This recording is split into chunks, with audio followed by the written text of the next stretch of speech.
Wednesday, January 21st. It is freezing cold. And for the first time this morning, I see my co-host. He hobbles into the studio like Cosmo Kramer. He just got awakened over on the couch. How are you? I'm doing fantastic. Yeah? Nice little wake up from RJ. Wake up, sleepyhead, which is nice. Is that the way he wakes you? That's how he woke me up today. Does he kiss you on the forehead and be like, hey, wake up, sleepyhead? It would have been a nice touch. Kind of rock me awake. RJ? Are you getting like practice with Antonio? My name is Kramer. You know I am, damn it. Yeah, it is similar to how I would wake Antonio up. Yeah, you kind of softly pat him like, okay, it's time. Come on, buddy. Yeah, all right. Here we get you. Let's have work. wake up. Yeah, time to go to school. Come on, bud. Well, welcome to the show. Wow, welcome, John Harbaugh. What a press conference. Yeah. What a day. What a day to be alive. I had to change my sheets. I mean, goodness. Oh my goodness. Easy. Unbelievable. What a day for you. What a day is right. You know what the beauty of having a coach though that's had the success that John Harbaugh's had? Tell me. Is that the press conference doesn't matter. It shouldn't matter anyways, but you know it does. It does, and you're right. It shouldn't, because we'll look at, oh God, this guy's awful. He's great, I believe. Right? Kay has Joe Judge gonna be a Hall of Famer, and Adam Gase doesn't know what's happening. Like it's irrelevant. It's irrelevant. No, it doesn't matter. But I mean, when you're an offensive coordinator or a defensive coordinator that's never done it before at the head coaching level, people are interested to get a feel for what you are like what you like in front of a microphone. Because I mean, how often do you hear the offensive and defensive coordinators talk? Not very often. No, not very often. So I mean, is this guy going to be capable of being a CEO, of stepping into a locker room? But you knew that before the press conference, that he's more than capable. Right, but that's why I mean, you don't. I was tuned in because I was excited to hear what he had to say, just about all the things that happened, about him and Joe Shane and all the different things that we're going to get a chance to listen to today. But yeah, I mean, the guy's been doing it for 18 years at a high level in Baltimore. So you knew he was going to have a good press conference. And he did. Right. I mean, it's not, I wasn't concerned about him showing up with a suit that didn't fit or, or having crazy eyes or saying something stupid that we were going to have to come on today and criticize or hear people talk about. Right. So there's like a level of faith, there's a level of belief, and there's a lack of concern when it comes to this guy. Right. He's there's a level of... He's an adult. Right. He's a professional. There's a level of professionalism. There's a level of comfortability now knowing that this guy is your head coach. Right? And now you're hearing about the different upgrades that are going to be made. If you're a Giants fan today, man, they're just over since this happened, you should be so happy. I am. I mean, I couldn't be happier. I mean, you got one of the top head coaches in the NFL. I'm not saying he's number one, but he's consistently good. But for what you need, though. You need an adult. You need someone to kick their ass a little bit. Like for Chicago. What did the Bears need? Exactly that. Someone to get the most out of their offense. Bears needed the Ben Johnson, right? This is what you need. You need someone to come in here that knows what he's doing, that has the kind of credibility that John Harbaugh has, that has the leadership skills that he has. Because I mean, the team spoke. You heard them say it after the season what they need, and that's exactly what you gave them. I mean, you gave them someone that's going to be demanding. There's going to be accountability. There's a captain. There's a captain to the ship now, and it's been a rudderless ship for quite some time, and they recognized they needed to do it. Sounds like Tom Coughlin, heavily involved, by the way, that he put Chris Mara and John Harbaugh in touch.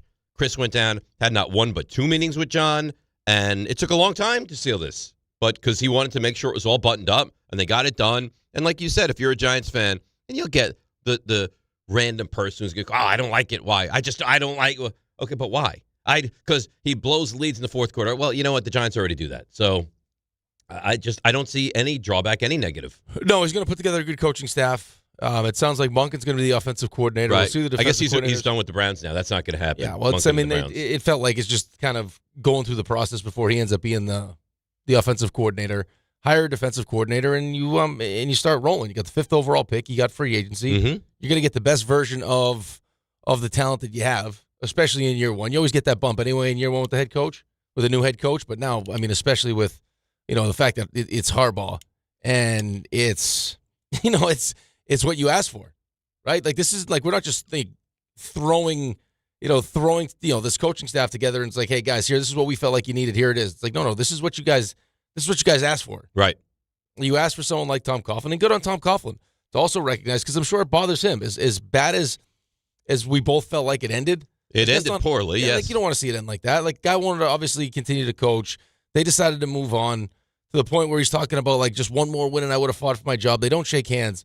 Like, but I'm sure, like, Tom Coughlin has a special relationship with the team, and he doesn't like watching them be crappy. I don't think a lot of people like It's not good for the NFL. Not that it matters as much as it used to, because New York doesn't mean as much as it used to, but it's just the Giants are an original franchise. Not good for the Giants to not be good. And they know people that have been through the walls over there at Giants facilities that are just like, no. Like we had, like, even Dable when Eli went to bat, right? And Tom Coughlin, and I guess that was an important one. I bet Tom part Coughlin of, like, went to bat. Here's the one thing I'll say too, though, is there's probably a little piece of Tom Coughlin's like just watching from the sidelines, going, these guys don't know what they're doing. Like, I'm sure. Like, I better step in here just to make sure they don't screw this thing up. But the thing is, even though it ended poorly, and you had that awkward press conference and the not shaking hands and the Eli, it's not your fault. When he was able to step away from it years later and reflect, he's like, no, this is the Giants. Right. I need to help this organization, which I see as floundering. Yeah. Like, I mean, any relationship every relationship that you have, even great relationships, like, the reason that they end isn't for a majority of the time like a mutual, hey, like, this is like, you know what, this isn't just working out. It's not you, it's me. Like, and then it just like it's this like emotionless ending, right? Like, somebody's feelings get hurt when something ends. And then over time that calms down, and then you look and you want to kind of do the right thing by them. Right, you recognize how great the relationship was, how beneficial it was, all the great times that you had, and how much you mean to each other on both sides of it. Like, I mean, how often do we reflect on how this changed once you fired Tom Coughlin? I mean, it's been awful. You couldn't have possibly envisioned this. Not like this. No. It's been awful. Awful. Right? Like, I mean, so you pined, like, to the point where you got guys that have never played for Tom Coughlin saying, we need someone like Tom Coughlin. Yeah, they probably haven't been in the NFL since Coughlin's been gone. And they're like, we need a Tom Coughlin. Right, but they know of Tom Coughlin. They know the success that the team had. The legacy of Tom Coughlin. Like everyone in the NFL, even if there's one of the guys we had on the show that doesn't watch football on Thanksgiving because they're not that's not their thing, and yet they're in the NFL. It knows about that Giants team beating the undefeated Patriots. Everyone knows that. It's one of the most iconic moments in all professional sport. And everyone sport. knows Harbaugh now too. This is not a brand new coach. This is not someone with no track record. He comes in and there's instant credibility. You saw it yesterday, the reaction, and how people were just so excited. Even Tyrone Tracy flying back. Jameis is like, hey, buddy. I find he was on his honeymoon? Yeah. That's a little bit interesting, no? Well, listen, I mean, you got a veteran quarterback call you and say, hey, probably a good idea if you show up. I'm showing up.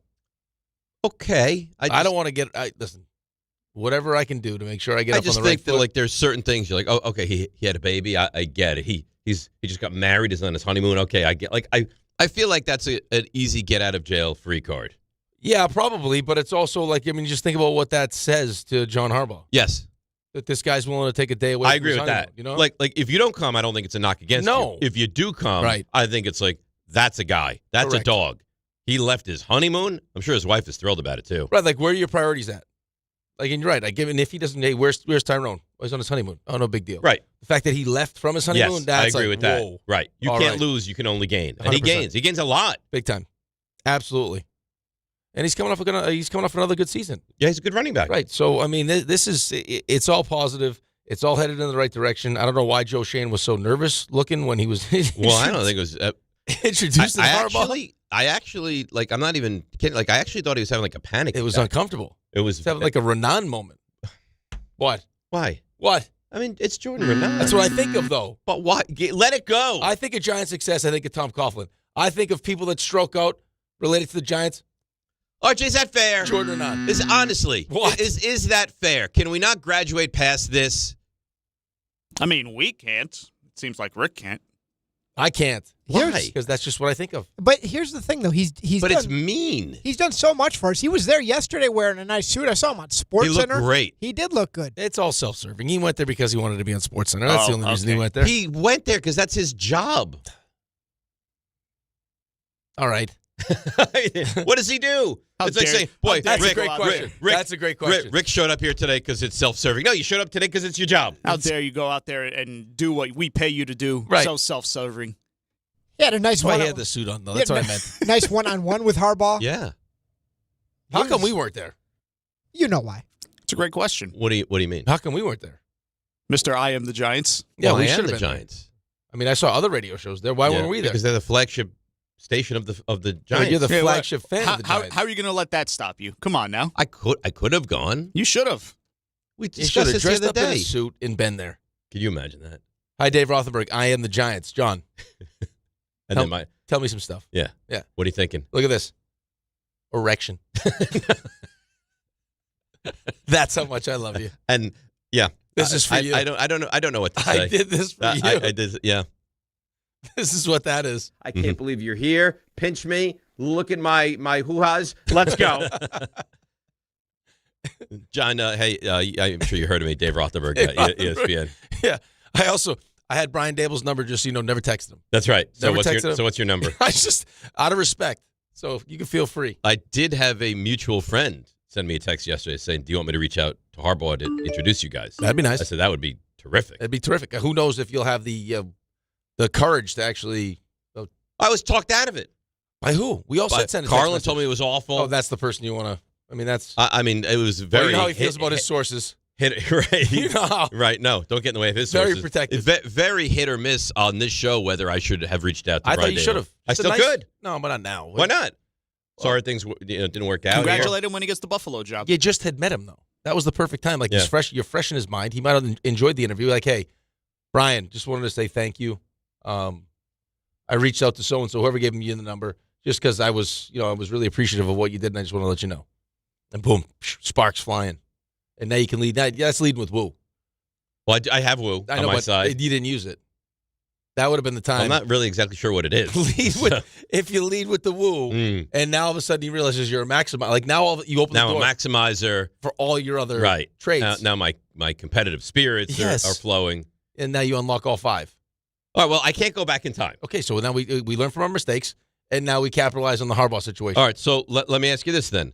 What should I text this person who's very friendly with John Harbaugh and I'm also friendly with? What do I text him? And it's probably too early to do that now. But later in the show, maybe we create a text to this person. Yes. To facilitate the relationship between me/this show and the new Giants head That's coach. an Do excellent I idea. drop in, I'm the guy that didn't bring his wife to urgent care? Because No. I say that, and he immediately remembers who I am. I think he knows who you are. Yeah, he knew who you were, Mhm. and that was the time to do it. I don't know what Jordan's face was in the. He's like, did you see that? No. Like an uncomfortable. It's weird. Jordan You Raanan? want me to rewind it for you so you can see it? No, I'm good. I'll show it to you. I feel like you should see it. Why do you enjoy... Is he coming making- on the show today? I don't think there's a plan, but I'm sure we could deviate from the plan to have him on the show. Have him drive in. Did you not look at the rundown? I saw it's Lewis Riddick. Yeah, Lewis Riddick, 7 o'clock. Stump I didn't know Rothenberg, if he- 7:45. I mean, if you look at the rundown... I didn't know if he had a special guest lined up secretly. I do not, but I could reach out to Should have Jordan. him want to drive in? Have him drive in. He's not that far, right? Oh, he is far. Oh, is he? He lives like in the bowels of New Jersey. Yeah, no, he's very far. Wouldn't quite call it the bowels of New Jersey. but sure. I walked in today, and I said, Ray, you see this roll? Yeah. You put it down here. Keep a close eye on it. Here's the roll. Don't lose it. Good. I almost would have put it right in his mouth just to make sure that, hey, there it is. Yesterday's roll, never found. Never to be found. No. Disappeared. Ray, never hide nor hair of this thing. No, and I didn't think of it again after I left here. That would have freaked me out. Yeah. The rest of my life. That's the reason. I can't think of it. I don't want to think of it. I don't want Rest to. of your life. I'm not kidding. I don't want to. I had a consider what roll that I transpired. was about to eat. I mean, what? How are you preparing to be a dad? What happens one day? I'm watching that show about that. Are you watching? Yeah, all her fault. It's good, right? Yeah. It's really good. It's called All Our Fault. Yeah, all her fault. Yeah, Oh, Lil boy. Milo gone. yeah, Tough. yeah. It gets less tough as you move Okay. along, but it's good. But what happens one day? You come into work, you've brought your son, and then like, oh, you know what the warning is? That the warning is I'm going to have to drop one of the jobs. That's what's going to happen. yeah, oh, he's I'm gone. overworked. And then what I'm do you do? And overworked. we're like, we knew this could happen because of Yes. the roll back in 26. Yeah, that's it. The roll incident. Right. That was the precursor to this now. Now little Raymond's gone, That's right. and no one could find him. Would you do a Ray Jr.? I don't know that I would do that. You know, Ray Jr. is RJ. RJ. Yep. That's nice. Oh yeah. That is nice. So, Yeah. so I'll give you a backstory. My father's name is Raymond, but I'm not Junior Same with me. because I have a middle name. Because And he my does mother, not have a middle name. My mother insisted that I would not be Junior, so she gave me a middle name. Why was she so anti-junior? She didn't want me to be Junior. So in a way, we're all connected. We're all like seconds or juniors, or this is nice. I think, Dave, you should change your name, essentially. No. Okay. Absolutely not. Go by Hugh. But Hugh that wouldn't Rothenberg. make me a junior. What was your dad's name? I love my dad to death. I'm not changing my name to What was his name? Arthur. That's nice, Artie. You like that? Yeah, Artie, yeah. I kinda like that. I like that. You look like an Artie. No, I don't look like an Artie. Yeah, like one-man party. Artie. Come on. Artie, a one-man party. Yeah. I've done some partying. That's how we've heard. Back in the day. Artie Rothenberg. Yeah. That's a man I could go out with. Or could run a casino. Yeah. Like, Artie Rothenberg. like an Ace Rothstein. Yeah, that's what I'm saying. Artie Yeah. Rothenberg. Yeah. You're starting to think about it now. That's not terrible. I love anymore. it. Yeah. Yep. I like it. But I've lived 52 years with It's fine. with Dave. It's a reinvention. Mm. Like, rather than go buy yourself like a convertible as part of your midlife crisis, you go, boom, Artie. Yeah, look at John Harbaugh. He's reinventing himself. Yeah. Boy, how good does he look for 63? Looks great. He does look great. My God. Works out every morning. So, like, behind the scenes Baltimore Ravens thing, doing squats, you name it. Just crushing weight. Looks unbelievable. It probably helps that he's not a complete psychopath like his brother. I think he is, Probably though. helps. But I think Not- he is. Not in the same sense. I don't think he's as, like, Jim still looks pretty good, too. Really? openly psychotic. Jim is the younger brother?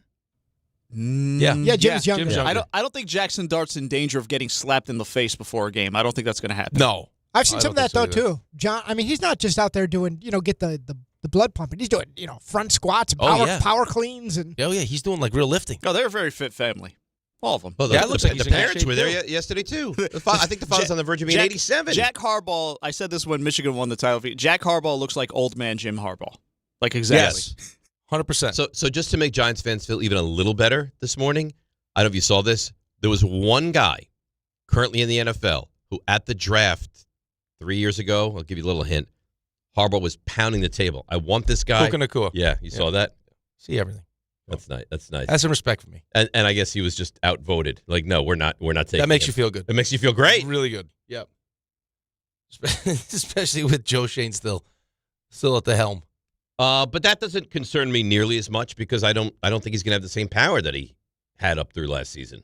No, I don't think so either. I mean, I think if there's a stalemate, I think it's probably going to end up being Harbaugh. But still, like, I mean, even to listen to Harbaugh say, well, it wasn't that big of a deal. Well, of course it was a big deal. Well, it wouldn't have taken the extra 2 days Right. to figure it out. Like, this wouldn't have been And it something should have you- been a big deal. Yes. He fought for the right thing. You don't want to go into a job and be in this gray area of I'm reporting to Joe Shane, who, if things go poorly next season, is going to be out of work. No. No, especially with how, I mean, listen, Lewis has been trying to get one of these jobs, and Lewis is dialed in. Like, he said the same thing to us that he just tweeted after McDermott got fired and Bean got a promotion. It's like, that's a real slippery slope, man. Like, because you can just assume what's going on between the owner and the GM when stuff like that happens. And that's not necessarily where, a situation that a new head coach wants to jump into, knowing that there's a chance that, because that GM spending a lot of time with the owner. Correct. But you don't, from the Giants' standpoint, that's not something you have to worry about even a little bit. Absolutely not, because it's going to be John Harbaugh before they invested $100 million in him. It's going to be John Harbaugh before he's Joe Shane. going to ride this thing through. All right, so we have a lot to do today. Like you mentioned, Lewis Riddick, 7 o'clock. We could try to get Jordan Raanan on the show. Let's try to get him I on. like Jordan. I like to make fun of him a little bit. I don't it's appreciate fun. the constant making fun I of. love it. We have Stump Rothenberg around 7:45. Mets. We have the Mets, a fairly sizable trade, which may actually trickle down to be good for Yankees fans as well, if it means the Mets are not going to go after Cody Bellinger anymore. So it's a busy day. There's a lot going on. Rangers, big one last night. Yeah, but the Rangers discussion, it bears no Another loss. importance. Poor Raymond. Big Knicks game tonight. Huge. Not the opponent. No, it's big. Just the fact that you better win this Right. game. Well, listen, I give Jalen Brunson credit. If you're going to have a players-only meeting. Yeah, do it before you play Brooklyn. Yes. Yeah, smart. He's no dummy. All right, so a lot going on. 800-919-3776. You see the size of roll he just put in his mouth? Oh, my God. Look, he's got Like a mouthful. chipmunk. Oh, my! That is. he's never been more That attractive. is a gorgeous roll. If we brought him on air and asked him to talk right now, he wouldn't be able to. There's no chance. No. Barely keep his eyes open. Yeah, a poor guy. All right, we'll caffeinate Raymond as well. It's DNR with you on a busy Wednesday right here on ESPN New York. Hey, hockey fans. Now with BetMGM, you can win a share of $10,000 in bonus bets when your anytime goal scorer nets 3. Enter BetMGM's Hat Trick Jackpot all season long. for your chance to win some major bonus bets. It's easy. Just log in and opt into the promotion. Then make an anytime scorer bet on any hockey game of at least $10. If your player of choice scores 3 goals instead of just 1, you'll win your share of the $10K in bonus bets. There's nothing quite like watching a game with a hat trick, especially when it means you could win a share of $10,000 in bonus bets. Ready to shoot your shot? Download the app today. BetMGM. Make it legendary. BetMGM and GameSense remind you to play responsibly. Gambling problem? Call 1-800-GAMBLER. See BetMGM.com for terms. 21 plus only. New Jersey only. Existing customer offer. Subject to eligibility requirements. Rewards are bonus bets that expire in 7 days. Not all F words are bad. Some are actually great, like fast, free fiber for 4 months. Yep, switch to Optimum Fiber for as low as $25 a month. Plus, for a limited time, you can get 4 months free, HBO Max included for 1 year, and a 5-year price lock. Don't wait, this free fiber deal won't last long, and the fastest, most reliable, most consistent internet speeds await you. Call 888-4-OPTIMUM or visit Optimum.com/free today. Terms apply. See Optimum.com for details. Hi, I'm John D'Agostino from D'Agostino & Associates, the injury firm. You know what's interesting about the words personal injury? The first word is person. And at D'Agostino & Associates, that word means everything. That's because I handpick every person in our firm, from the pleasant professional person who answers your call to the experienced person litigating your case in court. Because every person in my firm is an extension of me, and the only way to exceed our clients' expectations is to deliver the highest level of personal service every single time. And that starts with hiring the right people. You see, we know that every client is a person too. Someone going through the toughest time in their lives and deserves to be more than just a file number. At D'Agostino & Associates, we put the person back in personal injury. So call 1-800-BITE-BACK. That's 1-800-248-3222 and ask for me, John D'Agostino. And let's talk about your case, person to person. D'Agostino, law, bite back. Good Karma Brands is proud to be an equal opportunity employer, providing equal employment, development, and advancement opportunities to all teammates and applicants. To learn more about careers with us, please send an email to talentacquisition@goodkarmabrands.com. That's talentacquisition@goodkarmabrands.com. Texting enrolls you in a recurring automated marketing text messages. Consent not required to purchase. Message and data rates may apply. The team's looking good this season. I think so. Man, I miss playing football. Ever since I turned 40, I just can't find that fire I used to have. Think it could be lower testosterone? What do you mean? I was feeling the same way. After 40, the body has less testosterone, and men lose their edge. That's why I take Nugenix Total T2. That's the testosterone booster, right? Yes, but Total T2 is their brand new formula that skyrockets nitric oxide levels in as little as 3 hours. Since I started taking it, I've been lifting like when we played for Coach Carter. My energy is way up, and it even spiced up things between me and the missus. Are they still giving out complimentary bottles? Yep, just send a text. Text HAWK to 321-321 for your complimentary bottle of Nugenix Total T2, the next generation testosterone booster. Text now and we'll include a bottle of Nugenix Thermo X, our newest, most powerful fat burner ever, absolutely free. Text HAWK to 321-321. That's HAWK to 321-321. These statements have not been evaluated by the FDA. This product is not intended to diagnose, treat, cure, or prevent any disease.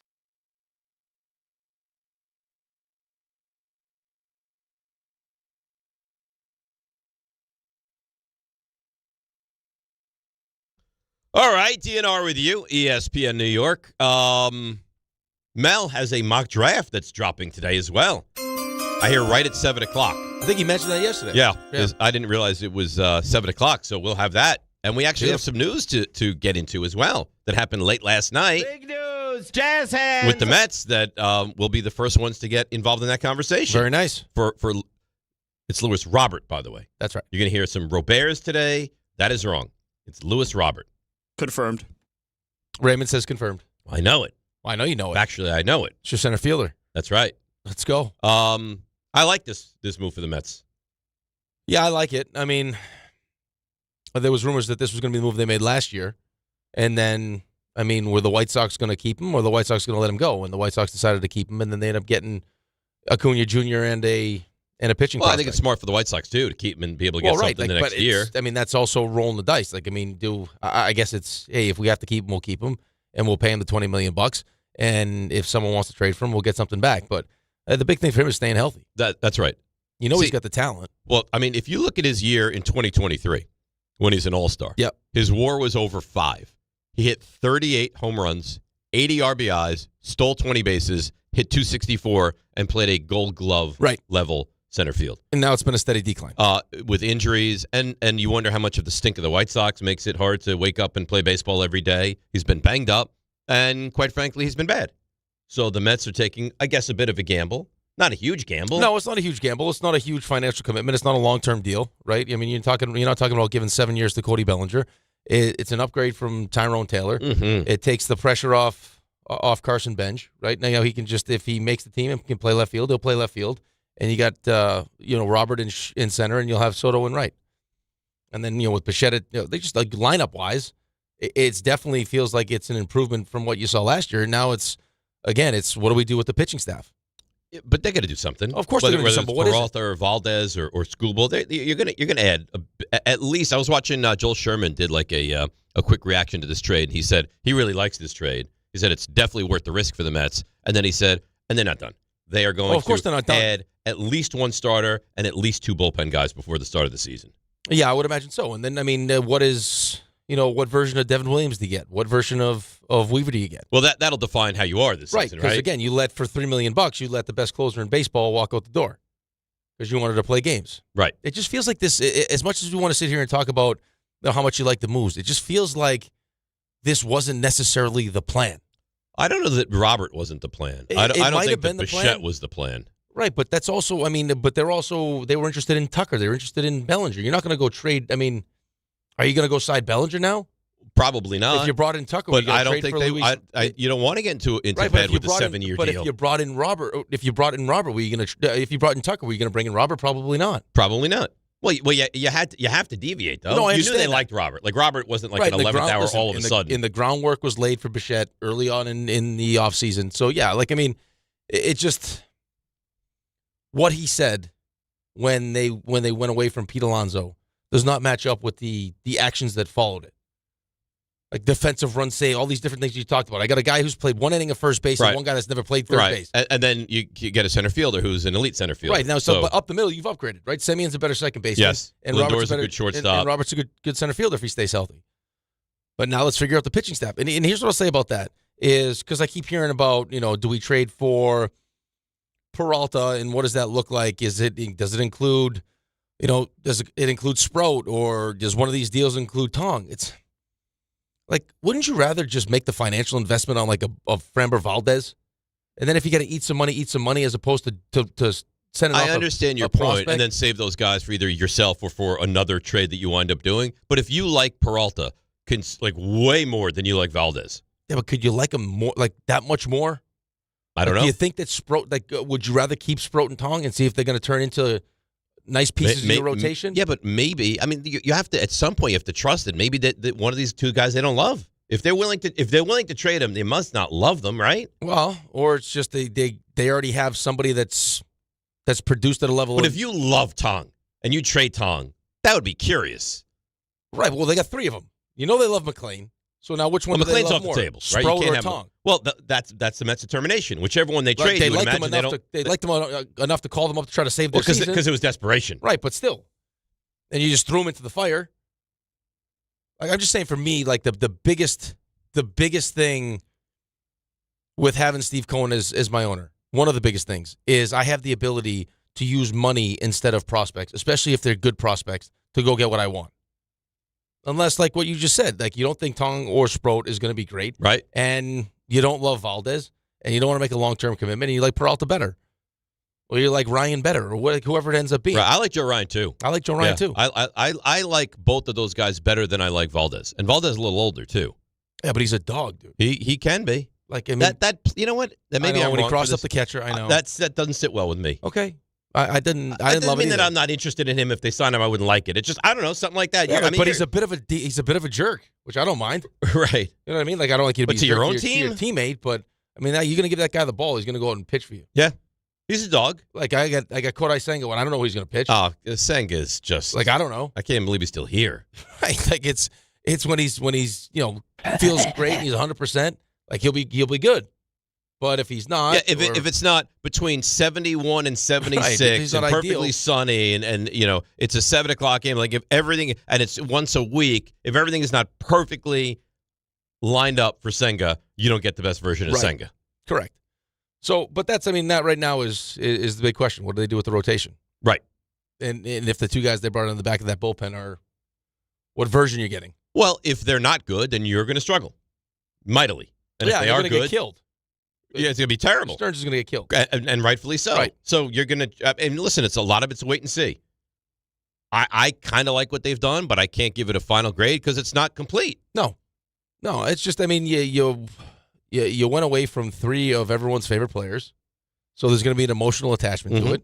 So you're not going to get the benefit of the doubt right away. You're going to have to see it.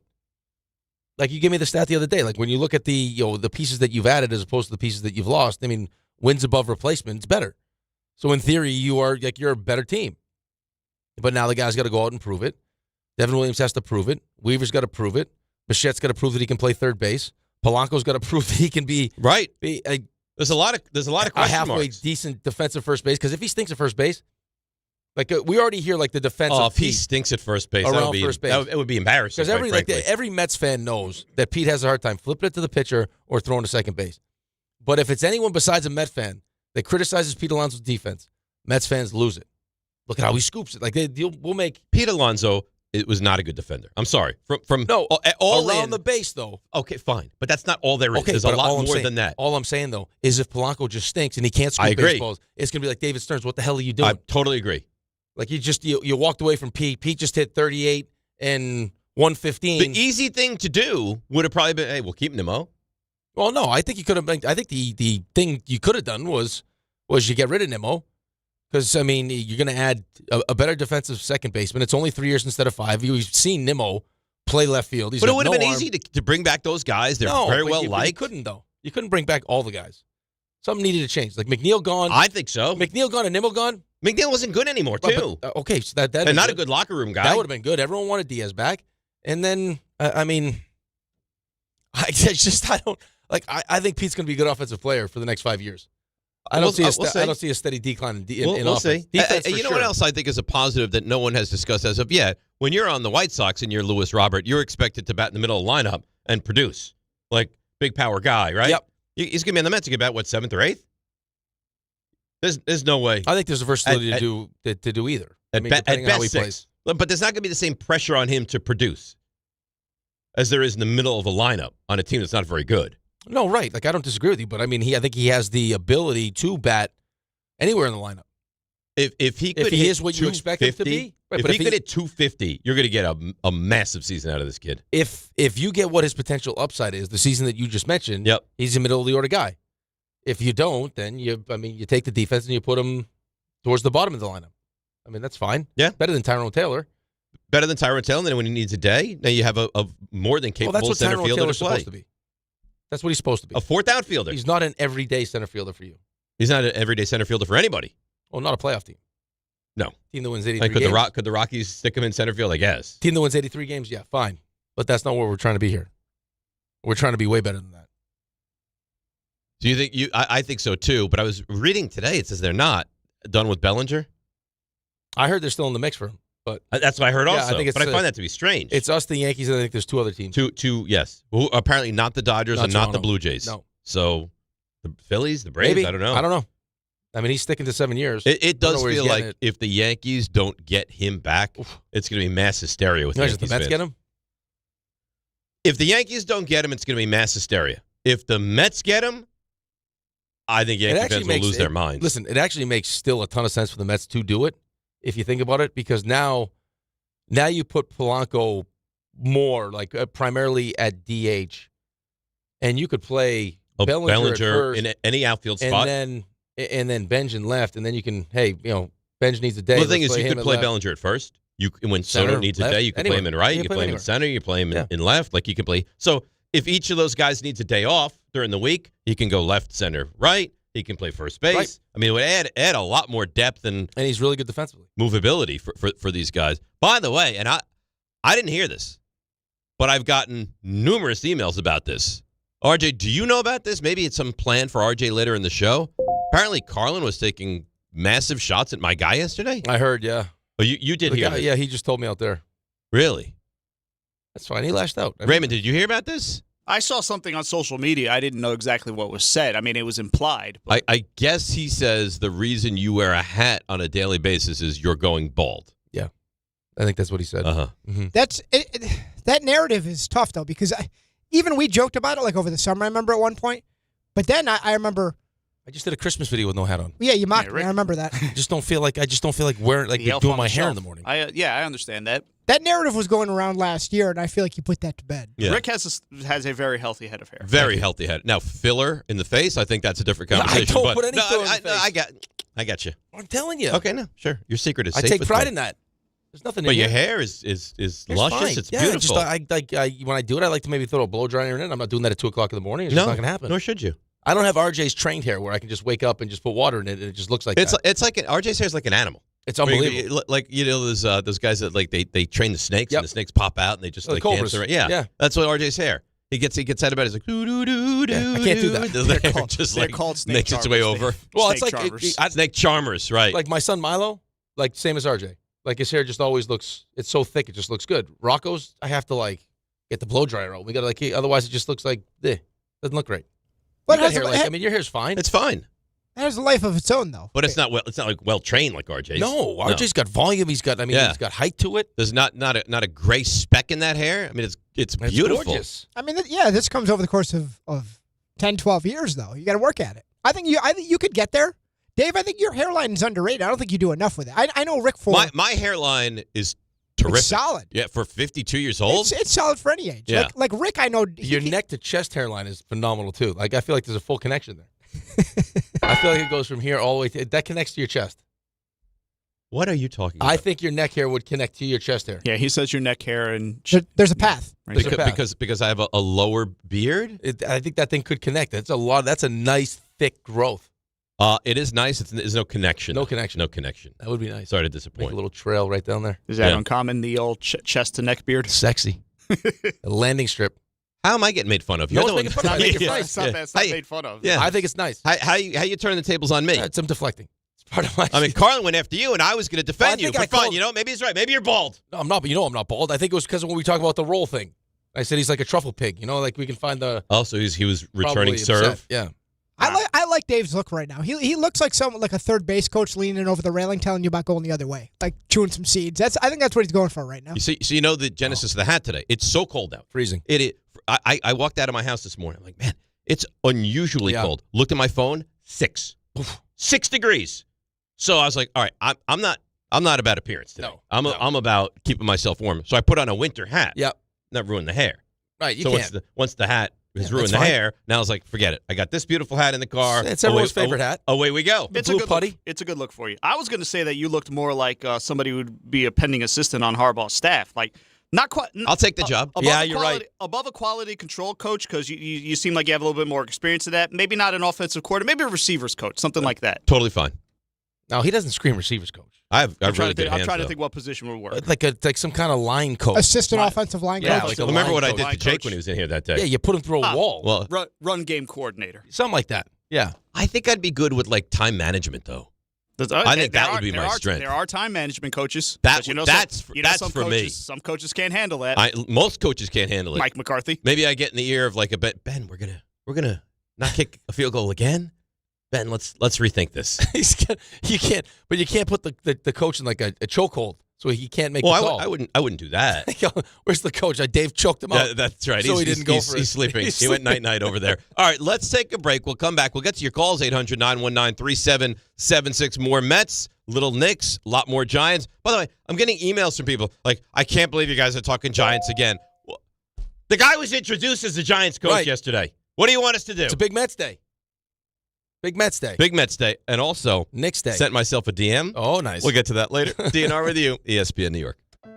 Health surprises can change your life in an instant. You've seen it happen to others, but it doesn't have to be your story. At Princeton Longevity Center, we customize actionable and proactive health plans to maximize your lifespan and take control of your health. Our Cancer Check program combines cutting-edge technology with top medical expertise to keep you ahead of potential risks. With advanced full-body imaging, genetic testing, and multi-cancer detection blood tests, we look for even the earliest signs of problems. Results are analyzed by expert physicians who craft a personalized plan to safeguard your future. You're not just a patient, you're a partner in your health journey, backed by a team committed to helping you live longer, healthier, and more vibrantly. Our programs have saved hundreds of lives and empowered countless others to take control of their health. Be proactive with your health for the ultimate peace of mind. Call 888-8000-PLC or visit PrincetonLongevityCenter.com.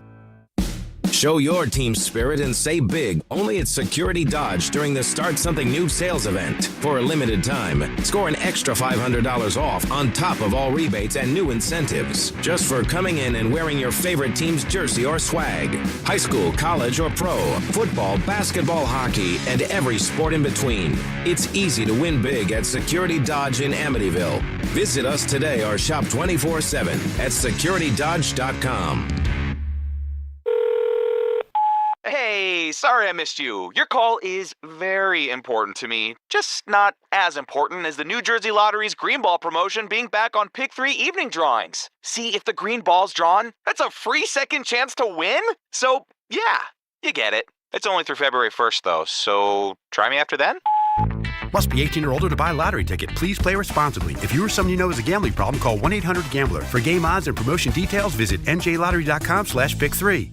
Welcome to Jake's 58 Casino Hotel, where excitement never stops. Unleash the fun with 2 floors of gaming action, featuring 1,000 cutting-edge video and electronic machines. Enjoy exceptional service at a prime location that places you right in the heart of Long Island's excitement. Stay and play in style with over 200 hotel rooms and treat yourself to a full range of dining options at Jake's 58 Casino Hotel.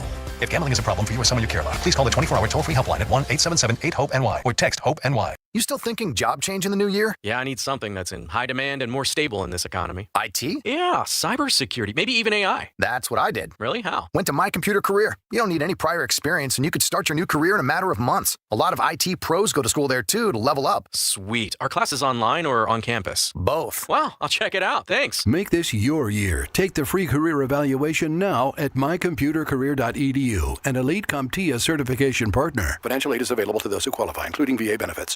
Hey, it's Rich Eisen for Pella Windows and Doors. Sometimes teams take a timeout to regroup and call the right play. When it comes to your home, Pella Windows and Doors always has the winning game plan. They do it every day, and that's why your neighbors trust them. Visit Pella.com/Eisen today. Right now, Pella Windows and Doors of New Jersey is offering buy one, get one 50% off and every day 0% financing. Some restrictions may apply. See store for details. Offer ends January 31st, 2026. Wesley Financial Group is not a law firm. Ask yourself this question. Is it really worth holding on to that timeshare that you know you need to get rid of? Here's the truth. The average maintenance fee just went up over 17%. That could have been 117%, and there's nothing you can do about it. When you buy a timeshare, you give them a blank check for annual maintenance and assessment fees. I'm Chuck McDowell, founder of Wesley Financial Group. For 15 years, I've helped over 50,000 families cancel their timeshare. Not sell it, not transfer it, cancel it. Did you buy a timeshare because they told you it was a great investment and your maintenance fees would never go up? That's a lie. Are you ready to get rid of your timeshare once and for all? Simply call us and I'll send you our timeshare exit kit that explains all your options for cancellation. Call Wesley now for your timeshare exit kit. 800-568-3344. 800-568-3344. 800-568-3344. Step inside the game you love with the NBA app. Tap to watch every game as it's happening. Jalen Brunson does it again! And never miss a moment of the jaw-dropping action. Get closer to the players than anywhere else. Follow the latest schedules, scores, and stats. Keep up with every story from across the league. And with NBA ID, it's all personalized to you. The game lives here. Download today.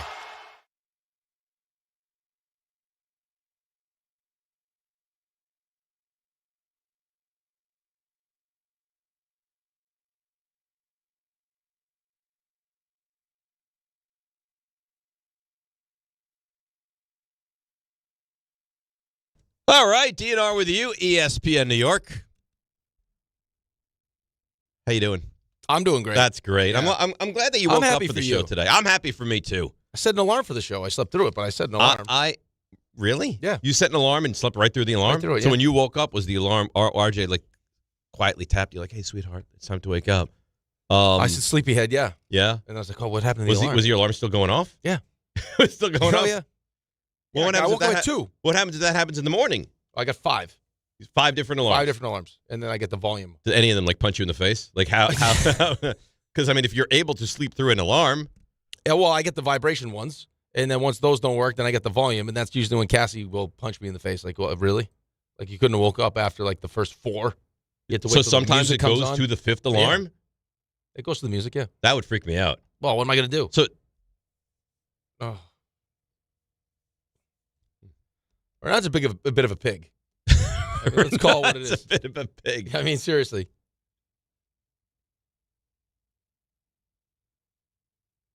I'm not that blatant. Yeah, you are. No, I don't say it like that.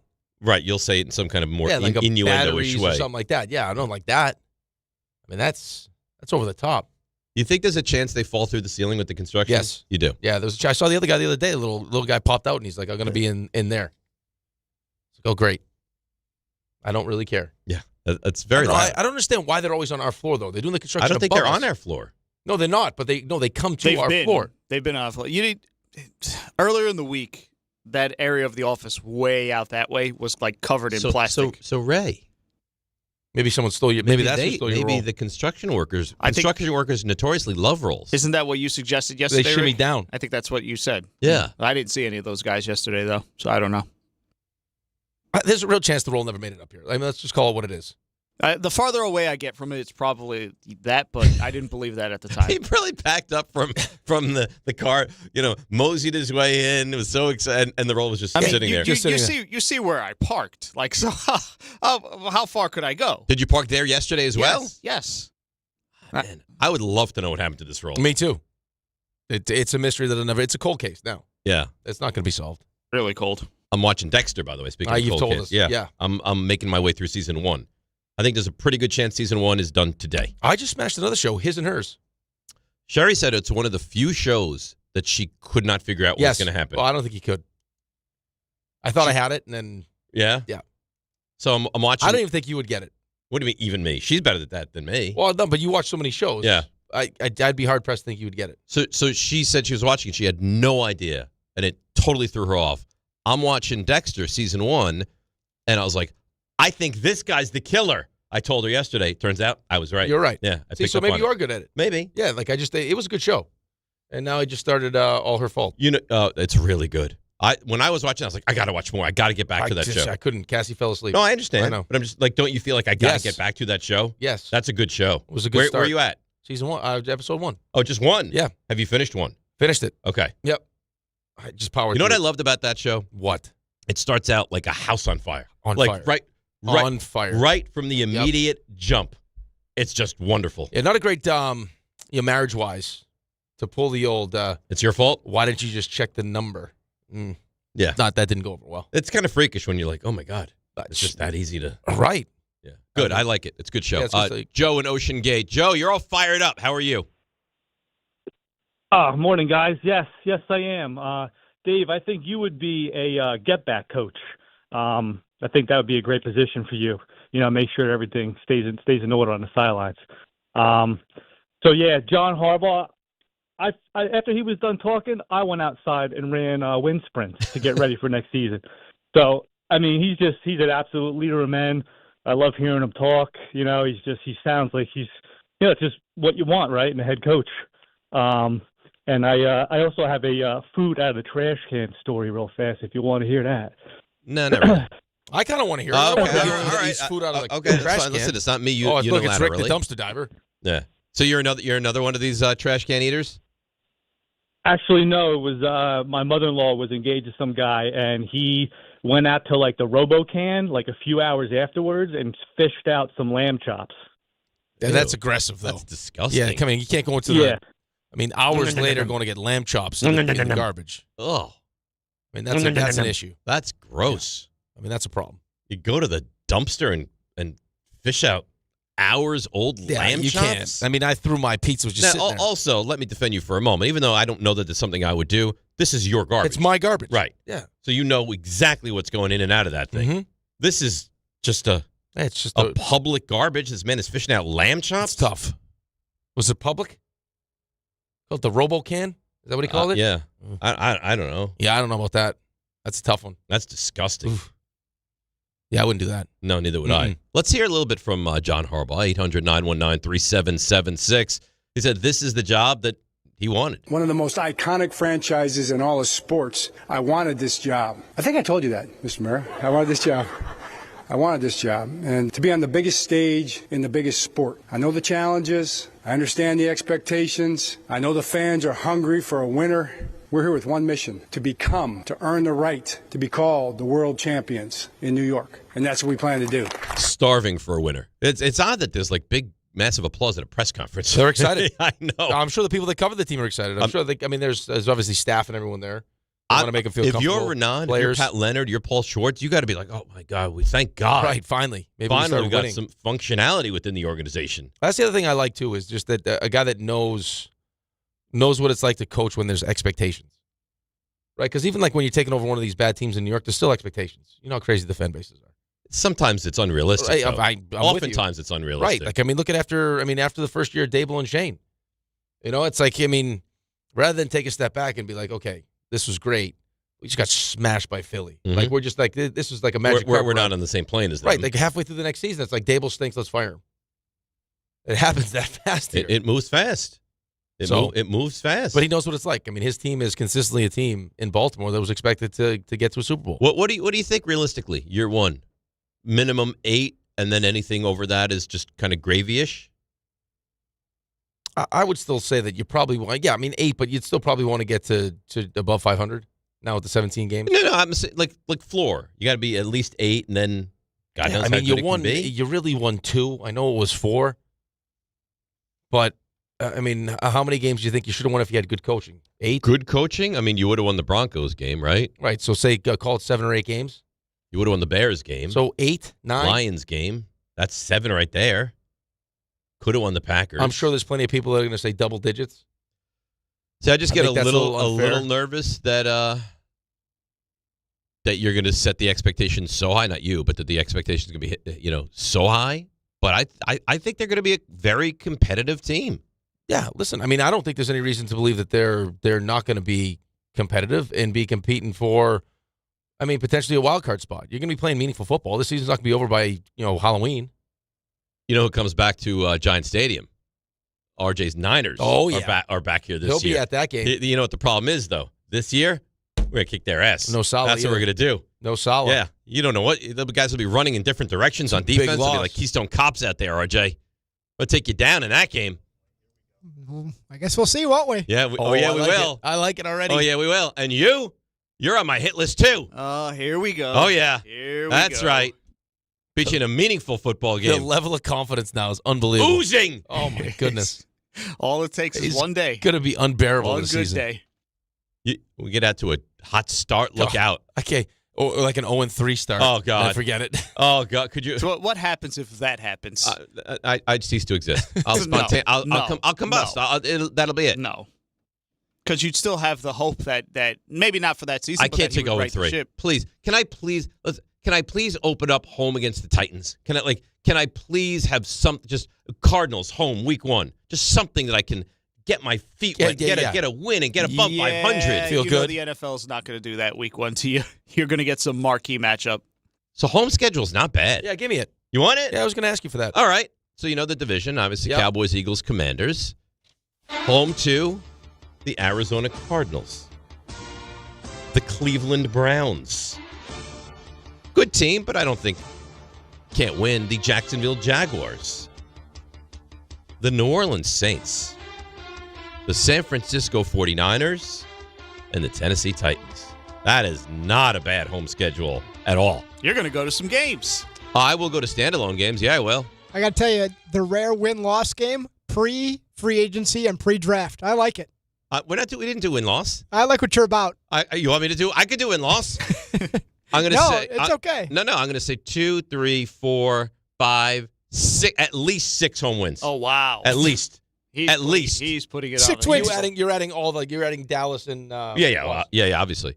Well, I mean, obviously. What do you mean? He said I'm adding division opponents. That's here's what I see: 2-1 in the division at home.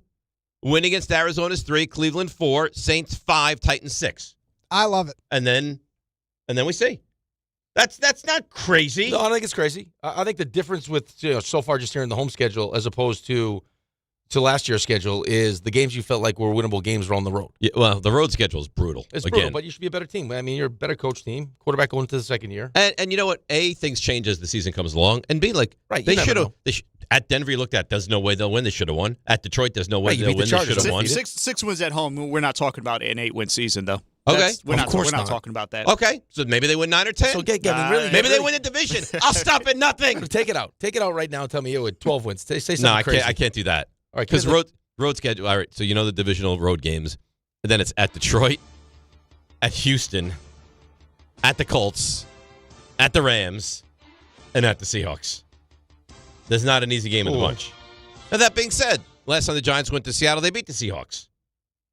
So you never know. Last time they went to Detroit this year, they definitely should have beaten Detroit. If you can go, here, I want 6 at home, 4 on the road, 10 wins, I'm in. I'm in the tournament. That's what I want. That's what I want. That's not outlandish. No, it's not outlandish, but you already got 2. I mean, you got 2 divisional wins at home, which means you're talking about potentially sweeping one of those series. Washington's going to be better. Dallas' defense is going to be better. I think Philly's offense is going to be better, depending on who they hire for the coordinator job. Okay. Did you see what I think it was Diana said yesterday on sports radio in Philadelphia? She said this offensive coordinator job with the Eagles, not an attractive job. Because it hurts? Because teams look at the pressure coaching in Philly, the market, and Jalen Hurts is not somebody that a lot of guys want to really work with. They egg the old guy's house. Right. Right.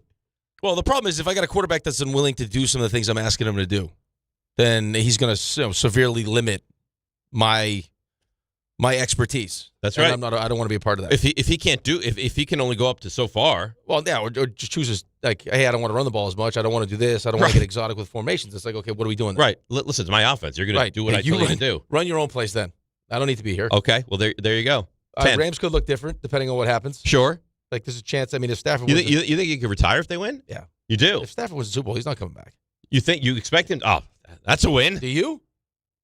Yes, but maybe I'm totally I don't know. wrong. There's a chance that maybe McVay walks away too. Well, I mean, he was talking about retiring. Years ago. So if he wins another Super Bowl, somebody had the report that like a legitimate person made it. I forget who it was, Josina, someone like Mike Tomlin is done. Once he's out, he's out. Like he's done. He's not coming back to coach in the NFL. I could take anymore. the Bills job. I don't know what job's going to open up that's better than that. Right? Exactly. All right, so let's take a break. By the way, did you see that? RJ, you probably saw this. Not doctor. I couldn't. No, Oz, the mentalist. Yeah. With the Rams. I didn't see. Patriots. He had the Rams. They said they were going to play. The Rams were going to play Denver in the Super Bowl. Or Denver. Yeah, I'm sorry. You're right. God. The guy, dude, that's Could wild. you imagine? It almost is going to affect the way I pick games this week. Well, why doesn't he give us games? Why doesn't he take his own games? Yeah, why doesn't he gamble huge amounts of money on these games if he knows the result? He may. You can't publicize that. That's unbelievable. Maybe he is. Maybe he's just rolling in dough. How nice would that be? Maybe you could, help a brother out, right? Let's get him out for picks. Yeah, instead of me being like 25 games below 500, maybe you could help me out a little bit. Dressing up as RJ now. I'm going to be RJ. Hey, guys, how you doing? You like my Niners shirt? We're pregnant. Oh, goodness. RJ, this is... Look, I'm practicing. That's not even Listen, practice. can we break? Because Louis Riddick is waiting. He's top of the hour, and Louis Riddick gets the combo. It's DNR with you, ESPN New York. Let's see what's happening on the roads. It's frigid, some would say today. Here's Debbie Duhame. Good morning, Dave Rothenberg and Mr. Sleepyhead, Rick DiPietro. Wake up, let's get going, guys. Hudson Bergen Light Rail suspended with communication issues. Haverstraw-Ossining ferry service suspended with ice in the Hudson River. Buses replacing ferries. Watch for delays. LIE West at Vets Highway with a collision. The Sawmill South at Palmer Road in Yonkers, a collision. Staten Island Expressway East at Highland Boulevard, an accident there. Sponsored by Mothers Against Drunk Driving. For victims of drunk and drug driving, your grief is unique. week, but you're not alone. You always have a place at MAD. Call the 24-hour victim helpline, 877-MAD-HELP, or visit mad.org. I'm Debbie Duhaime on 880 ESPN New York. FanDuel is turning on playoff mode. All customers get a profit boost pack every NFL playoff game day.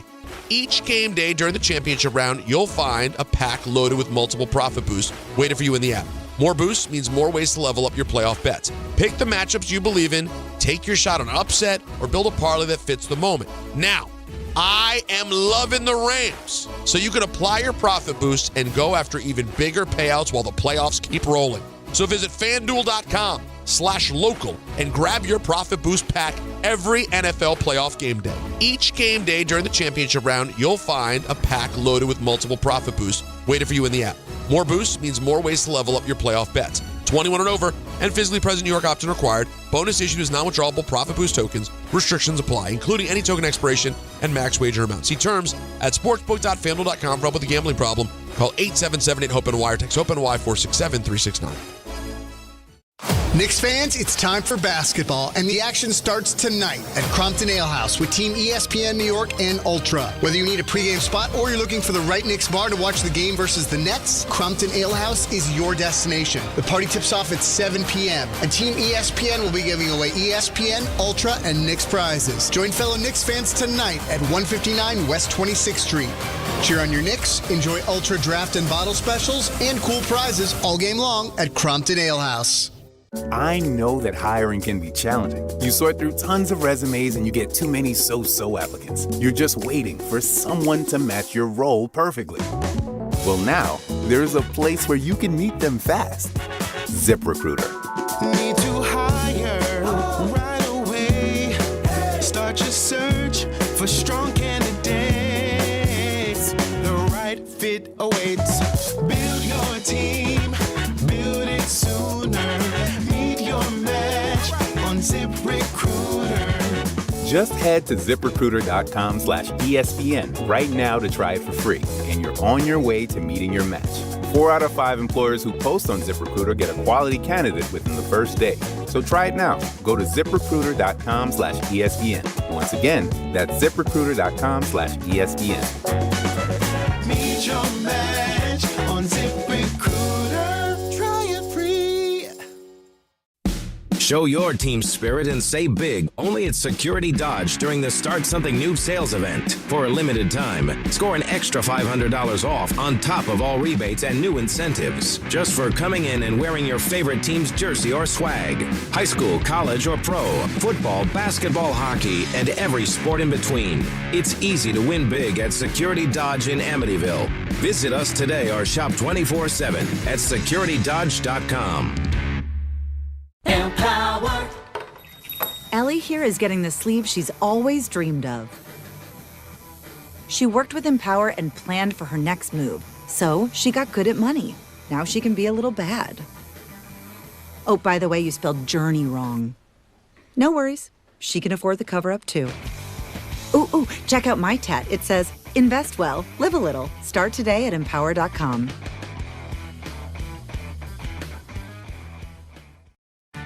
This is the story of the one.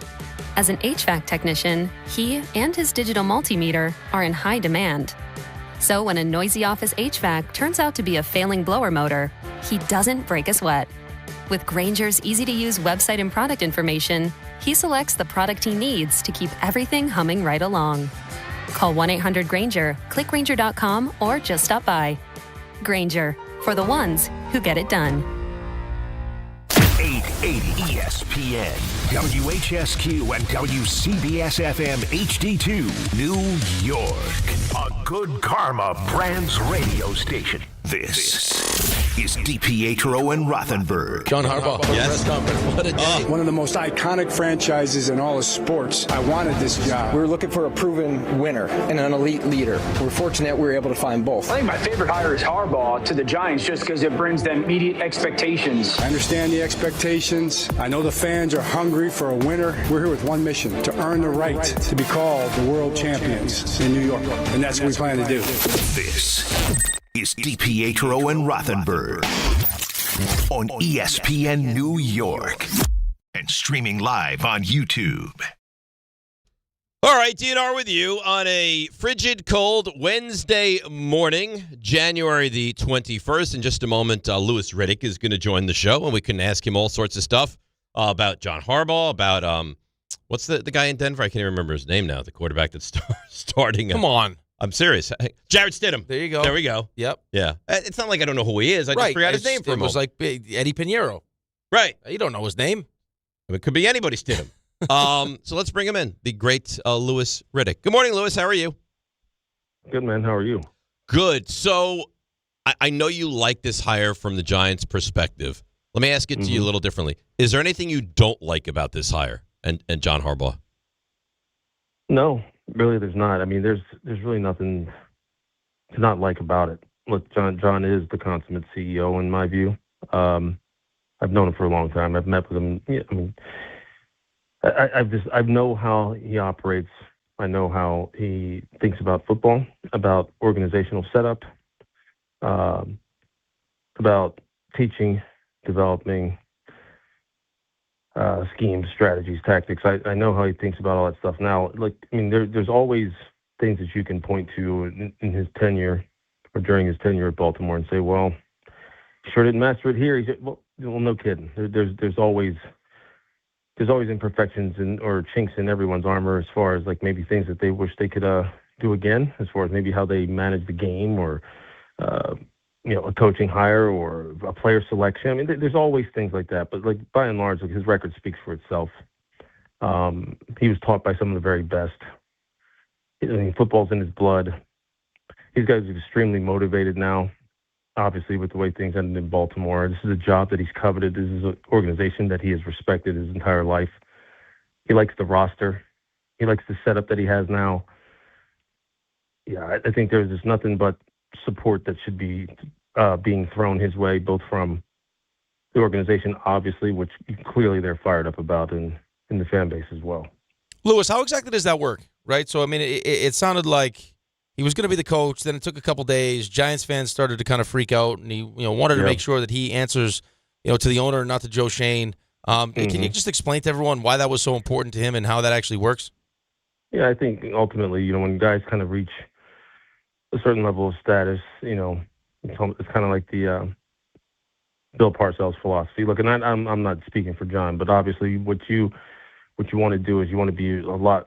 You want to be directly responsible for your own fate. You want to be able to kind of like direct your own path, more or less, especially in those situations where you feel as though, your opinion or maybe how you view roster construction in particular is something that you're dead set on and that you have a lot of conviction about, and maybe it doesn't necessarily coincide with your general manager or the other person who is directly responsible for helping you build the roster. And so ultimately you want to have that decision-making power in your hands. And you want to be able to like explain that to the ultimate authority in the organization, which is the owner firsthand. You don't want to have to go through the general manager and have your message be one that's received from the owner secondhand. You want to be able to have that direct line of communication and kind of basically chart your own course. And I don't have, from the outside looking in, I have no problems with him wanting that and him wanting it to be that way. I mean, ultimately, look, I think I heard Joe mention the fact that, it's still going to be a collaboration by and large, which it is. And that's why I feel as though, coaches and general managers should always be tethered and tied together, because it is a collaboration. Coaches don't have time to sit there and scout players, year round and kind of understand the intricacies or rather all the details of every single player that are going to be draft eligible in that particular year. They come into the process very late, depending upon when, what their postseason success is. Obviously the Giants, they can get started right now. The coaching staff can get started right now. He'll be assembling that coaching staff down at the Senior Bowl if he hasn't already established most of it already. And so he's able to get a jump on an early look at this 2026 draft class. He already probably knows a lot about the 2026 free agency class. as you move from the All-Star games to the combine to the pre-draft process to the draft, I mean, he's going to be involved the entire way. And obviously he's going to work very closely with Joe in that regard, but he wants the final decision-making power to kind of really rest in his hands. Although if you're butting heads with your GM anyway about player selection on a regular basis, you're probably doomed from the start. And I don't think that's what he's trying to head off. I think he's just trying to make sure that, look, I think I know what it takes to win at this level, at the highest level, and I want a lot of that to kind of like be put on me, and he should want that. Louis Riddick with us here, ESPN New York. All right, so obviously we don't know how free agency is going to play out. We don't know how the draft is going to play out. Do you look at the Giants, do you think year one, realistically, this could be a playoff team, or do we need to temper the excitement a little bit?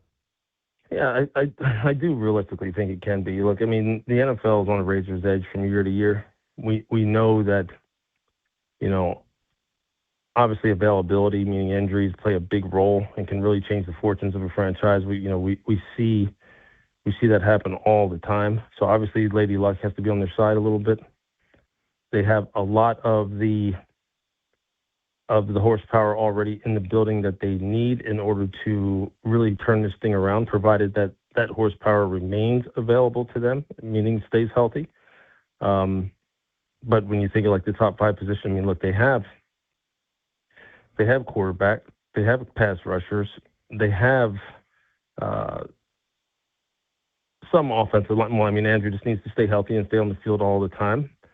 They have decent cornerback play, but you would like to have a true shutdown all-pro caliber cornerback. So sure, I mean, there's still a position like that you would continue to want to try and upgrade, but they have a lot of the things that you're looking for, and they have it with young players. They have a playmaking number 1 wide receiver, so I mean, who needs to come back healthy. So they have a lot of those things there.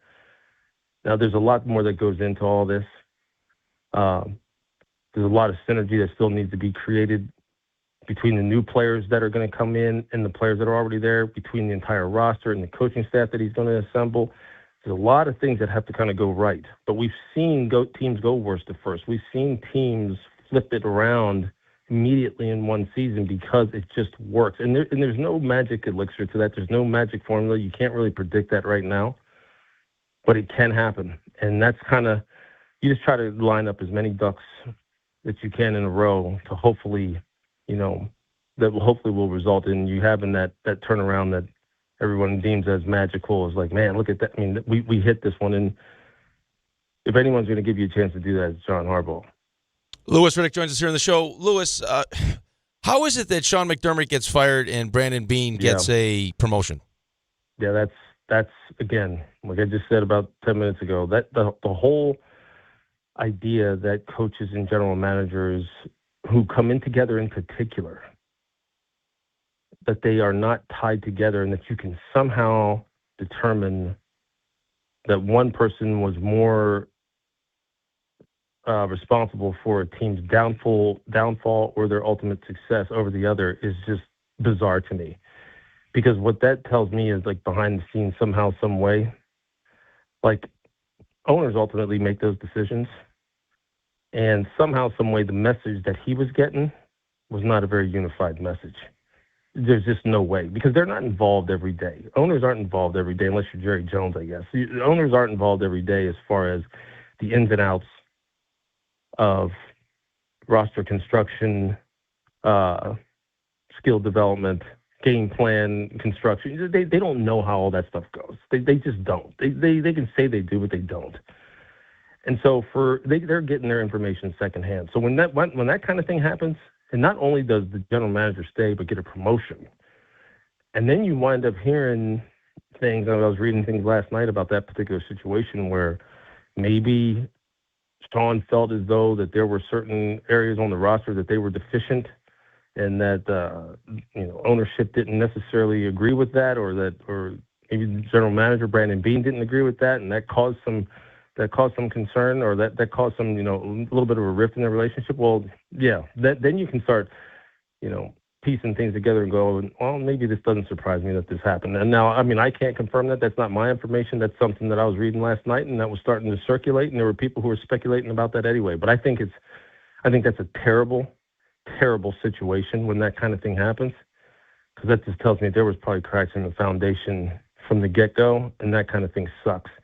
It really, really does. And that's how things can get in a building, man.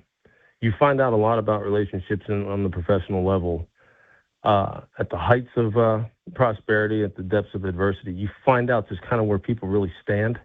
You know, when things are going great, people kind of want to point at me and say, no, this was me. This was me. You know, I'm the one who really kind of built this thing. And when things start to go bad, then a whole lot of finger pointing starts happening like that. Oh, that was you. No, that's because of you. And that, I hate seeing that, because Sean and Brandon came there together. Brandon is there because of Sean. Brandon was hired after Sean because of their relationship that they had together in Carolina. So for him to be ousted now, yeah, that really does make you raise your eyebrows. And I like Brandon Bean a lot. I know him personally, but that just does not sit well with me. All right, Lewis, listen, we want to ask you so many more things, but I know you have a TV obligation, so we'll let you run, and we'll do it again next week when we have the Super Bowl all set up. Good stuff as always. Thank you. You bet, man. Thanks. All right, there you go. That is Louis Riddick. I wanted to ask about Stidham. I know you did. You should have pulled the trigger. You got all Giants happy. Well, I thought the Giants were relevant. Can they be a playoff team, Lewis? Oh, Brent, tell me about Brandon Bean. How does he get a promotion, Lewis? I think that's a valid good NFL question. I thought it was a valid question. Yeah, right. And so we already had asked the Giants questions, and then you wanted to slobber all over the Giants. I wanted to ask Can they win the Super Bowl, Lewis? I didn't ask you if they could win the Super Bowl. Tell me about Brandon Bean. It's New York's other team, Lewis. I can let you attack me. I didn't do anything wrong. If you wanted to ask him about Stidham. It wasn't a bad – I did not ask a bad question. You knew we were getting out at 7:15. Okay. I didn't realize he would be so long-winded. Yeah. That's a shock to you? That was shocking. I didn't realize. It's like if Jordan passed out on SportsCenter. Would you be shocked? No. It's just what he does. Would you be nicer to Jordan? What the hell is with you and Raanan? It's the Raanan mannequin. The Raanan mannequin. Oh, no, he's back. He just texted me back. He said he can join us at 9. You know, tell him no. Yes. No. To save him? He should not be treated like this. Maybe you ask him the Stidham question. Raanan? Yeah. But Raanan is not a talent evaluator. Well, what do you think, Jordan? No kidding. I know he's not a talent evaluator. You should ask one Giants question. Did you really want to sit there and act surprised that Lewis may have been a little... That's what he's doing. He's acting surprised now. No, I'm not playing dumb. I'm not some of the teams that need a back of his caliber. But we know what kind of player he is.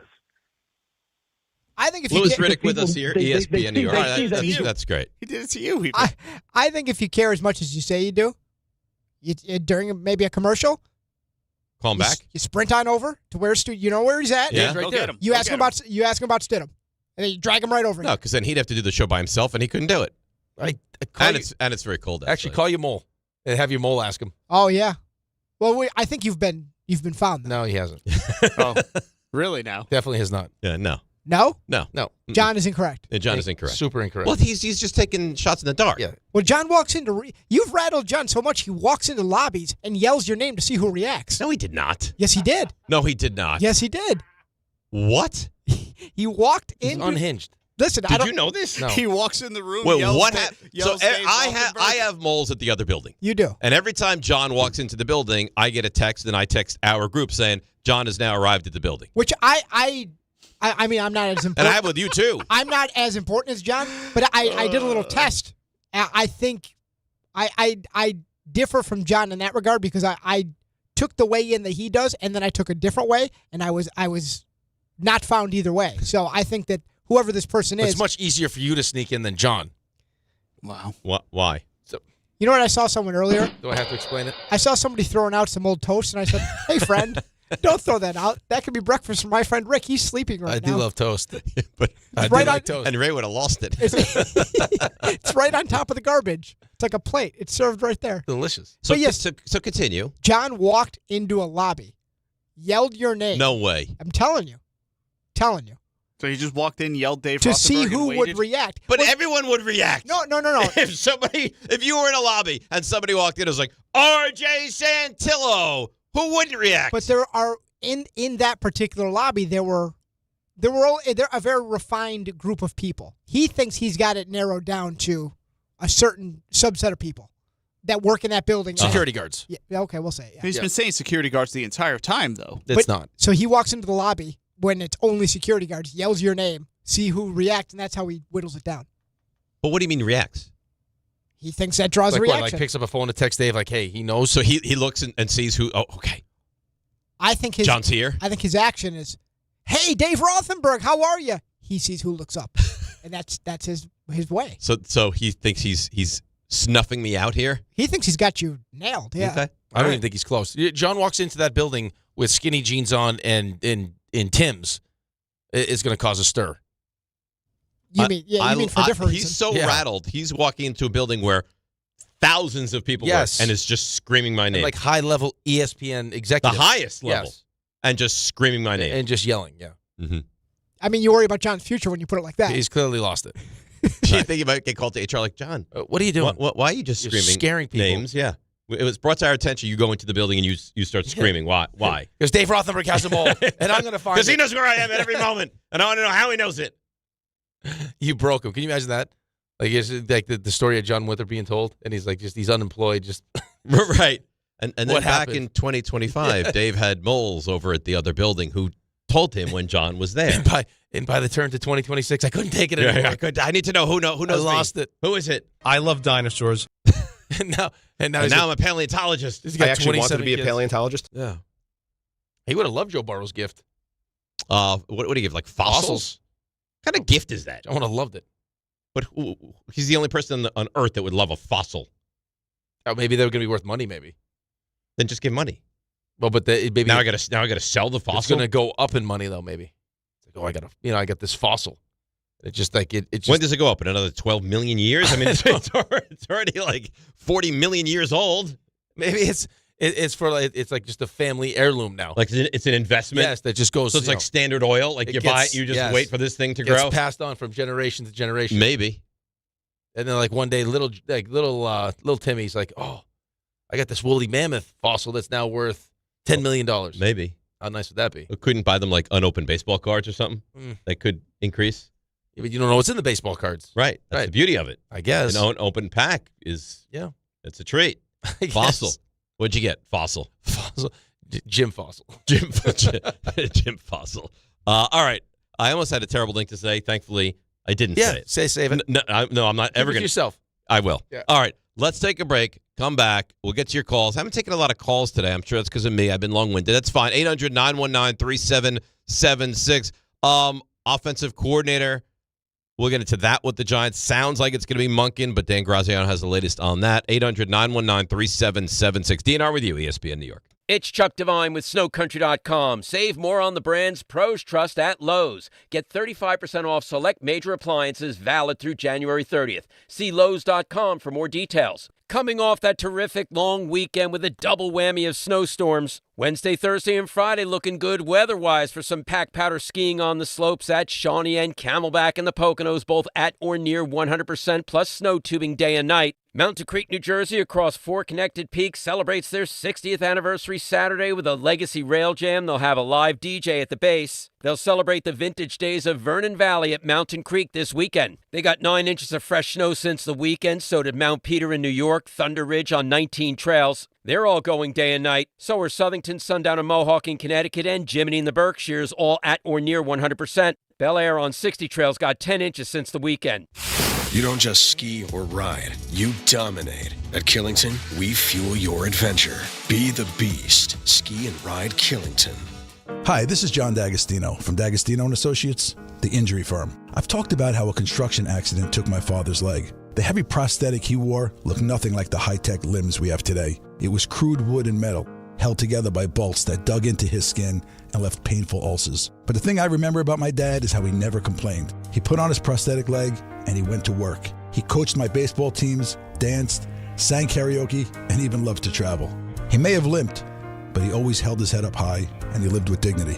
At D'Agostino & Associates, I spent over 35 years building a law firm that helps accident victims and those in need of their Social Security disability benefits. We fight till our clients get the money and dignity they deserve. So call us today at 1-800-BITE-BACK. That's 1-800-2 248-3222. We have offices throughout New York and New Jersey. So don't tell me personal injuries aren't personal. I know what they can cost a family. I've been there, and I'll be there for you.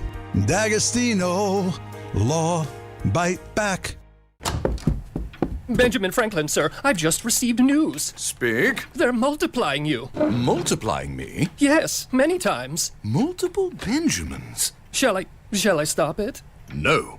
Multiply your Benjamins with New York Lottery's Extra Multiplier Scratch-Off games. Play for the chance to multiply your winnings up to 100 times. Prizes up to $3 million. I've won! I've multiplied myself! We won! Please play responsibly. Must be 18 plus. Gambling problem? Call 1-877-8-HOPE-NY or text HOPE-NY. Smalls here. Life is full of choices, some big, some small. And when you choose an H&R Block Tax Pro, you're choosing the largest network of tax expertise to be in your corner. For when your big ambitions need help with the small details. For when your six figures come from 6 different places. For when your gaming stream becomes your revenue stream. For when your business's year 1 needs 70 years of tax know-how. At H&R Block, they've seen it all. And they're here to help you make the most out of your money for life outside the box. If you love to travel, Capital One has a rewards credit card that's perfect for you. With the Capital One Venture X card, you earn unlimited double miles on everything you buy. Plus, you get premium benefits at a collection of luxury hotels when you book on Capital One Travel. And with Venture X, you get access to over 1,000 airport lounges worldwide. Open up a world of travel possibilities with the Capital One Venture X card. What's in your wallet?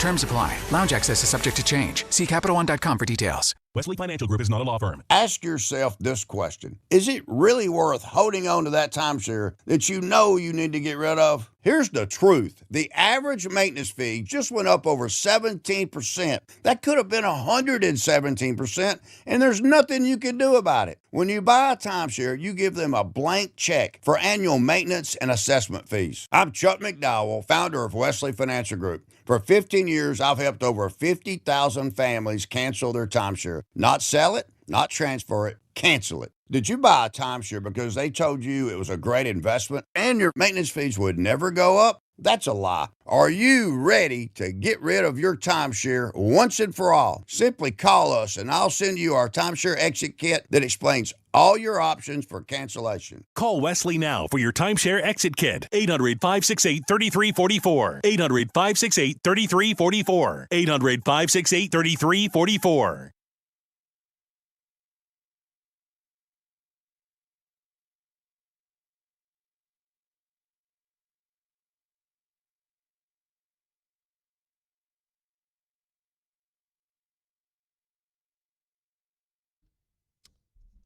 All right, DNR with you, ESPN New York. You know, we got Stump Rothenberg in about 25 minutes, something in that range. You know what else I have in front of me? Mel Kiper's mock draft. I didn't tease it, but I have it right in front of me. God forbid you be a professional. Why are you being nasty today? I'm not being nasty. Listen, you guys started. I started nothing. Yeah, I mean, RJ, there's some toast in the garbage can. Look, okay, Rick will love it. So you've been nasty to RJ. Yeah. You've been nasty for no reason to Raanan. No reason. Why are you looking at me like that? His face incites me. Choo-choo. Not my fault. So Rick doesn't like the way you look. Yes. Hi, Jordan. How are you? Welcome to the show. Yes, we'll see you at 9. He must be getting wind of what's happening. He goes, could do 7:45 if we want to push it up. Oh, see? He wants more action. He wants to press you. He wants more action. But that's not an available slot. So all this time is without Jordan's face. We'd have to make one, then you start Stump at like 8:05. Well, we could do that. I think like the 9 o'clock hour. I like 9. You like 9? I think you get a little cold feet. Confrontation could be brewing. No, I don't think we need to squeeze him in at 7:45. I think you have 7:45 to 8 o'clock. That's more than enough time. All right, fine. Well, what do you think, RJ? You're the producer of the When's show. he most likely to have an episode? Stop it. Stop it. This is pretty bad. I mean, it's nasty. Why? I don't know why you're doing this. But I want to deliver one of these right in your suck hole. Is there anything I can do to work on that? No, not really. It's your face. Are you intimidated? That's you. Are you a little intimidated by him? I'm not intimidated at all by him. What would he be intimidated by Jordan with? Right. Or for? Maybe Jordan's had such a good performance. It's the off season now. Maybe he's going to slide on in. Start doing some he shows. can take it. Take it. He's more than welcome. Here's the thing. I like you. I like Jordan. The two of you fighting doesn't sit well with me. Seems like you're going to have to make a choice. But you're Sophie's choice. Let's go. You're being really mean. I'm not being mean. You are. You think so? You're picking Rick, though. to save, you're picking Rick. One of them is going to perish? No, they're just going to disappear from life for a little while. They'll come back. No, it's good. It's Parrish, like the Macaulay Culkin, Elijah Wood vehicle when they were kids. Oh, the Good Son? The Good Son, yeah. That's a good movie. You're picking Rick. You have to pick one. But I don't like the side of Rick. No, stop it. I don't. You've seen this side before. But it's continuous. No, stop. You're picking at the scab. Yeah, you know what? I'll apologize when we get him on. No, you won't. Yes, I will. You're going to say, I'm so sorry. Sorry. All right, I'll tell you what. What? If when we get him on, if you are in your best behavior and apologize and you take no shots at him, you'll be back in my What good if he graces. takes shots at me? So, like, no chance. So I'm just going to sit here. I'm going to say sorry. So no chance is what No, you're telling me. I just sit here and say sorry, and he know, like, I'm sure he's listening right now, and then he'll just come aggressively at me, and I just got to sit here and take it. But if you don't change your face, I'm going to change it for you. Like I'm in Ray's half bedroom in the All I torture can do chamber. is take that in and consider Torture it. rack. I'll just try to do my best version of whatever I think that would be. I don't even hear what you're saying right now because your face is driving me nuts. If he comes on and he's nasty to you, you can defend yourself. Okay, perfect. All right, deal. I have audio. Okay, but what if he comes on and he's nasty in retaliation for the things that have been said already? There's not a chance Rick apologizes. It'll sound something like this. I just want to say from the bottom of my heart, I'd like to take this chance to apologize to absolutely nobody. So I can change. I think he can. Rick will then strut around the studio exactly like McGregor. Now He'll do the arm strut. Now we have to do this at 7:45. 7:45. Lock it in. Lock him in.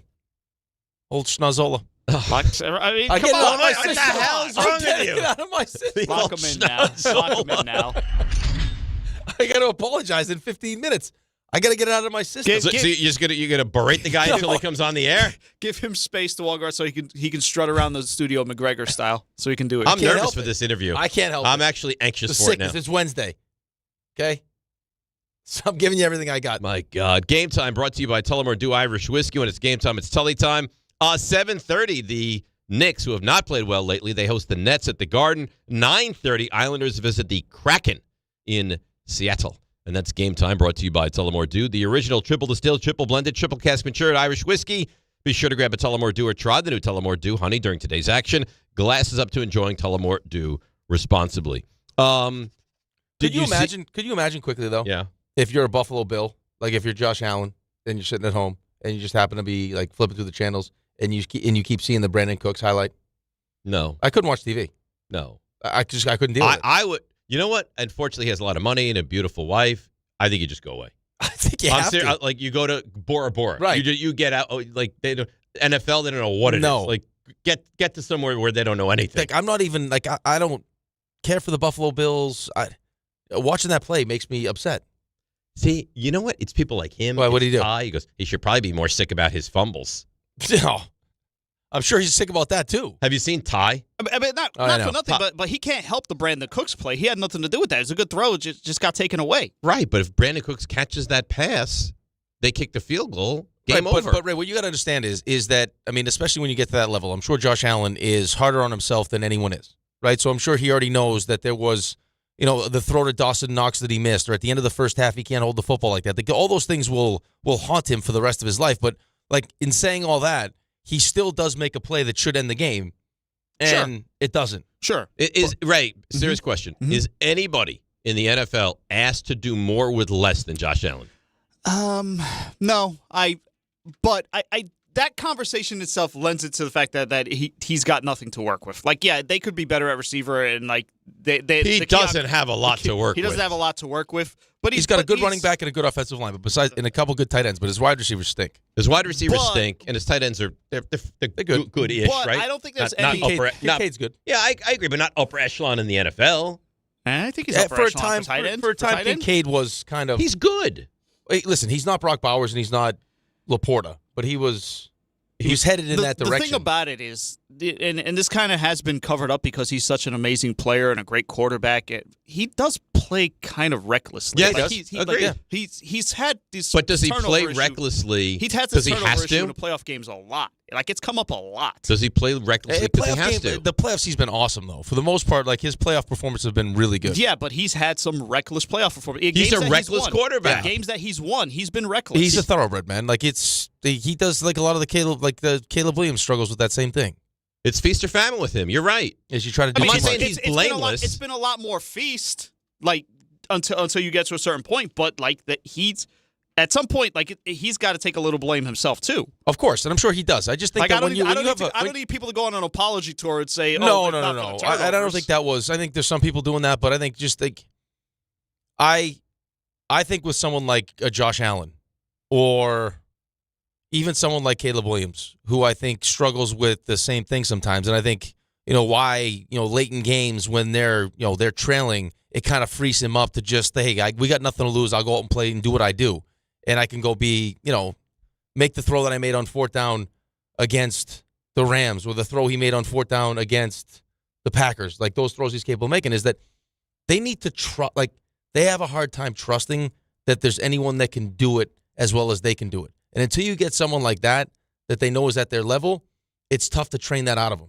Because they always feel I can do it. Yeah. And also, by the way, Brandon Cooks made a lot of plays before losing that ball. He did, but I mean, that's just a great play by the defender. But he had two plays. He had the one play where he the pass interference. The pass interference. Well, that's not his fault. No, right? no. What I'm saying that was a play. But he had the one play where he was on the sideline and he could have caught it and just didn't get the knee down before it went out of bounds. And then he had that play where he probably should have caught it and then he didn't. And then Keon Coleman missed a touchdown. And why should you be relying on Brandon Cooks? Did you see what Keon Coleman wore to the game? Yes.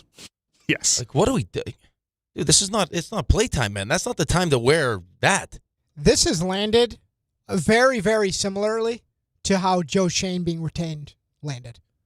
I think if you were going to get rid of McDermott, people would have understood if you would have removed it. They didn't come in together. They're a year apart. But if you took both out and just started over. McDermott brought Bean in. Yeah, that's the thing. But I think people could come to terms with getting rid of McDermott if it was sold as, that was the first half of Josh's career. We came close. We didn't get to where we wanted to be. We're going to reload this thing for the back half. That's not how it's being spun. That story, I think it was Vic Carucci who had it. That's like McDermott walked into the meeting with Bean and Pagula and basically told them like that what was wrong with the roster and why it wouldn't win a Super Bowl, and they didn't want to hear that. Well, I guess I read the same article. I think it was the same article that you were talking about that Lewis referenced, and it was like stuff that he was saying to the media. Yeah, like he would pick out like, hey, what Jacksonville did with Jacoby Myers. And then, it goes on like this whole thing about how good Jacoby Myers is and what he's going to mean to Jacksonville. Like, hey guys, we could, right? We could use some but of that. It sounds like the tipping point was when he was in the meeting with Bean and Pagula and told them that, and they didn't want to hear it. They haven't done Josh Allen any favors there. I'll tell you that. Early on, they did with the whole Steph Diggs thing, right? But then once he graduated, it was and it's progressively going in the wrong direction. All right, so I had this whole mock draft. Now you've ruined it. No, I think it's better. No, I can't do it now. I know, but we have to break, and then I have Raanan. We spread our wings. We don't want to just force feed it in now. I set myself a DM. I told you before. I am not going to sit here and do what you like to do sometimes, where we just talk about the same topic for 4 straight hours, just beat it over the head. Wow. I like to spread it out a little bit. That was bouncy. Wow, you see this? That was so. Let's see, Raanan, RJ. No one is safe. Now me. You feel really backed into a corner. No, sometimes you get into that little like that where we're just the same. You think I'm boring? No, I don't think you're boring. I think our best shows are when we're bouncy. I like being bouncy you got the Harbaugh. We're just have we talked about it today? Harbaugh. There's bouncy, and then you trying to bounce a bat off of somebody's head like that. You're assaulting is what you're doing. Do nothing, RJ Zit. I got to tell you, he's out of control. RJ, I'm sorry. There's nothing you can do about it because goalies don't go to the penalty box. Yeah, but also it's someone else has to serve their penalty. Internally, he's like, I'm really funny today. I'm making everyone laugh. When everyone is cringing, they're cringing. Listen, how do you get the goalie to behave when the goalie never goes to the penalty box? I have an idea. We'll find a nice half-eaten chocolate in the garbage. We'll pluck it right out. Serve it on a platter. Where's Greg? I'm gonna fall into the trash can. Could take his oatmeal right out of the trash. You want to tell me something? I do. I'd love to tell you something. Yeah, that's great. It's right here. I'm here for it. All right. You want to make fun of the sponsor before you read it? I love FanDuel. Okay. FanDuel's turning on playoff mode. All customers get a profit boost pack every NFL playoff game day. Each game day during the championship round, you'll find a pack loaded with multiple profit boosts waiting for you in the app. More boosts means more ways to level up your playoff bets. Pick the matchups you believe in. Maybe you take a shot on an upset like the Broncos at home with Jarrett Stidham to knock out the Patriots, or build a parlay that fits the moment like the Seahawks continuing to dominate on their way to a Super Bowl. Then apply your profit boost and go after even bigger payouts while the playoffs keep rolling. So visit FanDuel.com/local and grab your profit boost pack every NFL playoff game day. Must be 21 and older and physically present in New York. Opt-in required. Bonus issued as non-withdrawable profit boost tokens. Restrictions do apply, including any token expiration or max wager amount. See terms at sportsbook.fanduel.com. For help with a gambling problem, call 1-877-8-HOPE-NY or text HOPE-NY at 467369. All right, very well done. We'll bring on Jordan Raanan. He'll tell us what's going on with the Giants, and of course, we'll try to make it calm and relaxed when he joins us, and hopefully you won't make fun of him. I want an apology and your best behavior. We'll find out. And then, of course, Stump Rothenberg right after that. DNR with you, ESPN New York. At Uline, the prevailing opinion is, if you don't live it, you don't believe it. The people at Uline believe in hard work, and they live it by being there 24/7 to answer your call, having 41,000 items in stock, and offering same-day shipping from 12 locations across North America. Business owners, sellers, buyers, shippers, and packers believe it. Uline is the hard-working, dependable source for your shipping and industrial supplies. Visit uline.com.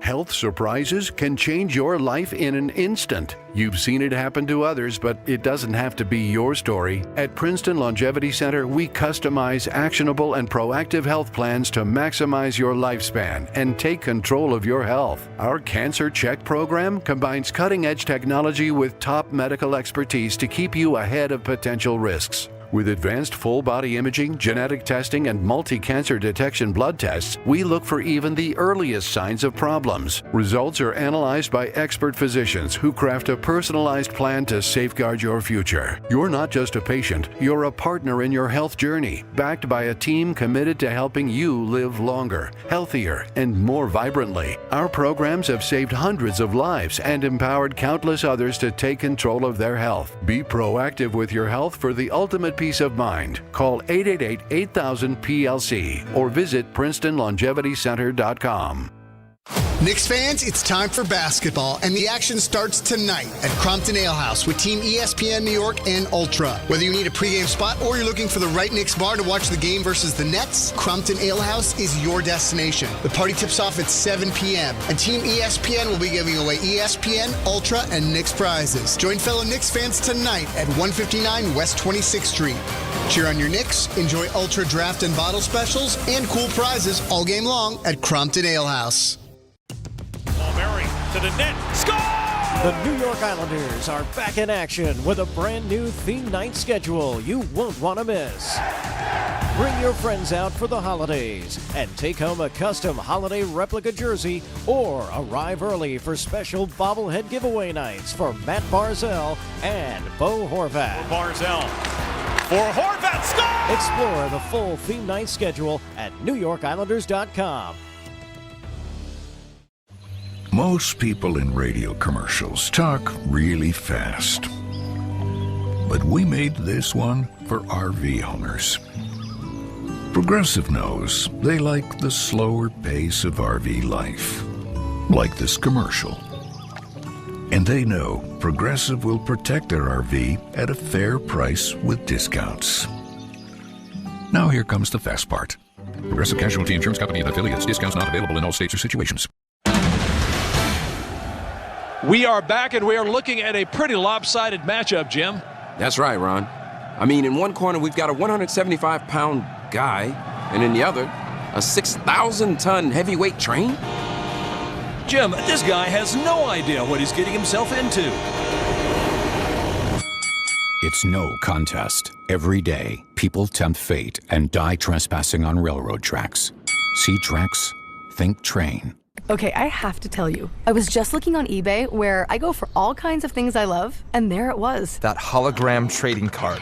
One of the rarest, the last one I needed for my set. Shiny like the... designer handbag of my dreams. One of a kind. eBay had it, and now everyone's asking, ooh, where'd you get your... windshield wipers. eBay has all the parts that fit my car. No more annoying... just beautiful. Millions of finds, each with a story. eBay. Things people love. My name is Whitney Allen. I am a widow. My husband, Ryan, died. We never thought in a million years we'd have to use life insurance. The unexpected happened. With Ethos, it is so fast and easy. It's 100% online. You can get a quote in seconds, apply in minutes, and get same-day coverage. No medical exams, and you can get up to $3 million worth of coverage through Ethos. Get your free quote at ethos.com/game. That's ETHOS.com/game. Time spent on application may vary. Online health questions required. You live for this. The wins, the losses, the slam dunks, and the buzzer beaters. The dream that this is your team's year. Hope. It's what keeps you coming back. So you represent, with anticipation and with pride. Because when everything's on the line, your support means everything. That's why the NBA Store is here to support you. Check out the largest selection of official NBA gear at NBAstore.com. A Fanatics experience.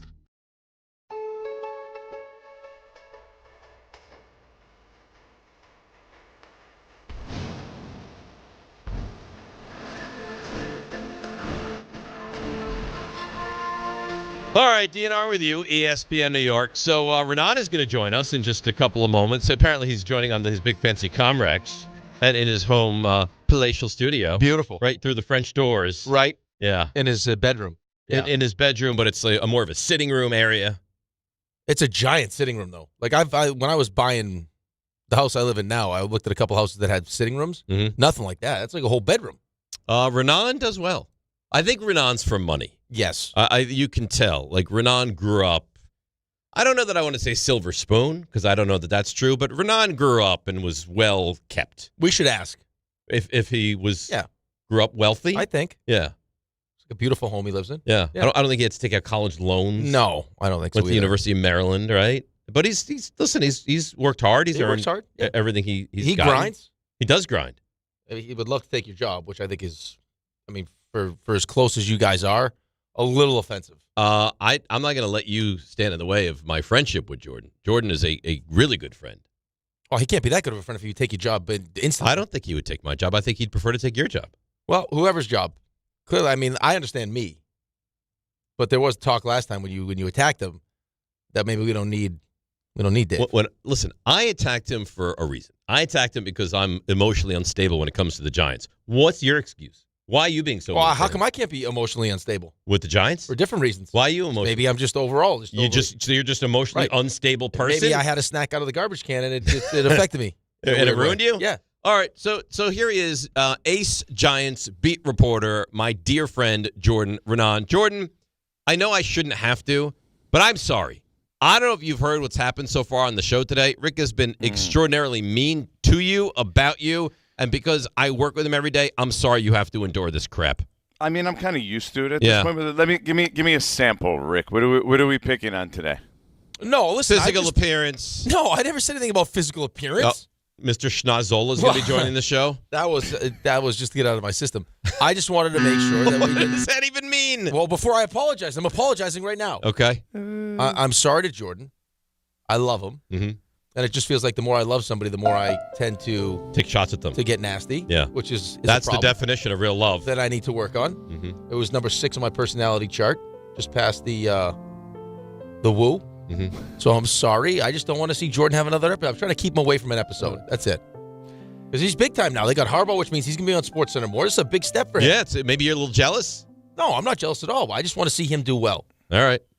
I'll take it. I mean, my little moles told me that Rick was going on a little rant about me this morning. I felt, and I thought it was going to be worse. I thought it was going to be critique of something I did yesterday, like I did a one-on-one with John Harbaugh, or my look, or my appearance. Looked great. I thought so. I mean, you look. Did you dress yourself, or did your wife help you out in that outfit? No, I dressed myself. Look at you. I mean, I've been trying to, the old Dave version of the annual New Year's resolution to drop a couple, Well, you look terrific. All right, so he's sorry. He's gonna be nice to you today. We've ironed that out, I believe. What was yesterday like over at the Giants facility? Just all sorts of excitement and kumbaya? Yeah, I think it was a big celebration. It definitely had a bigger feel than the previous ones, and there's been a lot of them, Dave. I mean, you got McAdoo, Shermer, Judge, Brian Daboll, all within 10, 11-year stretch here. But this definitely had a different feel. And I think that's because of who he is, right? And, there's the players there, which I think there have been players there before. But John Harbaugh comes in, and Jameis Winston gets everyone to start clapping when he's going up to the podium. And so he basically had a very collegial pageantry feel to it, whereas I'm not sure that other ones did in the past. It felt like a smaller scale than this one. So this was greater in both size, I think, and anticipation because of who he is and who his resume is. It seems like the players are ready for this, Jordan. Like it seems like the perfect timing. Of course, Dave and the fan base and just the lack of winning, but it just seems like with how loosey-goosey it's kind of been inside that locker room that they're ready for someone like John Harbaugh. I think so. I mean, you heard that towards the end of the season. A lot of guys, I mean, to a man, basically, when they were talking to you about this. Yeah, we need someone who could stand at the front of the room and instantly demand, instantly has credibility. Instantly, you know that's the guy. Like he has that kind of clout, and that demands responsibility and accountability, which I think obviously clearly was something that a lot of people thought was a big problem here under Brian Daboll. So John Harbaugh brings that. I don't think they understand what they're fully in for yet. I've spoken to people who said that he runs probably the hardest training camp in the NFL.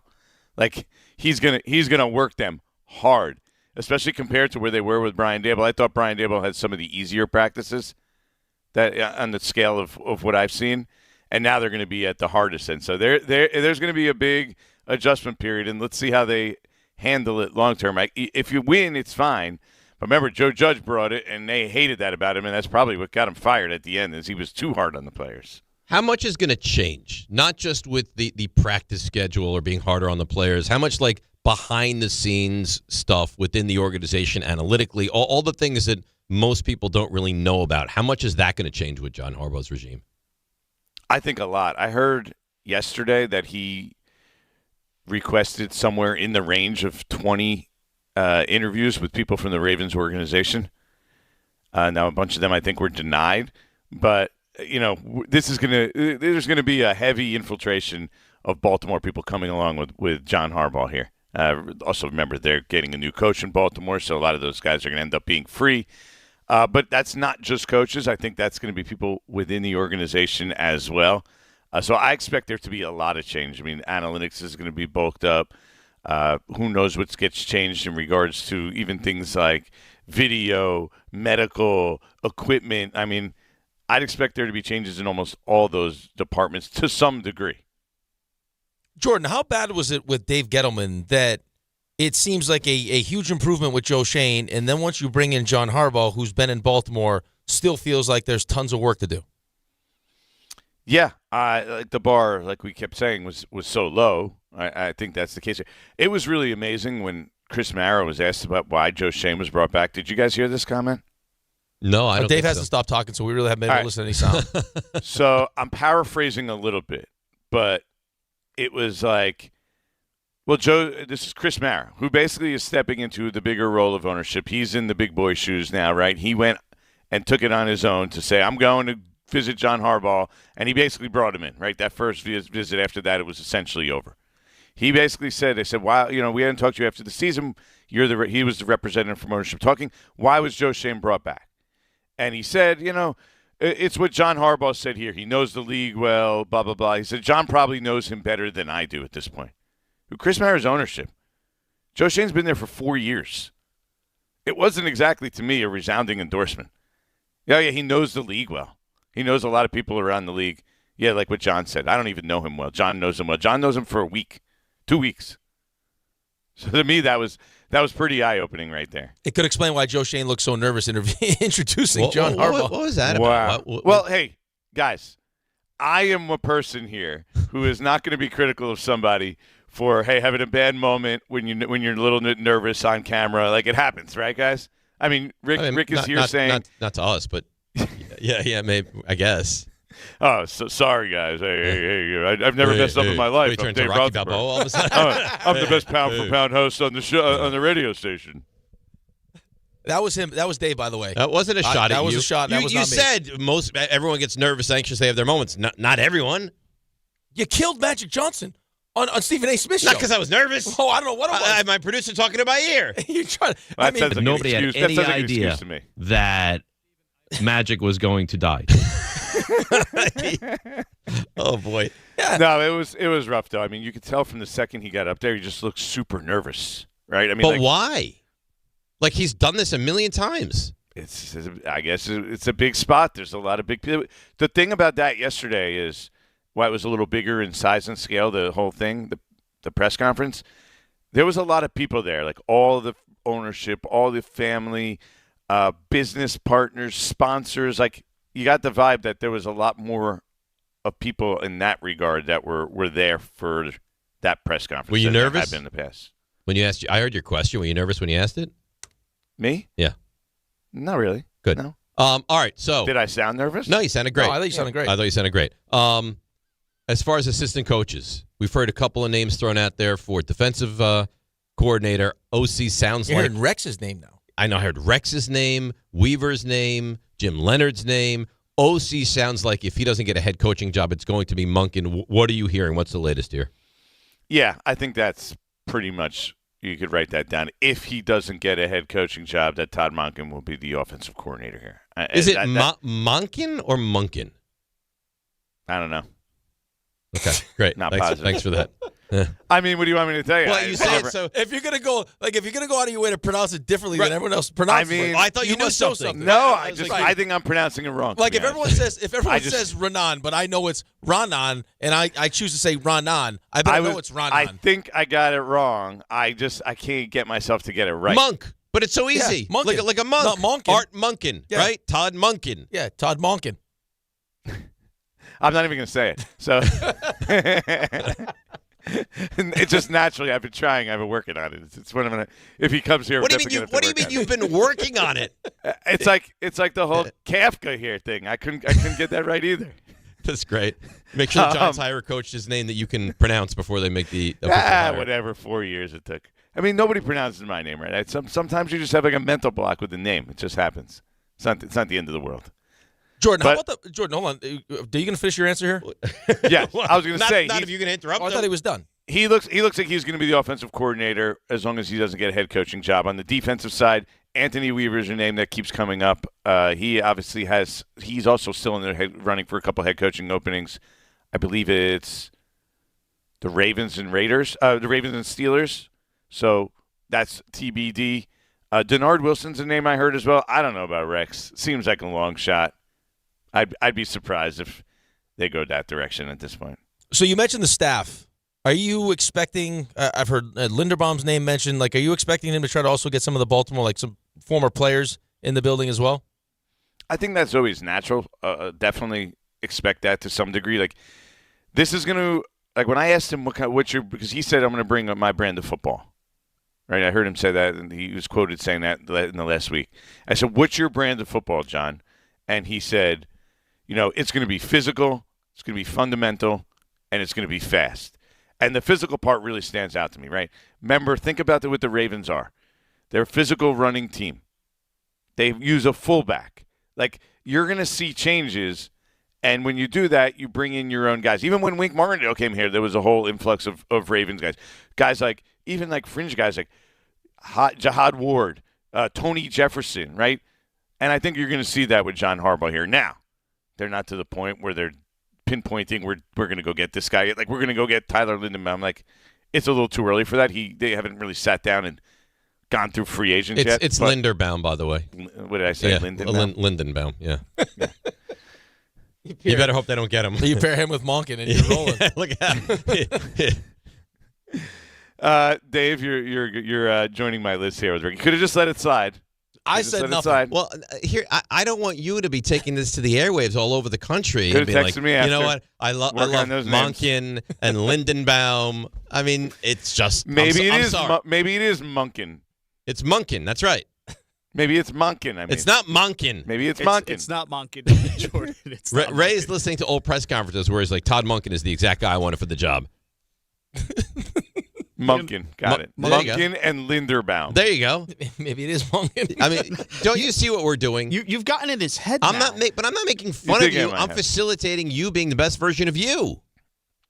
You're gonna get the opposite now. No, I'm not. There's different teaching philosophies. There's one to embarrass somebody. I'm not trying to embarrass you. And there's one to help. He's trying.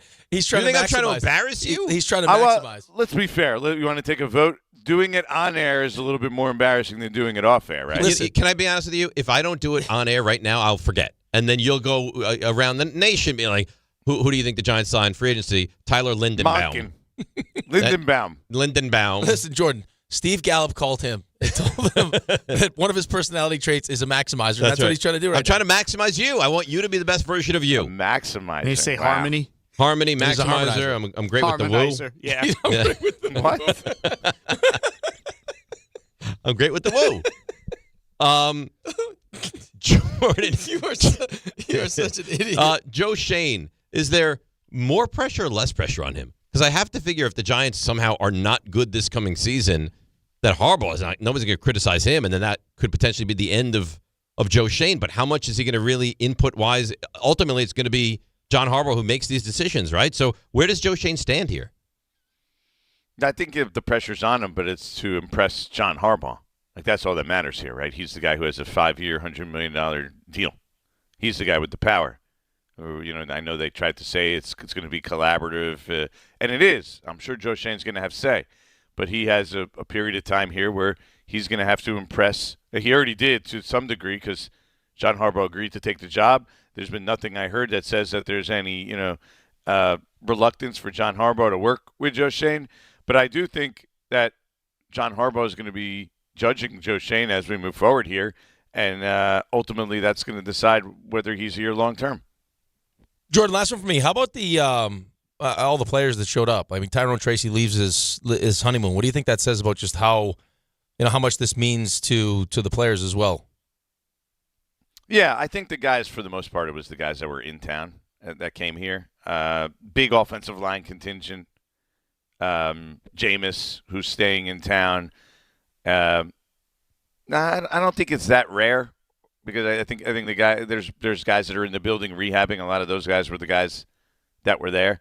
So I don't take it as anything more than that. I mean, Jaxson Dart, Dexter Lawrence, they weren't there because they were out of town. Abdul Carter, like those kind of guys. I think it's just a matter of whether you're. Abdul Carter was late. He showed up after the press conference. Who was doing all the clapping? Who was clapping? Was that you, Jordan? Were you clapping? No, that's unprofessional. No clapping in the press box. No cheering in the press box. You know the rules. That's why I can't. So, do you think the lady in Jacksonville that said how great Liam Cohen was unprofessional? I don't need to get into why? That conversation. That's a fair question. Just don't need to. My opinion on that. Nobody needs my opinion on that. Why? I think we all want your opinion. It's not necessary. Because so you would take her to task, and then you think you're scared that people will go after you because. I don't. It's not necessary for me to chime in on this. Well, all right. You're listening to DiPietro and Rothenberg on WHSQ, WCBS FM HD2 in New York. Do you miss hosting the show? I'm a good employee. You're a great employee. You're a great man. Yeah. You really are. If anyone's opinion, you'd want a reporter's opinion. I would love your thing, but he's scared to give his opinion. I'll pass on that one. Yeah, of course I do miss the show. I mean, I'm gonna just show up one day. I don't doubt it. You know how I just showed up one day and did the show when I wasn't on schedule? Know. Yeah, you did the wrong show. I think debatable. Debatable. You're supposed to do the afternoon show. Let me know when you're going to do that. We'll get the pronunciation guide ready. We'll put it on the wall, and you can look at any of the names you need. Okay. Sounds good. Anything else you want to impart before we say bye? Rothenberger, is that it? That's not funny. That's not funny. You're better than that. You're better than that, seriously. And I've been so good to you. Yeah, and I haven't said anything nasty at all. That's not negative to you. Even though you're dressed up like a picnic table. You know that's not my name, so why would you do that? I botched your name just to make a joke that I'm botching everyone's name today. Oh, that was funny. Good stuff. All right, so anything else that you need to impart before we say bye? I don't know. You tell me. What else you want to know? I think we've covered it, but maybe there's... Oh, do you come from money? Dave thinks you're a silver spoon guy. We believe you come from money. I do not believe that is true. That wasn't... Yeah. What do you mean you do not believe? I'm not buying that. It's a complicated question. Then you do. He definitely does. Then you do. Yeah. Not really. Yeah, no. If you don't come from money, you don't answer. I didn't grow up with money. But I think my father and my family did well. Like after I grew up. Gotcha. So now there's lots of family money. Now you're rolling in it. Now I don't know about that. I just think my father did well. By the way, who came to this country from Israel at 26 years old with nothing, did well for himself later in life. For sure. That's terrific. That's a terrific story. It's like the American dream. Exactly. Nice. You're the American dream. You know that? There you go. We love you. Thanks, Jordan. You guys are my favorite. You know that. All right. We'll take it. Watch out. I'm just going to show up one day. I would like that. I would like it. I don't think they'll pay you, but that would be great. I said you should come in studio today, but he said you live too far. Yeah. How far are you from studio? What time we leaving? I don't know. Whatever you want to leave. Just to be here for the show. Well, I'm saying the earlier you leave, the So if you left your house 6 o'clock, what time you get into the studio? 7:30. An hour and a half? Yeah, I told you he's far. He's way out. I mean, like 6 o'clock, you're going to start hitting traffic. Like when I was coming into the show and I'm leaving at 4:30, I was there in like 50 minutes. Right. He lives out near where we do the beach bash. I do. Yeah, I live out near the beach bash. Yeah, that's far. I'm on Gary's softball team. Really? Oh, you didn't yeah. ask me to play on a softball team. Gary's the pitcher. Look at you. Are you playing on the It's team? fast pitch. Is it? No, I don't play on the team. No? You should see the swag he sent me. Like a whole box. All right, Joe, we got to go. All right, guys. You want to manage the team? Sure. You won't come down there. No, you know what? I wasn't even a thought. Because he doesn't think you play. He knows I play baseball. Right, I get that. But not like, hey, we're doing a game. Would you want to coach No, it's not the a game. team, It's a manage it? league. All right, well, we'd love to have you down for a game. Nothing. Now I don't want to go. You're going to get a text message in probably the next 30 seconds. Well, now I don't want to go. And you'll get a bag of stuff. No, I don't want to go. You could be a manager. I would love to. You should. Coach You got to first dress base. up. You got to dress up in the uniform. Well, not the baseball pants. Why? No, because I'm not wearing baseball pants to coach first base. You want to be a professional manager. I'm not doing that. Why? But then you got to listen to me. Of course I'll listen to you. So if I'm coaching first base, I tell you to go, you got to go. I'll go. All right. I don't want you doing things on your own. No. You got to listen to me. Stopwatch out there. I want to move. Yeah. Okay. All right. I'm listening to you. Listen, he's getting over to first here. Yeah. I'm very coachable. Okay. Yeah. Listen, I expect you to go first or third on any Of course. ground ball to the That's right enough. Come on. side. What do I Gets look into the outfield. Listen, I don't know. I mean, that wasn't even a thought. And Gary supposedly loves me. Well, he loves me more, but yeah, obviously you're right there. No, obviously not. You attacked one of his guests with a carrot stick. That's a big time celebrity guest. I didn't attack him. And you're shaking him down with a carrot and a celery stick. I offered him a vegetable. Ray, come on, Ray. Not only a celebrity guest, but a mafia capo. He's Shariffa. You can't mess with him. He was you're waving a carrot stick in the man's face. You're lucky to be here right now. First of all, he's not really in the mafia. You saw what that guy did to the guy with the dog food? Don't mess in with the trunk. You don't mess with Bobby Bacala. I don't know what you to know say. what, Bobby? Waving the carrot like an animal. He's like, I think my heart would explode if I had carrots. Yeah, right. Like, Meanwhile, Archie's over in the corner humping Don Mattingly. There must have been some great food in the garbage for you on that day. Some high-quality prime rib or something, some steak. Humping Don Mattingly. He was. What's wrong with Was he you? not? No, he was not humping Like a little him. chihuahua. He was very Don excited. Mattingly was awesome, okay? Listen, I walk into a men's room in Atlantic City. I see Lawrence Taylor. I start screaming. Yeah. I don't think what he did was Also any worse inappropriate. I don't think RJ started screaming. Right. I think what he did is much less than what I did. Could you imagine that? You're taking a pee. You got it out. No. I've had people take pictures of me while I'm going to the bathroom. You're relieving yourself, and all of a sudden you hear, "That's Lawrence Taylor!" No, I could not. I've had a person ask me while I'm peeing to take a picture. That's weird. It's very weird. But I could Take a picture while you're peeing? Did you do it? Yeah, well, I was like, can we get out of the bathroom first? No, they didn't even let you answer. They snapped a picture of you I right guarantee at the urinal. there was 100%. Right at the urinal. 100%. I just couldn't help myself. It's not like I did it on purpose. I know it was inappropriate. I got so excited. Yeah. It's understandable. Told you my dad golfed with in the group right behind Lawrence Taylor. Yeah? Yeah. You talk to him? No, I don't think. Actually, I think he talked to him, but he didn't. LT's a big golfer. He loves golf. Yes, he is. Loves golf. Oh, there's Tom There Barrow. he is, little Dinahan. Yeah. Bringing you. He could be Dinahan's son. It's quiet. Come on, bashing in. Don't you think he could be Dinahan's son? Boy, it is. There's no weather you won't have an iced coffee in, huh? It's delicious. Well, it's nice in here. I'm not drinking it outside, you animal. I understand, but still, you have like that chill from the outside. No, I don't have a chill. It's warm in great. here. I feel awesome.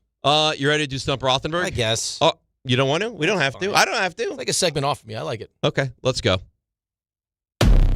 He's confident. If I go 10 for 10, you have to reward me in some way. Like sexually? He's humble. Mike Trout is a pitbull on my ass. He's well informed. We'll continue to update you on the Mets and the Yankees, both having today off. He's Dave Rothenberg, and this. Oh, God almighty. Now I dropped my phone. Is Stump Rothenberg. There really is some open. It's amazing. It really is some It's probably open. the best open. This is delicious, too, by the way. The iced coffee? Nice. I love when people take pride in what they do. You know who doesn't take pride in what they do anymore? Who? Chipotle. No? I've been Well, very... you said the woman was eating. Yeah, well, she was food eating while out she was in front. snacking. So, I mean, at least she thought it was good enough to eat herself. You know, we are friendly on this show with the maybe former CEO's son. Yeah, well, he's supposed to come in studio. Yeah, Jordan Schultz.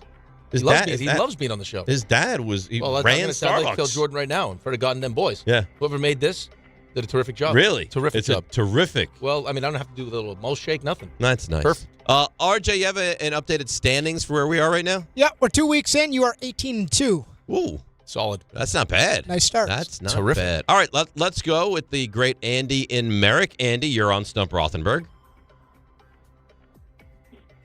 Uh-oh. Babe? Andy? Hello? Can you hear me? Now we can. Good morning. How are you? Good morning, boys. NFL playoff question. You know the teams that have made the most postseason appearances. Cowboys, Niners, Steelers, et al. Today's question, however, is which organization has the most postseason losses? Could be Washington.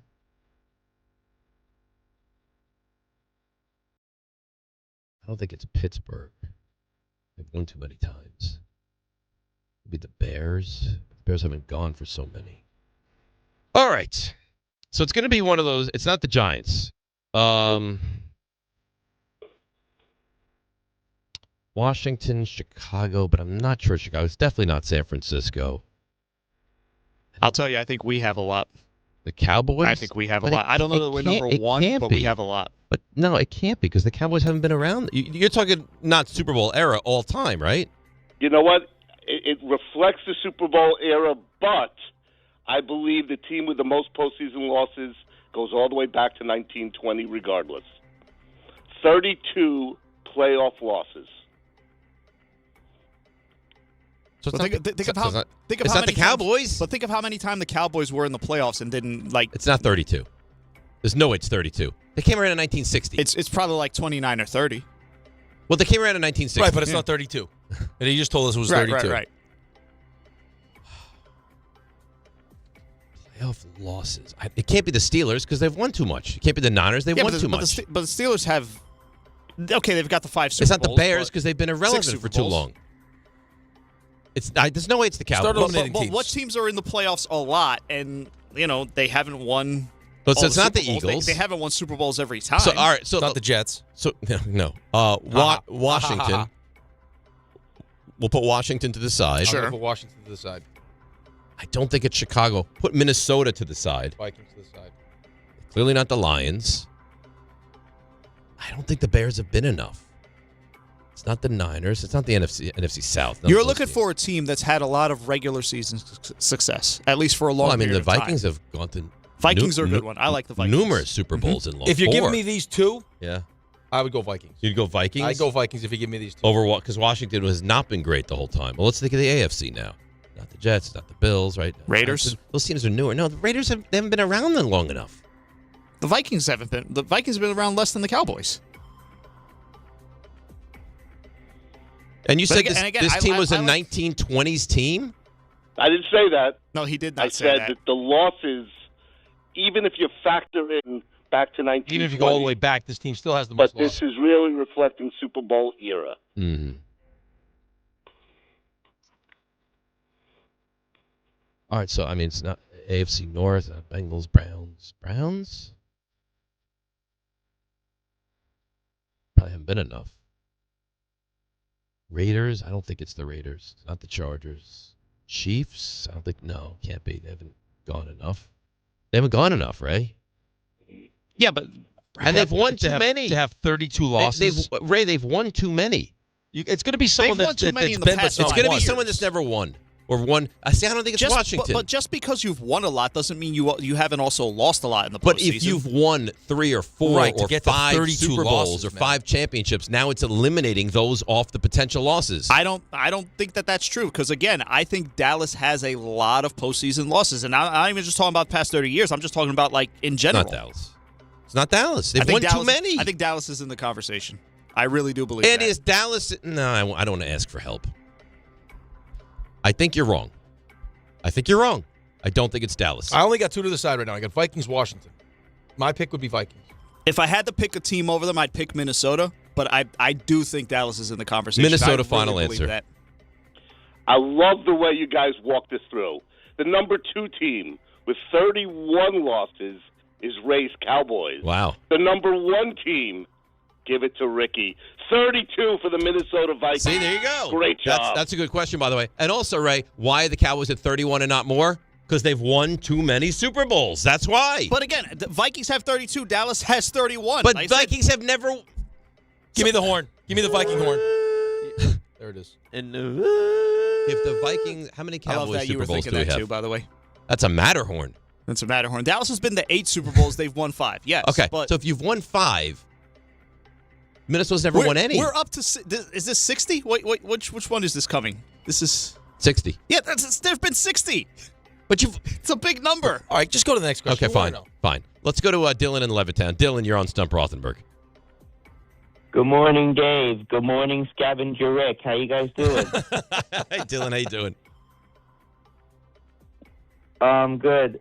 So my question is, who is the only NFL team to appear in a Super Bowl in 5 different decades? 80s, 90s, 0, 10s. 5 different decades. The Niners, 80s, 90s. Ray, the Niners, 80s, 90s. What's the question here again? 5 different decades appearing in the Super Bowl. Starting in the 80s? Well, doesn't matter. No, it could be any. But I'm just. Niners had 80s, 90s, 2000s. Did they make 2000s or was it 2011? Definitely the 10s. The one they lost was like 2011, 2012, I think. The 10s, the 20s. They've been there in the 20s. Wouldn't RJ be the one to ask the Niners? I think he's screening, though. 5 different decades. 5 different decades. Well, it's not the Giants. Mm-hmm. Steelers had the 70s, not the 80s. No. One in the 90s. But it doesn't matter. If you lose the 80s, you're out. Okay, so it has to be consecutive. Is it 5 straight? It Dylan? is not 5 straight. It is not 5 straight. Not So it could be like just 70s. It could be 70s, 90s. Just 5 different decades. Okay.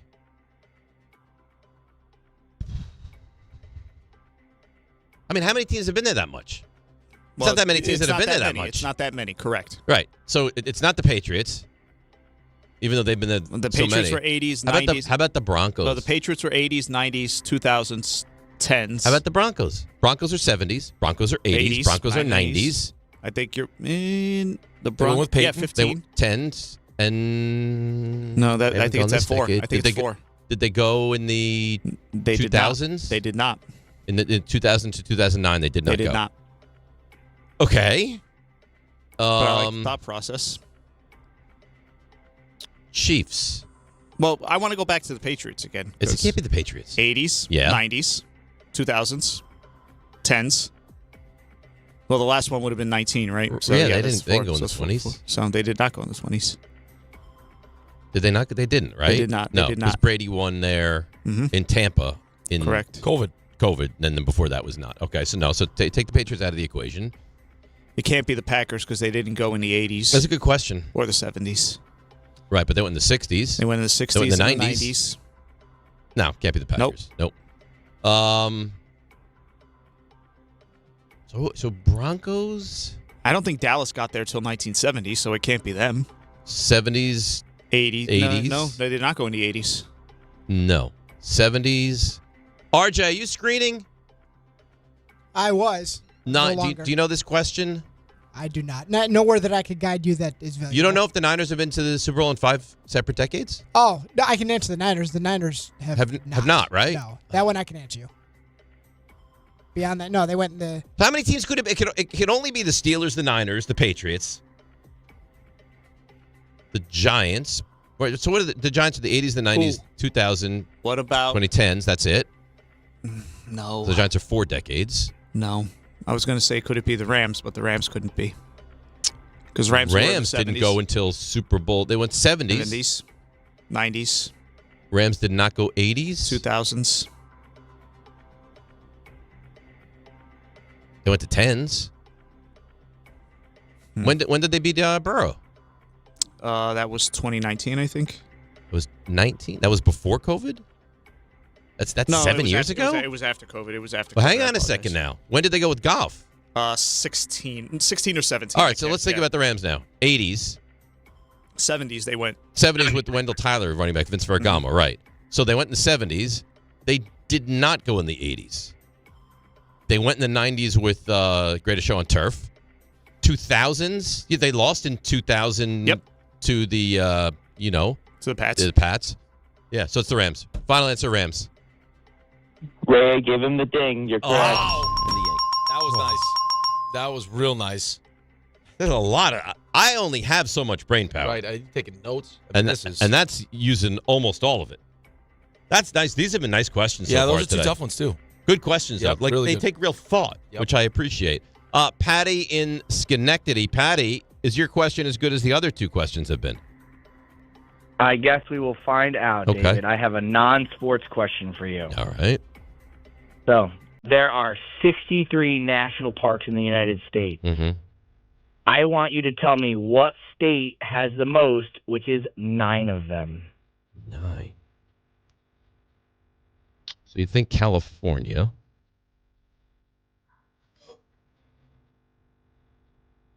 Nevada, Arizona could be one. It's Colorado. It's definitely something out west. It's not going to be an East Coast state. Is Arizona on the list, you think? I think Arizona, I think Vegas, I think California. Those would be my, not Vegas, Nevada. But I think Colorado or California would be my guess. Doesn't it have to be California? But then I feel like he's making it. I feel like I'm outthinking myself here. Because it feels like it would be California. But then would he ask a question that's so seemingly obvious that it's California? All right, maybe it comes with the easy one after. So now the you two have to hard get to the ones. mind of like a serial killer here. Yeah, This is like Dexter. This is what I have to do. Right, someone that would wear like skin tight overalls to a Mets tailgate. Yes, that kind of cycle. Listen, Patty is a wonderful. I love man. him. I love him. Hey, I look, the hat's gonna fit. The hat's gonna fit nice with that, Rick. I'm wearing the hat today. It's gonna fit nice with. I those look overalls forward next to year. seeing Patty every tailgate.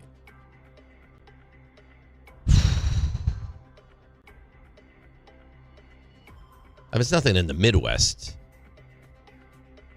So official national parks, right? Yes, 63 official national parks. That's a lot. I mean, I don't know. The first name that jumps into my head is California. By process of elimination, I will go with California. So a state you did not mention that has 8 in second is Alaska, but first is the beautiful state of California. Nice. With There we go. 9. All right. 3-0. Where's the ding. applause? The whole. It's not responding. That's not good. What do you mean it's not responding? I'm clicking and nothing's happening. I won't go on until I get my applause. Oh, thank RJ. That's nice. Okay. All right. You know what? I feel better now. Let's go to Steve in Flemington. Steve, you're on Stump Rothenberg. What's up, boys? All right, this question is in honor of Josh Allen losing this weekend. 41 quarterbacks have won 5 playoff games. 37 of those have reached a Super Bowl, and 4 haven't. Josh Allen is one of those. Can you name one of the other 3? One will get you a ding, but if you could name all 3, that would be very impressive. Can you just repeat this question, please? At least Sure 5 thing. playoff So- wins not getting to a Super Bowl. Yep, Super Bowl era, 41 quarterbacks have won 5 playoff games. So just dumb it down. Is 37 it of what he those said have is right? reached the Super At Bowl. least 5 playoff wins without getting to a Super Bowl from a starting quarterback? Correct. Josh Allen's one of those. And then can you name one of the other 3? Mm-hmm. Now, Brady's the most, but I think he's won a Super Bowl or 2. Like a Mark Malone. This is going to take some time. You just need one. I know. Just one. Marino's been there. How about Ray? How about Mark Brunell? So I was rebooting the system. I didn't hear the question. Give it 5 to me. plus playoff wins without going to the Super Bowl for a starting quarterback. I'm assuming this ties into Josh Allen, so it's not Josh Allen. Yeah, he Yep, said Josh okay. Allen is Mark Brunell, though. What do you think about him? Does he have 5? Well, didn't they go to 2 AFC championship They did games? go to two AFC championship games. So it'd give you at least 3, maybe 4. Could be 5. Let's think who else. So Stroud doesn't have enough because he's never been to. No, never been to a But was championship he game. 3, maybe 4? I mean, think about teams that haven't really gone to. So Mark Malone is a name I threw out there. I don't know if that could be. Jets don't have. Oh, how about Sanchez? He didn't win 5, right? He won 4. You say never been to a Super Bowl? This guy never went to a Super Bowl, right? As a starter. Correct. What about Danny White? Good, yeah, Danny White's a good one. Real good one. And this is the quarterback, Danny White, not the punter, Danny White. Oh, I see what you did there.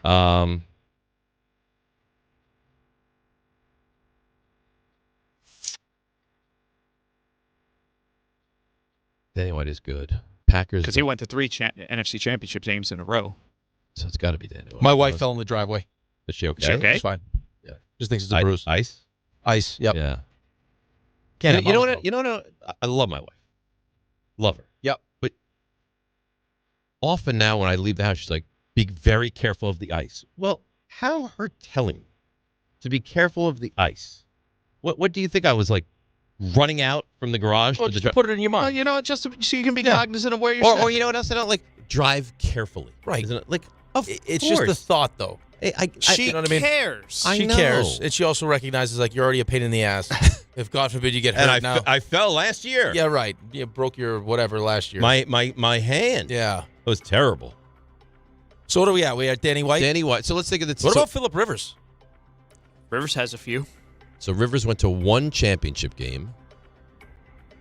Could be Rivers. All right, so let's think this through now.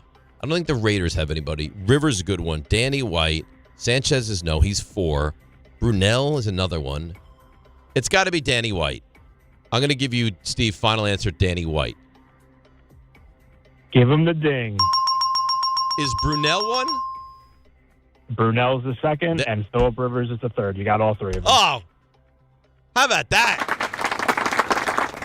We're rolling. You know, we because we're mind melding. Thoughtful. Today. Yes, we're thoughtful. Mind melding. RJ, you see what's happening right in front of your eyes? This is one of your more impressive efforts, I believe. Because it takes thought. It's not just like immediately you know it. Boom, you think it through. Let's go to Chris. Can I take one more or no? Yeah, let's take one more. All right, let's go to Chris and Beth Page. Chris, you're on Stump Rothenberg. Hey, Dave, I made it all the way to the World Trade Center bowels today. So. Nice. Good. Yeah, I made it south. Anyhow, so the 2 coaches who in their rookie season won the Super Bowl. First time ever coaching, they won a Super Bowl. Mm-hmm. First time as head coaches ever, or first time with that team? Yeah, first time as head coach ever. They were never head coaches. They became a head coach, and the first year out, they won a Super Bowl. I feel like we just recently had this question. So it's... Oh, you did? I apologize. If you did, my bad. So it's definitely George Seifert. Right. Rick, you want to give the other one then? If you heard it before, I'm sorry. I don't remember the answer. I just know it's only 2? It's 2. I Caldwell. Who? He won in year... I don't think he won in year 1. I'm going to check that. Chris, you know what? Just Ray thinks it's... I don't think it's Jim Caldwell. It's not. Yeah. But I tell you one thing. It's with the Colts. Don McCafferty. Yep. Yeah. There you go. There you go. 1970. There you go. All Thank right. you. Very nice. Very nice. 5-pack. All right, RJ. Boy, no pressure, huh? That was nice. RJ, what'd you name that zit? What? Why? Why? He's been nasty to me all show long. He's pent up the nastiness from the Jordan They segment. got me calling. Here He's we got go. people calling me Scavenger Rick now. I'll be Ricky Raccoon soon. Why? Nice. Listen, the deals are had early. I know one out there's watching their garbage. You swoop right in. Want to give me a raccoon sound effect while I got you? Brian Dable is getting an interview for the Bills head coaching It's position. happening. That's not it's shocking. happening. Well, I'm just bringing it to you. I thought it was going to be Brady just because of what's going on in Tampa. He's very popular up there, man. Right, but remember what I said, though, the other day with what happens? Like, if you're, so my father-in-law's a huge Buccaneers fan, and he's like, well, what are we doing? We should have fired Bowles and kept Cohen. I'm sure they feel the same way about maybe, like, potentially in Detroit what happened. We kept Campbell, but look what Ben Johnson's doing. So now do you, in fear of losing Joe Brady, say, hey, we'll move on from McDermott? I'm gonna look forward to Saleh versus Cohen twice a year. It's gonna be great. Oh, how about also dude, Baker? How about Baker and Stefanski? Yeah, Yes. that's I like that. spicy That's now, huh? spicy. Yeah. That was nice. Who knew? Now you know. Who knew? All right, theme of the week. We'll take our cues from the Broncos. Backup quarterbacks currently on the remaining 4 teams. Great. Oh, no. I don't feel like he's going to do great in A this little one. tougher, but I think you can. Well, we'll see. Well, Auburn. Jarrett Stidham is from Auburn. Wow. That was nice. That was good start. That was very Mind good. reading. I think you can do this. Stetson Bennett. Georgia. 2 for 2. Gets a little tougher here. Drew Lock. Missouri. Yeah. Sam Ellinger. Texas. And Josh Dobbs. Tennessee. Ken Ando. Oh, my. That might be the best of all time. I might take it out. No, don't. It might be the best of all time. Today's the day to do it. I might take it out. Why not? What? Who says no? Because I don't want you to ruin the. Because for me, I think I have an idea of what it looks like. Look behind and I don't you. want to be disappointed. Look no behind one's you. really paying attention. I just take out quickly. I'm interested to see it. Just quickly. That's fine. It's not fine. Well, you won't be able to see it on camera. Only I'll be able to see it. Who says no? Who says no? Sherry doesn't say no. Sherry loves it. So I've heard. Let me see that thing. Yeah? Sherry's in one today. I can Oh, guarantee yeah. that. Oh, she's going to get some later. I'll tell you that. That's why she's trying to protect you, keep you from slipping on the right. ice. That's right. She doesn't want to lose that thing. Who would? Not her. All right. I have different avenues we could go. I got a mock draft. Yep. I got the self-sent DM. Oh. What do you want? I like the self-sent DM. Self-sent DM next. Yes. Wait till you hear this. Off season for lots of NFL teams. Next, DNR with you, ESPN New York. All right, let's see what's happening on those crazy roads in this frigid weather. Here is Debbie Duhame. Good morning to my favorite guys, Dave Rothenberg and Rick DiPietro. Guys, we've got issues out here on this cold morning. Haverstraw-Ossining ferry service suspended with ice in the Hudson River. Bus service available. Problems on the Cross Bronx West at Castle Hill Ave. A disabled vehicle, New England Thruway North, getting into exit 17 into Larchmont. It's an accident, big time delays, and 78 westbound closed. In the express lanes, exit 54 in Hillside. Jackknifed tractor trailer. Sponsored by Positive Coaching Alliance. Got issues with youth or high school sports? Positive Coaching Alliance can help. PCA, a national nonprofit, offers more than 1,000 free online resources for youth and high school sports, coaches, parents, students, and administrators. PCADebZone.org. I'm Debbie Duhame, 880 ESPN, New York. Health surprises can change your life in an instant. You've seen it happen to others, but it doesn't have to be your story. At Princeton Longevity Center, we customize actionable and proactive health plans to maximize your lifespan and take control of your health. Our Cancer Check program combines cutting-edge technology with top medical expertise to keep you ahead of potential risks. With advanced full-body imaging, genetic testing, and multi-cancer detection blood tests, we look for even the earliest signs of problems. Results are analyzed by expert physicians who craft a personalized plan to safeguard your future. You're not just a patient, you're a partner in your health journey, backed by a team committed to helping you live longer, healthier, and more vibrantly. Our programs have saved hundreds of lives and empowered countless others to take control of their health. Be proactive with your health for the ultimate peace of mind. Call 888-8000-PLC or visit PrincetonLongevityCenter.com. When a trophy is raised, it can feel like the season's over. But on the ESPN app, it never really is. Because with more than 47,000 live events, plus originals, highlights, and coverage from every corner of the sports world, there's always something to dive into.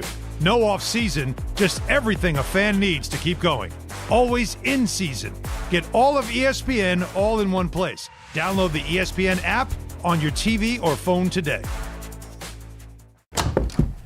Benjamin Franklin, sir, I've just received news. Speak. They're multiplying you. Multiplying me? Yes, many times. Multiple Benjamins? Shall I stop it? No. Multiply your Benjamins with New York Lottery's Extra Multiplier Scratch-Off games. Play for the chance to multiply your winnings up to 100 times. Prizes up to $3 million. I've won! I've multiplied myself! We won! Please play responsibly. Must be 18 plus. Gambling problem? Call 1-877-8-HOPE-NY or text HOPE-NY. This is Rick Brunson, the assistant coach from the New York Knicks. I'll be driving to our games this season in style in my new Jeep Gladiator from Princeton Jeep. My friends at Princeton Jeep gave me all-star treatment, and you can expect the same thing. Just mention I sent you, and they'll treat you like family. Princeton Jeep has tons of inventory and great deals on new vehicles. Visit Princeton Jeep at 1045 State Road in Princeton, New Jersey, or online at PrincetonJeeps.com and tell them Rick Brunson sent you. At Uline, they know going the extra mile takes hard work. For companies pushing to go further, Uline will go the distance with you. 24/7, they answer the phone to get you the shipping and industrial supplies you need. Business can move fast. Unexpected large orders, adverse weather, new safety guidelines, and changing economic trends. Uline works hard keeping 41,000 items ready to ship, minimizing detours on your way to the extra mile. Visit uline.com. Hey, fans! Welcome back to Fansville's Cheers and Tears. Oh. Okay, so everybody deals with losing, right? To a rival on a last-second field goal. Whatever, it's fine. I'm totally fine. But I cope with losing with an ice-cold Dr. Pepper. Those 23 flavors are so delicious. They totally wash away the pain of your college football team taking a big fat L. College football, it's a pepper thing. A SoFi personal loan is here to help you achieve something once thought impossible, overcoming high-interest credit card debt. Walk the tightrope of your finances with one low, fixed-rate monthly payment, no fees required, and as soon as the same-day funding. That's right, pull off your own debt-defying stunt with a SoFi personal loan. Visit SoFi.com/trick to learn more. Loans originated by SoFi Bank N.A. Member FDIC. Terms and conditions apply. NMLS 696891.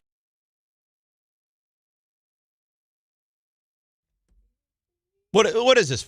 Flash dance, right? You got to turn your microphone on. I like to pour some water in your head as you're laying sexy. You're sitting sexy. This is Irene Cara, I believe. Yep. This is the welding dancing movie. Oh, yeah. Mm-hmm. You ever weld? Oh, have I welded? Uh-huh. I can't say that I have. Yeah, I never welded. I've not. I haven't needed. Fire involved in welding. Yeah, right? I haven't needed to weld. Mm-hmm. I feel like I could. I think you could. Yeah, I haven't. Right? Have you ever welded? Can't say that I have. Yeah, No. I don't feel like we're not a show that's ever welded. No. No. I've caulked. I've never welded. We're just gonna move right past it. in the bathroom. Right. You know? Well, why would you weld in the bathroom? Well, you could. No, but you go around the little crevices in the tub. Mm-hmm. Some cock down there. Yeah. Is there a DM or a draft or really anything you want to get I to? think that's so funny. What? Caulk. I know. I've used it before. Literally anything else. Squeeze it right out. Yeah. Every last drop. Yeah. Sometimes it's too much. All right. So they're telling me I should get to the list I have. Yeah. You're gonna like this. I'm gonna pat myself on the back with this. Okay, let's This do is a it. good job. So have you? Don't look. Sorry. Look at him. He's really peeking over. I wanted to get a taste. So it's not a guessing game. I'm going to bring these to your I never attention. know. Usually your DMs are guessing games. So Jeremy Fowler, very good. ESPN report on it. Hopefully you haven't seen this. He says making bold predictions on an upcoming NFL season is a very tough business. It's like the draft. We hit on typically 40 to 50% of these projections, but there's 8 of them. So then if the track record is accurate, 4 something in that range are going to be right. So 4 of the 8 around are going to be accurate. We here at ESPN like the challenge so much that each January we ask industry sources around the league to forecast the season. The possibilities, limitless. Free agency signings, retirements, contenders, pretenders, trades, MVP favorites, anything on the table. Last year's forecast reminds us just how fast of a moving offseason the NFL news cycle can have. DK Metcalf getting traded, we got that right. We got the team wrong. Sam Darnold didn't go to the Raiders as we predicted, but we did get Geno Smith going, leaving his team as well. So you never know. Okay, here we go. 8 predictions. Okay. From Jeremy Fowler and company. Number 1, the big one. Big one. Ravens trade Lamar Jackson to the Raiders. Oh.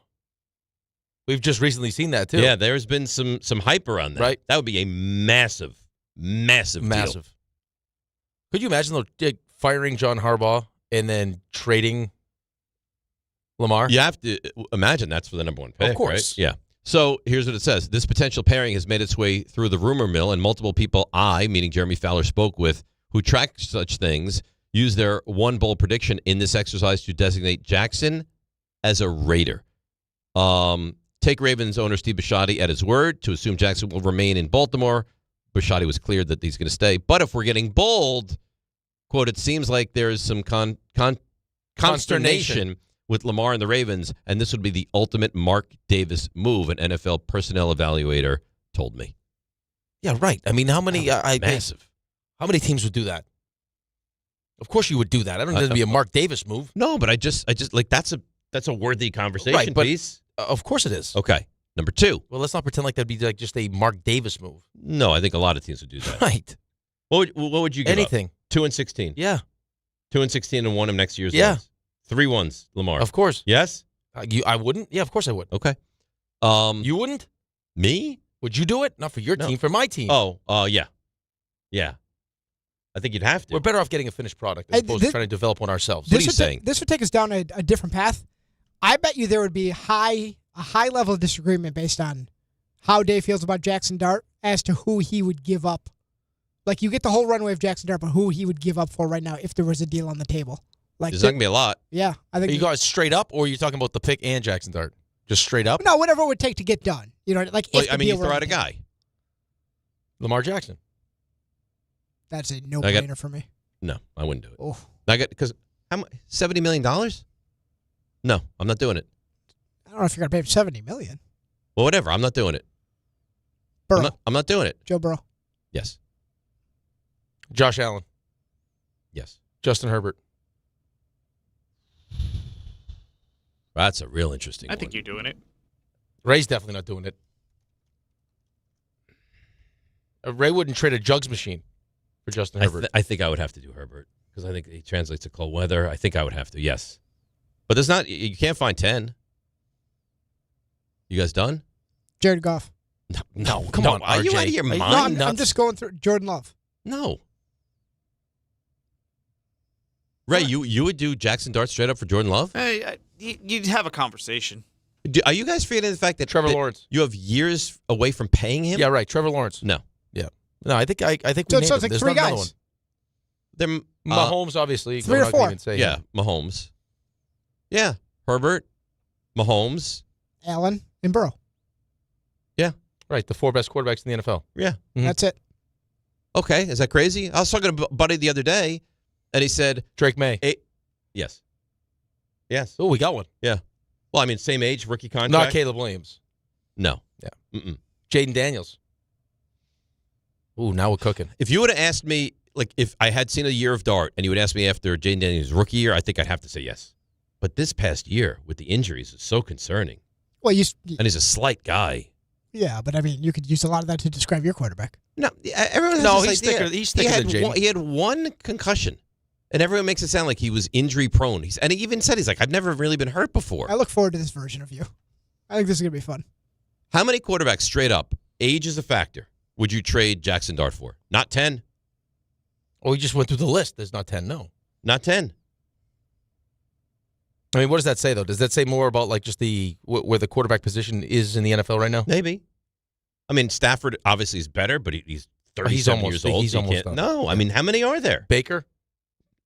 I wouldn't know. No way. Well, but how quickly you poo-pooed like a Jordan Love and a Jared Goff. I would think about Love. There is no. How old is Jared Goff? Goff's got to be 32 or 33. So, are you? 31. He's 31. Am I wrong? There's no. I wouldn't even think about Jared Goff. I mean, you could disagree, but I would. What about Brock Purdy? He's just said no. No. No. Mm-mm. I thought Purdy's about only Purdy. 26. Yeah, no, I like Purdy. Yeah. I think Dart's got something really special. I mean, you were talking about it before. You guys weren't in the room. He's like, do you know Dart went 24-5? If you take the rushing touchdowns, yeah. 24 touchdowns to 5 interceptions with nothing. Being bereft of talent? Yeah, it's nice.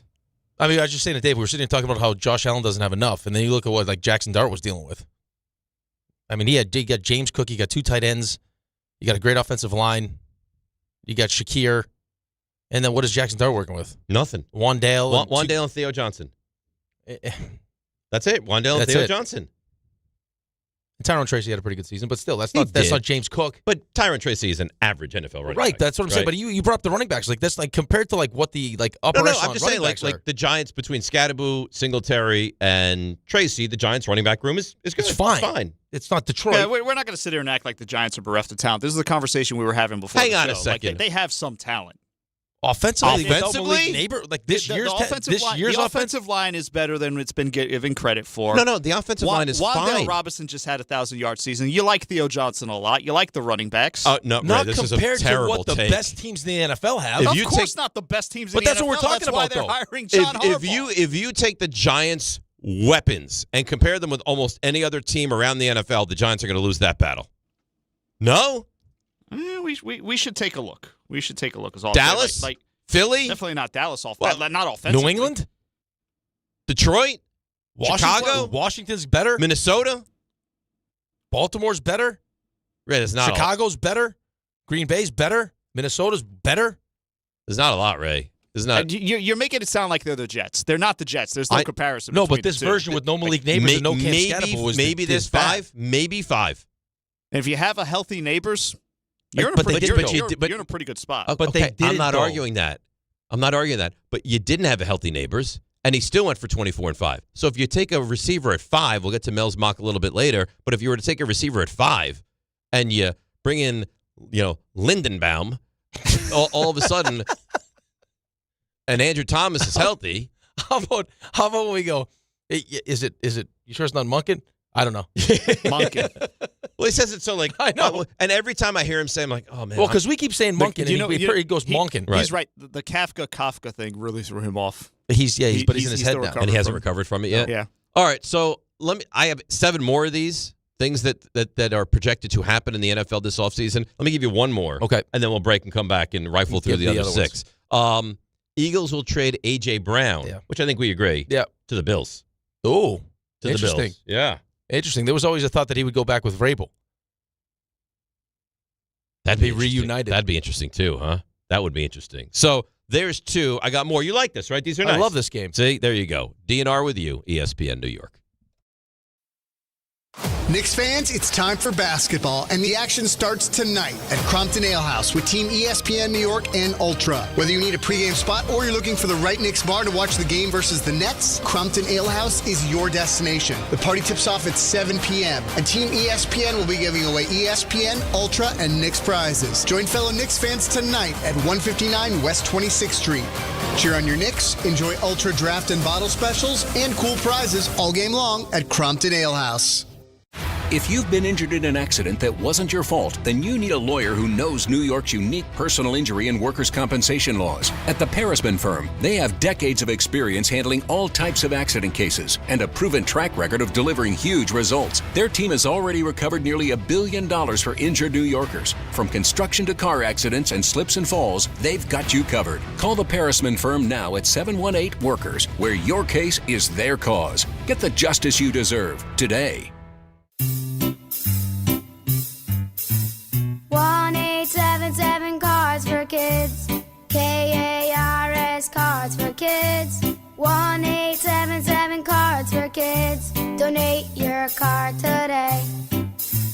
1-877 Cars for Kids. KARS Cars for Kids. 1-877 Cars for Kids.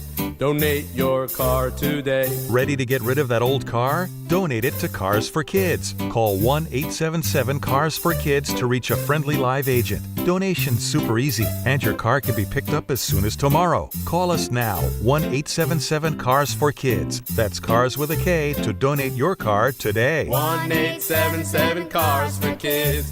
Donate your car today. Did you know you can donate real estate too? Go to carsforkids.org. That's carsforkids.org. Hey, New York and New Jersey, Boost Mobile has an unlimited talk, text, and data plan that's only $25 a month forever, meaning you'll only ever pay $25 a month for the rest of your life. Who wouldn't want unlimited wireless when it only costs $25 a month forever? If you don't, you must be one of those people who enjoy overpaying for their phone plan. $25 a month forever is truly as good as it gets, so go online and switch now at boostmobile.com. After 30 gigabytes, customers may experience slower speeds. Customers will pay $25 a month as long as they remain active on the Boost Mobile Unlimited plan. Rich Eisen here. LinkedIn Jobs is stepping things up with their new AI assistant so you can feel confident you're finding top talent. Get this. Employees hired through LinkedIn are 30% more likely to stick around for at least a year compared to those hired through the leading competitor. Hire right the first time. Post your job for free at linkedin.com/Eisen, then promote it to use LinkedIn Jobs' new AI assistant, making it easier and faster to find top candidates. That's linkedin.com/Eisen to post your job for free. Terms and conditions apply. And promote it to use LinkedIn Jobs' new AI assistant, making it easier and faster to find top candidates. That's linkedin.com/Eisen to post your job for free. Terms and conditions apply. Score more with the college-branded Venmo debit card. Rep your team with every tap and earn up to 5% cash back through Venmo Stash, a new rewards program where the more you do, the more you get. Get your Venmo debit card today and start earning rewards with Venmo Stash. Learn more at venmo.com/collegecard. The Venmo MasterCard is issued by the Bancorp Bank N.A. Select schools available. Venmo Stash terms and exclusions apply. Max $100 cash back per month. See terms at venmo.me/stash terms. In the city that never sleeps and never stops talking sports, ESPN New York is always on. Now you can live and breathe everything New York sports wherever you are. On your radio dial, on the ESPN New York app, and streaming live on YouTube. However you watch or listen, ESPN New York is always on for you. Hear us, stream us, watch us. This is ESPN New York.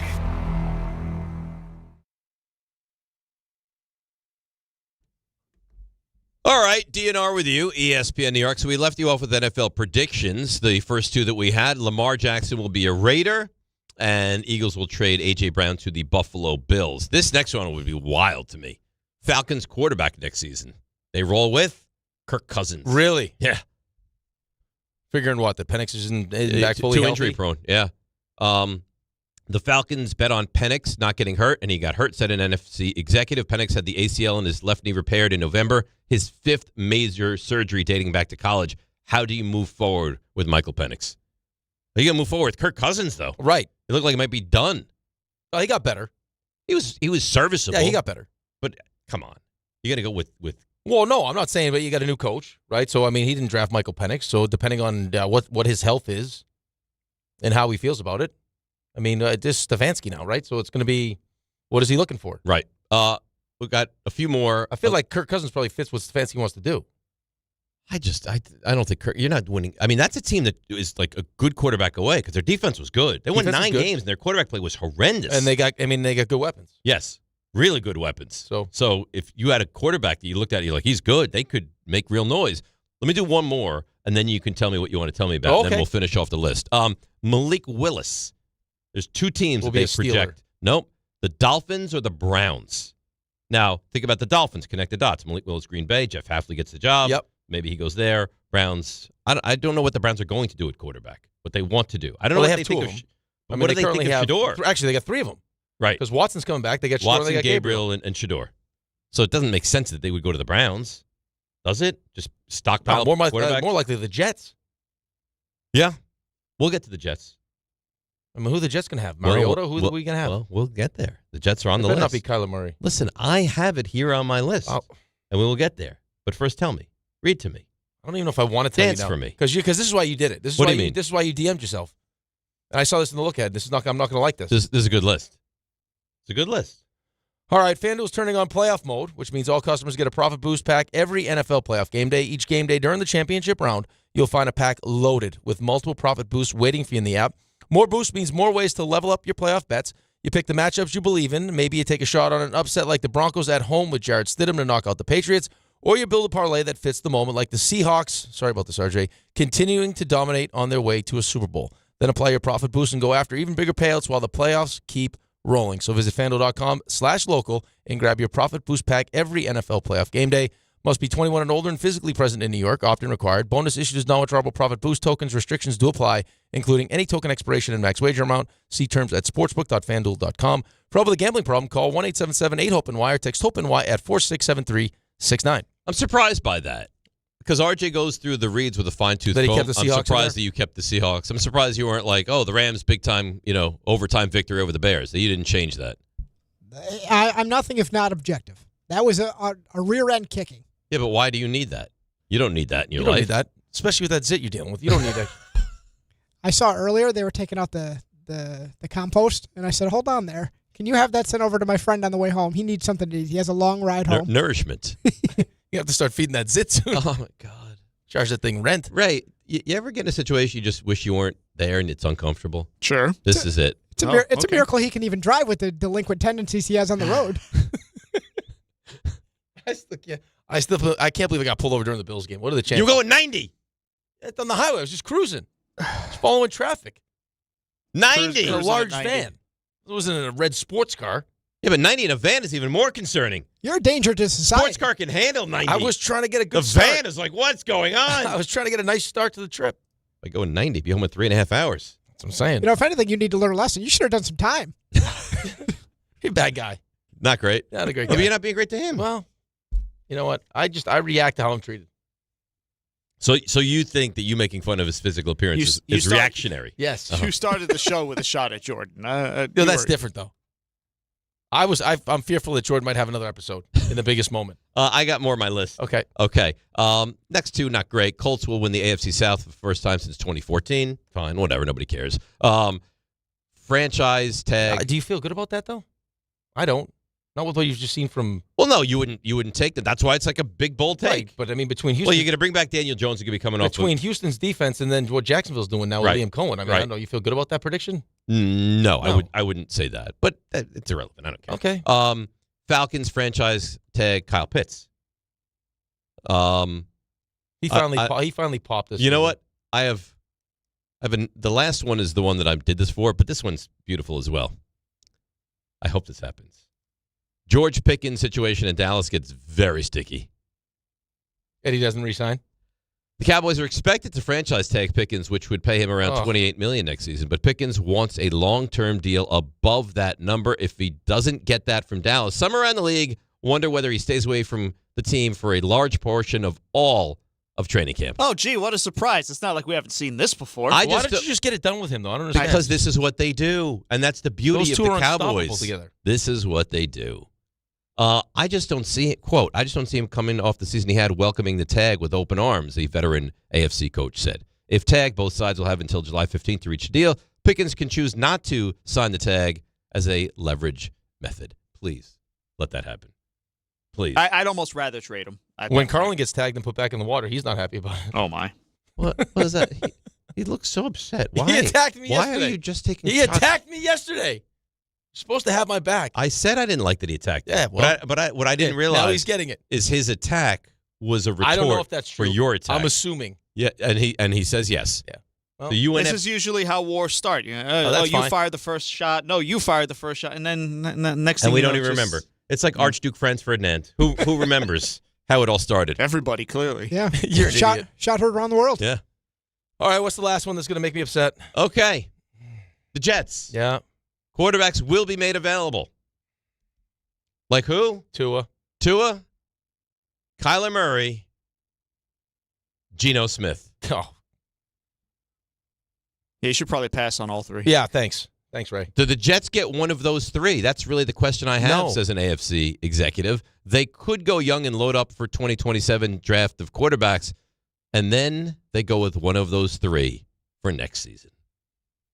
Would it make the most sense to just now wait till 2027?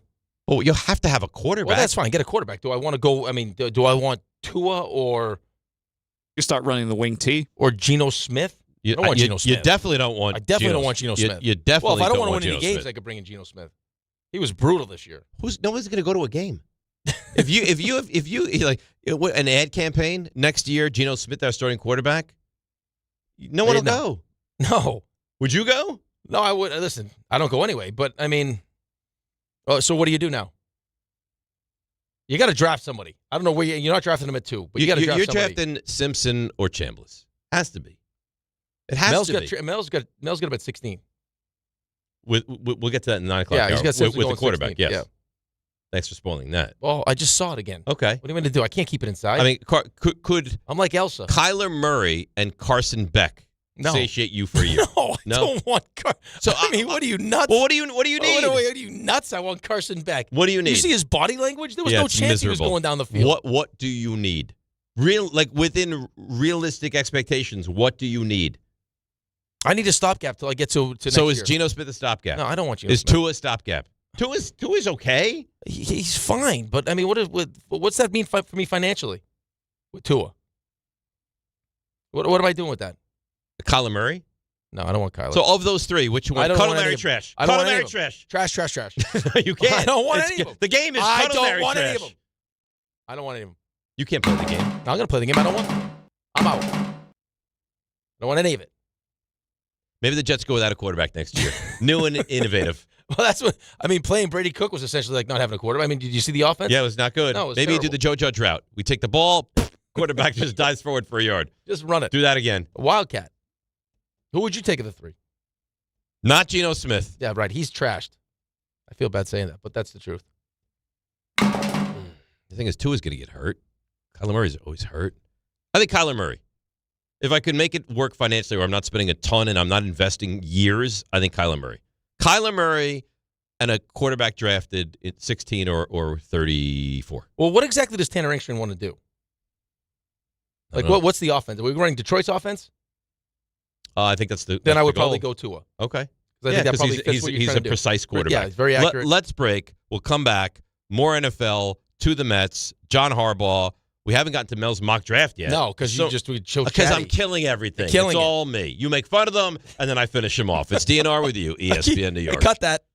Why do you go to Princeton Longevity Center? We go to Princeton Longevity Center because my husband's cardiologist told him having this exam saved his life. Because somehow 20 turned into 40, and now I need to take my health more seriously. The Princeton Longevity Center designed a program to keep me healthy and active, so 50 and 60 will be no sweat. Because even though my cholesterol is high, it turned out my arteries are clear. That's a big relief. Whether you want to make the most of your future years or just want peace of mind, you need the Princeton Longevity Center. Their comprehensive preventive exam combines the latest technology with caring experts to create your personal plan for staying well. Because I shouldn't have to wait an hour for a 10-minute physical. I go to Princeton Longevity Center because I get everything done in one day and take my results home with me. Find out why you need Princeton Longevity. Call 888-8000-PLC or go to PrincetonLongevityCenter.com. Call 888-8000-PLC. That's 888-8000-PLC. Hey, this is Jalen Brunson. Jalen Brunson for three. And this is your home for New York Knicks basketball. This is 880 ESPN. WHSQ and WCBS-FM HD2, New York. It's Chuck Devine with SnowCountry.com. You expect more from yourself. Expect more from your money. Get started today at Robinhood.com/yourmoney. Coming off that terrific long weekend with a double whammy of snowstorms. Wednesday, Thursday, and Friday looking good weather-wise for some pack powder skiing on the slopes at Shawnee and Camelback and the Poconos, both at or near 100%, plus snow tubing day and night. Mountain Creek, New Jersey, across 4 connected peaks, celebrates their 60th anniversary Saturday with a Legacy Rail Jam. They'll have a live DJ at the base. They'll celebrate the vintage days of Vernon Valley at Mountain Creek this weekend. They got 9 inches of fresh snow since the weekend, so did Mount Peter in New York, Thunder Ridge on 19 trails. They're all going day and night. So are Southington, Sundown, and Mohawk in Connecticut, and Jiminy in the Berkshires, all at or near 100%. Bel Air on 60 trails got 10 inches since the weekend. You don't just ski or ride, you dominate. At Killington, we fuel your adventure. Be the beast. Ski and ride Killington. Hey, sorry I missed you. Your call is very important to me. Just not as important as the New Jersey Lottery's Green Ball promotion being back on Pick 3 evening drawings. See, if the green ball's drawn, that's a free second chance to win. So, yeah, you get it. It's only through February 1st, though, so try me after then. Must be 18 or older to buy a lottery ticket. Please play responsibly. If you or someone you know has a gambling problem, call 1-800-GAMBLER. For game odds and promotion details, visit njlottery.com/pick3. This is Rick Brunson, the assistant coach from the New York Knicks. I'll be driving to our games this season in style in my new Jeep Gladiator from Princeton Jeep. My friends at Princeton Jeep gave me all-star treatment, and you can expect the same thing. Just mention I sent you, and they'll treat you like family. Princeton Jeep has tons of inventory and great deals on new vehicles. Visit Princeton Jeep at 1045 State Road in Princeton, New Jersey, or online at PrincetonJeeps.com and tell them Rick Brunson sent you. Texting enrolls you in a recurring automated marketing text messages. Consent not required to purchase. Message and data rates may apply. The team's looking good this season. I think so. Man, I miss playing football. Ever since I turned 40, I just can't find that fire I used to have. Think it could be lower testosterone? What do you mean? I was feeling the same way. After 40, the body has less testosterone, and men lose their edge. That's why I take Nugenix Total T2. That's the testosterone booster, right? Yes, but Total T2 is their brand new formula that skyrockets nitric oxide levels in as little as 3 hours. Since I started taking it, I've been lifting like when we played for Coach Carter. My energy is way up, and it even spiced up things between me and the missus. Are they still giving out complimentary bottles? Yep, just send a text. Text HAWK to 321-321 for your complimentary bottle of Nugenix Total T2, the next generation testosterone booster. Text now and we'll include a bottle of Nugenix Thermo X, our newest, most powerful fat burner ever, absolutely free. Text HAWK to 321-321. That's HAWK to 321-321. These statements have not been evaluated by the FDA. This product is not intended to diagnose, treat, cure, or prevent any disease. This is DiPietro and Rothenberg. John Harbaugh, what a press conference. What a day. One of the most iconic franchises in all of sports. I wanted this job. We were looking for a proven winner and an elite leader. We're fortunate we were able to find both. I think my favorite hire is Harbaugh to the Giants just because it brings them immediate expectations. I understand the expectations. I know the fans are hungry for a winner. We're here with one mission, to earn the right to be called the world champions in New York. And that's what we plan to do. This is DiPietro and Rothenberg on ESPN New York and streaming live on YouTube. Oh, I love this song. I love it. It's for your new name. We may lose Dave. There's a chance that's right, that my new name, because this is Arthur. He may run across the street. Because Eli's there? Eli's there. He looks so boyish, doesn't he? Yeah. I mean, he's got a great look. He just looks the same. He never ages. He's not aging. He's like Benjamin Button. No, doing all sorts of commercials. I believe Eli's birthday is January the 3rd. Is that right, Ray? I didn't know that. I thought so. So Eli's got to be what? About your age, probably. Probably. Yeah. Eli Manning, January 3rd, 1981. Yeah. Same age. I'm old. I'm younger than him. You're younger than him. Yes. He looks. So he just turned 45. He looks terrific. It's great. 45? He looks terrific. Who looks younger, me or him? I'll say you both look young. Yes. I don't know that I can pinpoint. And I don't like the way Carlin just rambles in here and let me see your hair. I showed him. I got nothing to hide. He showed me his belly. Going bald. Which was terrific. A little awkward. I like him in a crop top. Little awkward. So what do we have this hour? Oh, we have Mel's mock. We got Mel's mock. We Right. have. I mean, we could talk Mets if you want. We could talk, Harbaugh if you want. Knicks big game tonight. Well, I don't know. If I talk Harbaugh now, I'm just a Giants homer, and all I want to do is talk Harbaugh. I mean, whatever you want. We got a lot of stuff, right? Yeah. Lewis Robert, we can get into. Yeah. Rick's speeding ticket. Rick's speeding They ticket. make it very difficult to pay that, by the way, too. Oh yeah, you just go online. I was trying to, but they was saying that their server was down. It was real, like a real hassle. Really? Yeah. Well, you know what they say for possible felons, there's a little bit of a different process. So, you know what, RJ? I don't like this. I had a terrific conversation with with the policeman, and he was very nice. Listen, he was doing his job. You're the delinquent. I think you need to learn a lesson. No. This needs to stop right now. Maybe you need to do some weekends. RJ, we need to stop this. All right, stop making fun of RJ. RJ, stop being mean to drive Rick. up to Rochester and be cleaning the highway. Oh, look, there's Rick. 90 in a van with children. I don't know if I was going 90. You're the one that said 90. It's child endangerment, actually. Yeah. Oh, ish. You're looking at it and take them away from you. Shut your mouth, would you please? I hadn't thought about that. It's a good point you bring up. Stupid ducks. Maybe if you had ducks, you wouldn't have this problem. Yeah, you and your Jeep people riding around with ducks in your windshield. Now you can go after Ray. Quack, quack. Yeah, quack, quack. You can't see through the dash, all those ducks lined up. Giving the stupid little finger wave. It's parked right out front. Go look at my dash. Hey, guys. There's no duck. Show me that wave Actually, again, you that's guys. not true. Show me that wave you there guys is a do duck again. on the dash. See, there is. Show me the wave you guys do. No. Let me see it. Not doing it. RJ, show me the wave that the Jeep people do. You're not in a Jeep, so you don't get one. What is it, little two fingers? Is that what you guys do? 2 fingers above the steering wheel. Yeah. Dave is staring into space. Because it's so uncomfortable. Why? You guys have made this show so uncomfortable. Out. And not really you guys. You. Because you're on the attack. I've done nothing. Aren't there people out there you could talk to? No. I've stayed in he the doesn't studio. talk. He doesn't talk to them like he talks to us. No. Because they'd slap him across the face. Can you imagine he walks up to somebody, hey, Sam, quite the zit you got on your head today. You think he's talking to Gabby the way he talks to us? No. No chance. No chance. No.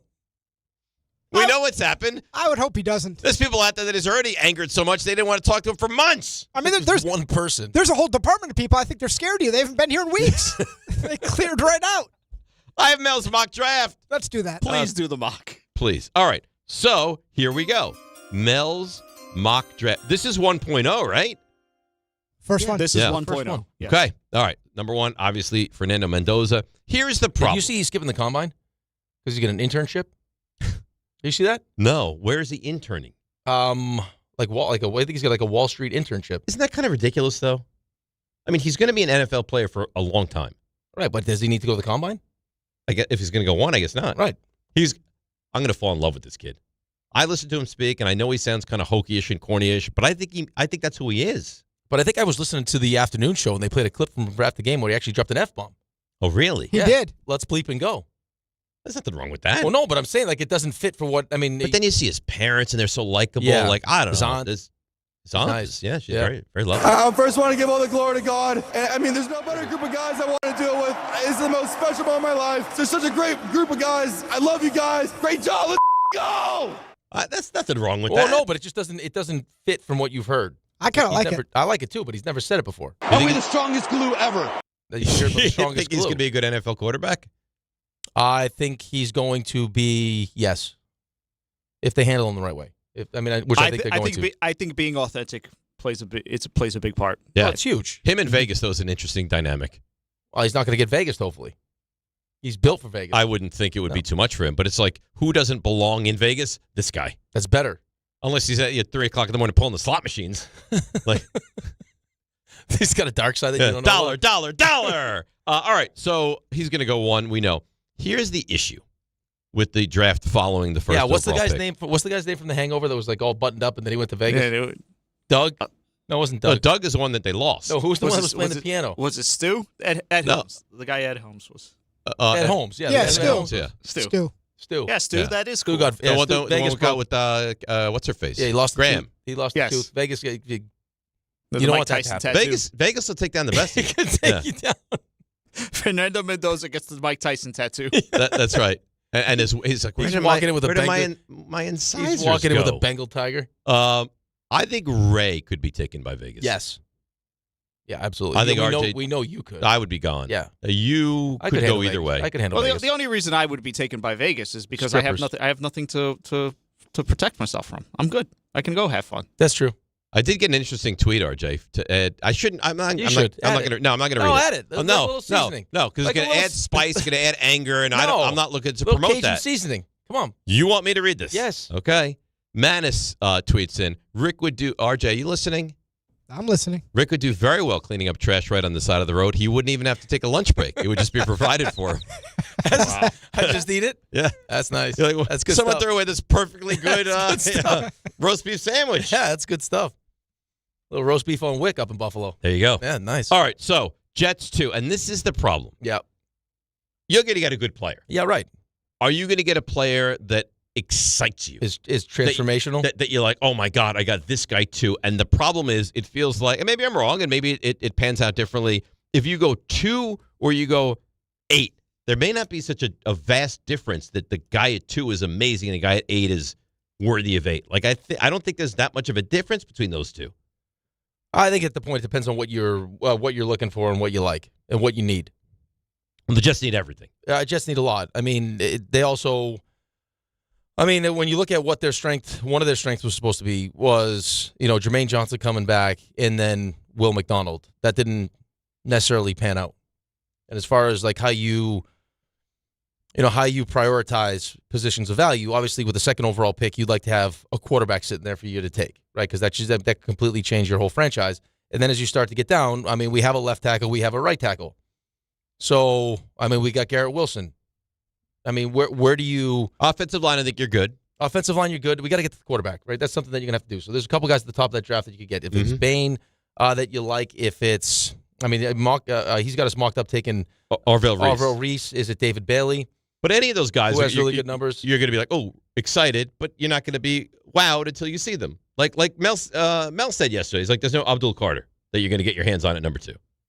No, but even Abdul Carter, like, I mean, for what we need, yeah, like I'm looking forward to getting a really good player, but like the idea that with the second overall pick we can't address the quarterback position is kind of a bummer.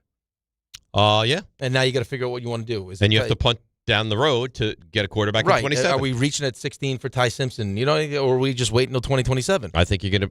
I think you have to take a quarterback. You're going to definitely take a quarterback, but then you got to figure out, like, I mean, and then the other thing is because I said this to you before the season started. You said, what are your expectations? What's the goal for the season? And I didn't really have any high hopes like win wise, but I said we got to find out if we have the quarterback and we got to find out if we have the head coach. For last year. For last year, right? So it turns out we don't have the quarterback, and I'm not so sure we got the head coach. So how do we get the quarterback? It doesn't feel like it's going to be in this draft necessarily. And then we got to figure out if we have the coach. And does it make? I mean, we've already talked about this. You can see exactly how this thing is going to go. or how you feel it's going to go. Yeah, you feel like it's going to be a lost season. Maybe you'll add some more talent. You probably won't win a lot of games, and there's a good chance you move on. And maybe it's an attractive job. Maybe if you have a top pick and these quarterbacks play great in college, a coach that you look at like, oh, I like him, maybe he would take the job. Right, but it feels like it's going to probably have to be. Well, listen, it could be Dante Moore. It could be Arch, whoever it ends up being. Right. But yeah, and you got the 3 first-round picks. The only thing that worries me is that how many times have you heard this is the draft. This we heard it about this draft. This draft was supposed to be the elite quarterback draft. And you have one guy going in the top 15 that's a quarterback. Right, and then you also had, the excitement about, we just mentioned Ty Simpson. Like, Orlovsky, this is QB1. And then as the season progressed, it's like, Well, that's what happened. Zach Bettenberger. He probably should Drew go Aller. back. These guys, oh, my God. They're going to be huge home runs in the NFL. I don't know. Ty Simpson probably should have went back.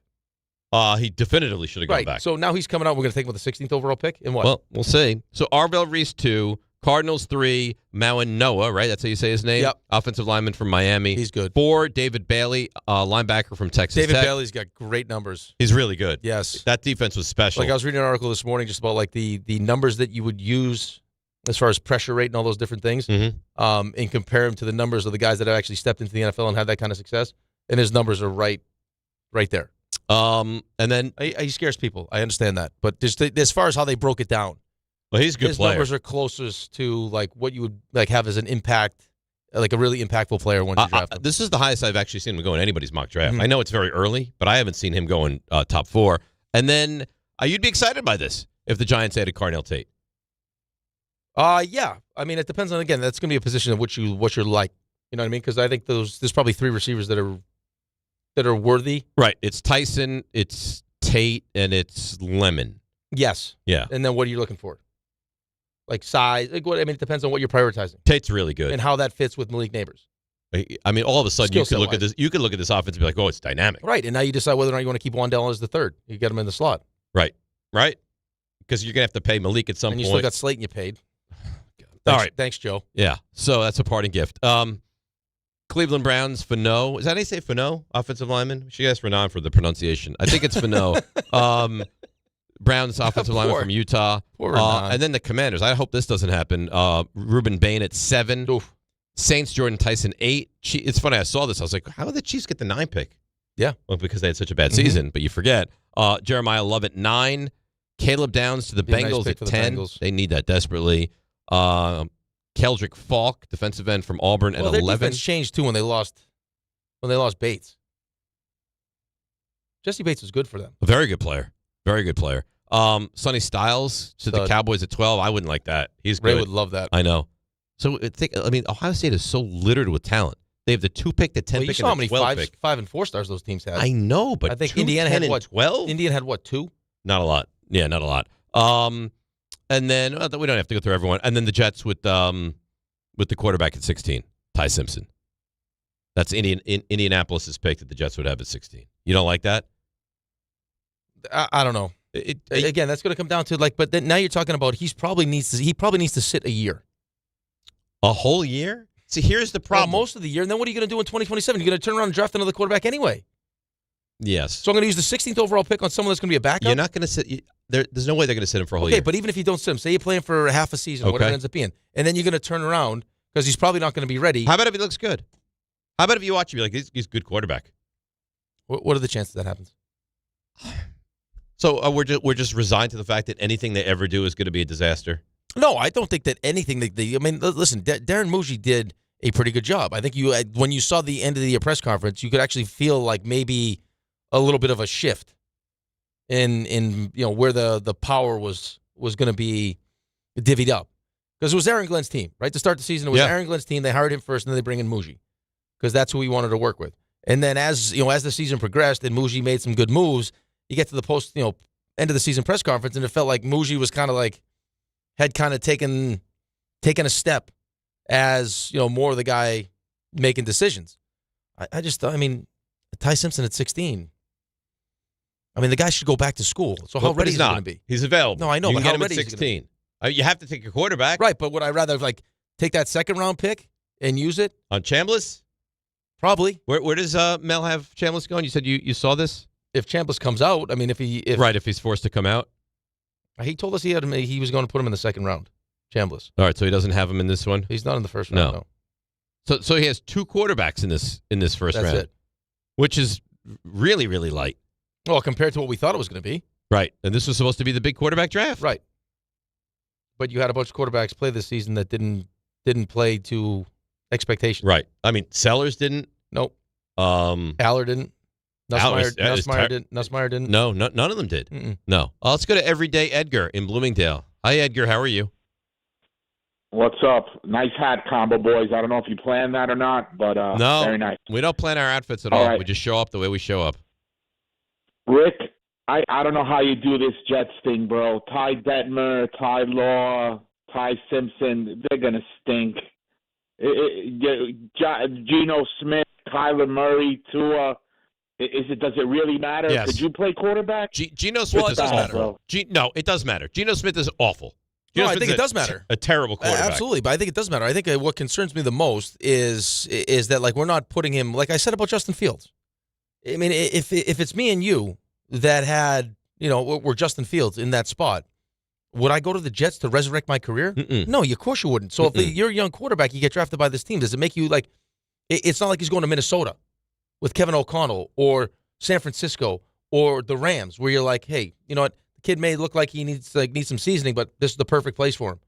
Like they can probably think that whole process is going to be fast forwarded because of who he's with. That's not what the Jets are right That's now. not what the Jets are. But to me, there's a better difference chance between they just throw him Kyler in. Murray and Tua and Geno Smith. Oh, 100%. If you bring in Geno Smith, forget it. It Sell would the be team. epic level. Geno Smith just was, 2 Awful. and 15. He's awful. Sell the team. Awful. Sell the team.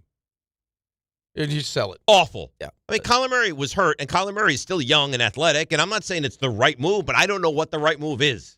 Well, for the right now, Jets. the right move is not, it doesn't feel like it's here. So you're going to have to do something. Yeah, of course you're going to have to do something. So it's like the lesser of You need a two whole new evils. quarterback room, but you also need to see, like, you say to me all the time, I'm a 30,000 foot guy, right? You're not someone that's going to sit there and look at what's happening right now. You like take a bigger like bigger picture for us is probably wait until 2027. Like, don't get yourself so involved right now where you can't. But you still have to have a quarterback. I know you have to have a quarterback, but does that mean taking a quarterback at 16? No.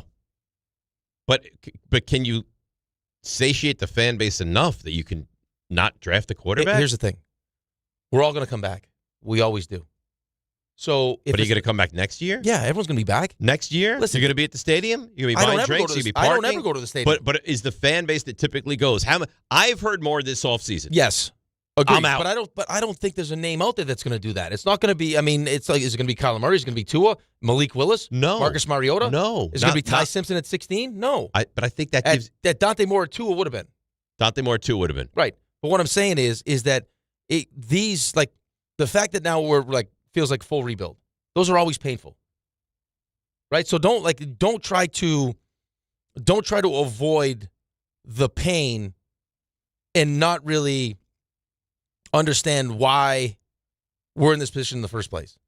Like, don't try to put a Band-Aid on this thing and then screw up what we could potentially do in 2027 or change your mindset for 2027. Which they certainly could. Like, just say it's going to be painful. Sign up for the pain in hopes that in 2027 The thing we is, get the guy that changes signing everything. up for a year of pain, I think any fan base is like, this is part of what comes with Yeah, but every year is pain. That's my point. Well, but it's you just had a year of right, pain. but what's one more year? If it means turning this thing around. Because right now there's no clear-cut way to turn it around. If it means turning it around, sure. You got a better chance in 2027 than you do right now. So you would punt on quarterback this year? No, I would take a quarterback. I don't know if I would take one at 16 because I don't know when the kid's going to be ready to play. So if he's not ready right away, which I don't think any of us think he's ready to play right away, Mhm. I think he should have went back to school. Would have been his best interest. Totally agree. So he ends up with us, who's like, we're like the Philadelphia Flyers with goalies. It's like where they go to die. Like quarterbacks get drafted to the Jets to die until they get resurrected somewhere else. So like the idea that we're going to take this kid who's not ready and handle him the right way and put him in at the right time, and all of a sudden he's going to just pop when we see him, is that there's like a 5% chance that happens. So now what happens in 2027 after we just use the 16th overall pick? Now we're going to use the second overall pick That's or right. Whatever it is? Well, I mean, how many times have you heard guys talk about experts say, like, I take a quarterback every year until I hit on one? Okay, but I mean, but you also need that 16th overall because you do. need talent. You absolutely do. You need to get to the quarterback. You need receivers. Like How about build it properly? I could see both Right, that's what I'm sides, but saying. you need a quarterback. Well, then get veteran ones. And then draft the quarterback in the beginning of the second round or whenever it is. I understand your point. We'll see. I don't know that they do that. But that second round pick that's a big pick. Yeah, but it's not 16. No, but why like being serious, like why second round? Why not wait to the fourth round and take a quarterback and see? I don't know how many quarterbacks are going to be available. Like, I mean, how many are in this draft that are worth drafting? See, I hate overdrafting. If you don't really like, if you look at Simpson 16, like we love him, fine, take him, fine. But you're going to take a quarterback solely to take a quarterback? I think that's bad football. No, I can't do it. I would rather bring in a stopgap veteran. And, I agree with that. Reassess in 2027. I do agree with that. Just to let you know, apparently the story you were talking about, Mendoza, not true. Oh, that's not true? It's not. It's fake. Oh, yeah. Can't believe anything. Fernando anymore. Mendoza has no reported plans to skip the NFL scouting combine for a Wall Street internship, and no such ESPN statement ever existed. You got sent-held? I did. He got saw it this morning. I was like, oh, look at this kid. Yeah. No, not true. Just trying to be it didn't make sense. A really well-rounded human being. But it doesn't make sense that you're going to get drafted and you would skip the Right, combine. but I mean, if you got for an internship. If you don't really if need. you told Mendoza you got like that, he'd probably take the course just to make you look good. All right, but I mean, here's the thing though. Like, I was shocked actually when I read it. But like, if you take a step back for a quick second and realize like all the doors that are being opened for him right now, you take advantage of them. Like, take advantage of those opportunities now. So when you're done with football, maybe this internship. It can't get in the way of football. Well, I mean, how much is he going to do at the combine? Listen, is he going to throw? You don't think they're going to line up to get this kid on Wall Street one day? Yeah, probably. Does he need to do the internship? Depends now? on if he's great. Right now, he's hot right now. Very hot. Heisman, undefeated, national champion. Now you go. Josh Rosen is tearing it up on Wall Street. Oh, I think Mendoza will be. He'll be fine. Will be fine. Yeah, I think he'll be fine. Hey, RJ. Hi. How you doing? Hey, Woogie. What's up? Hi, Dave. Hi, RJ. How are you? Good. How are you? That was a good one. That's a good one. You ready for the stuff that you missed? Sure. Okay. Now. Walk up three-pointer. He got it. See ya. Put it in the box. The you missed. Well, right in the middle of the night, Mets get Luis. Don't call him Robert Jr. So let's go back. You called him Lewis. Not Lewis Robert. Listen, Raanan's rubbing off on me, okay? At least I called him Robert. That's true. Right. So the call season, him Monken. The season never. Well, as Jordan said, who cares? The man's name. Have some respect. That's what Jordan said. Everyone's going to point Luis. to the 2023 season. In that year, he had 38 homers, stole 20 bases. But elsewhere, he has never had a season besides the 2023 year where he played over 110 games. And the past 2 years combined, he's hit 223 with 28 homers, 88 ribbies, and 56 stolen bases. And he strikes out a lot. Strikeouts, injuries are a concern. I said this to Dave, I don't know, an hour ago during a break. He's like a Byron Buxton light. Like, if he puts it together, you could get a high-end player. It's worth the risk. He's good enough to get you fired because you just keep betting on the talent. Yeah, but it's worth the risk. If he stinks, he's hurt, whatever, then you kick him to the curb and he's not back. Well, but it's in his best interest to be great this season. Yeah, well, let's go over some of the contract. So the Mets are going to inherit. He's 28, by the way, Robert, and it's going to cost $20 million this year, and has a club option next year for $20 million as well, if there's baseball, and a $2 million buyout if you don't want him around. So that amount of money is going to push the payroll for the Mets up to $350 million, which means you're obviously over the top threshold of the competitive balance tax, and they're going to pay 110% on that. So the true cost for 1 year is $42 million. Oof. But that's not our money. I mean, no, that's a cost of doing business for the Mets. If you bring in anybody, you're paying that 110. So we shall see. In return, going back to the Chicago White Sox are Luis Angel Acuna and pitcher Truman Pauly, who is in, I believe, A-ball this year. Carlos Beltran and Andrew Jones, newest baseball Hall of Famers. Chase Utley was next on the list. He was the first one not to get in. You need 75% of the vote. He got 59, so he's trending upwards. Andy Pettitte checked in at 48%. That's up 20% from last year's voting. He has 2 more years left on the ballot. What did he get up to? I'm sorry? 48%. Felix Hernandez, he's got a lot of time left. He's up to 46%, so things trending well for him. A-Rod, if you were wondering, got 40%, and Manny Ramirez, his final year on the ballot, got 38%. NFL coaching news, we mentioned this. Brian Daboll has been requested by the Bills to come in for a head coaching interview, as has Anthony Lynn, who's once their interim. You know what's amazing about Carlos Beltran? I looked this morning that his numbers, lefty and righty, were almost identical. Like you see, you see most of them. Like Lindor is like, maybe almost no one has almost identical numbers. Almost identical. Yeah. Raiders had a second interview with Jesse Minter, and the Chargers bring on Mike McDaniel as their offensive coordinator. That's a huge great hire. Ray, you're going to be eating some crow next year with the Chargers. Maybe out of the garbage. I would hope that with everything in his favor, Justin Herbert finally has success. Here we go. Right. So if he has success, now look what they've done. Yeah. They've on a silver platter. Great offensive line, great head coach, great running back. It looks like he's got some weapons. And I don't know how you could say Omar Hampton is going to be a great running back. I think he's going to be a great running back and a great offensive mind to put it all together. So if he succeeds, he doesn't even get credit because it's all so perfectly built around him. That's what it takes, right? Because Dak doesn't have great receivers, good tight end, good offensive line, running back, offensive line. Yeah, the tight end's not good. Ferguson's not bad. Yeah. Ferguson's fine. He had a very Dak's bad not in a year. good situation. Dak's in a good situation. Defense can't stop anybody, right? And has had success. He's an apologist. You really are. Packers got rid of former Cowboy. And you wonder why your role ran away. I just want you to be consistent. Trevon Diggs, former Cowboy, has been released by the Packers. And Alberto, he stinks now. Yeah, it's not good. No good. Alberto Mendoza, brother of one Fernando. He's out. He leaves Indiana, signing with Georgia Tech. Darian Mensah. He's a quarterback. Yeah, this is great. This is not great. So he was a quarterback at Duke. He got a bag, didn't he? He got a lot of money, and Duke is saying that it's a breach of contract because he's back in the portal. What he did is really not right. He wants to go to Miami. Carson Beck's out. He wants to be the next quarterback of Miami. Data porn star. And Duke is now suing their former quarterback. Oh. So this is getting ugly, man. Yeah, it's terrible. So what is the goal? They want him back? It'd be a little awkward now. Right?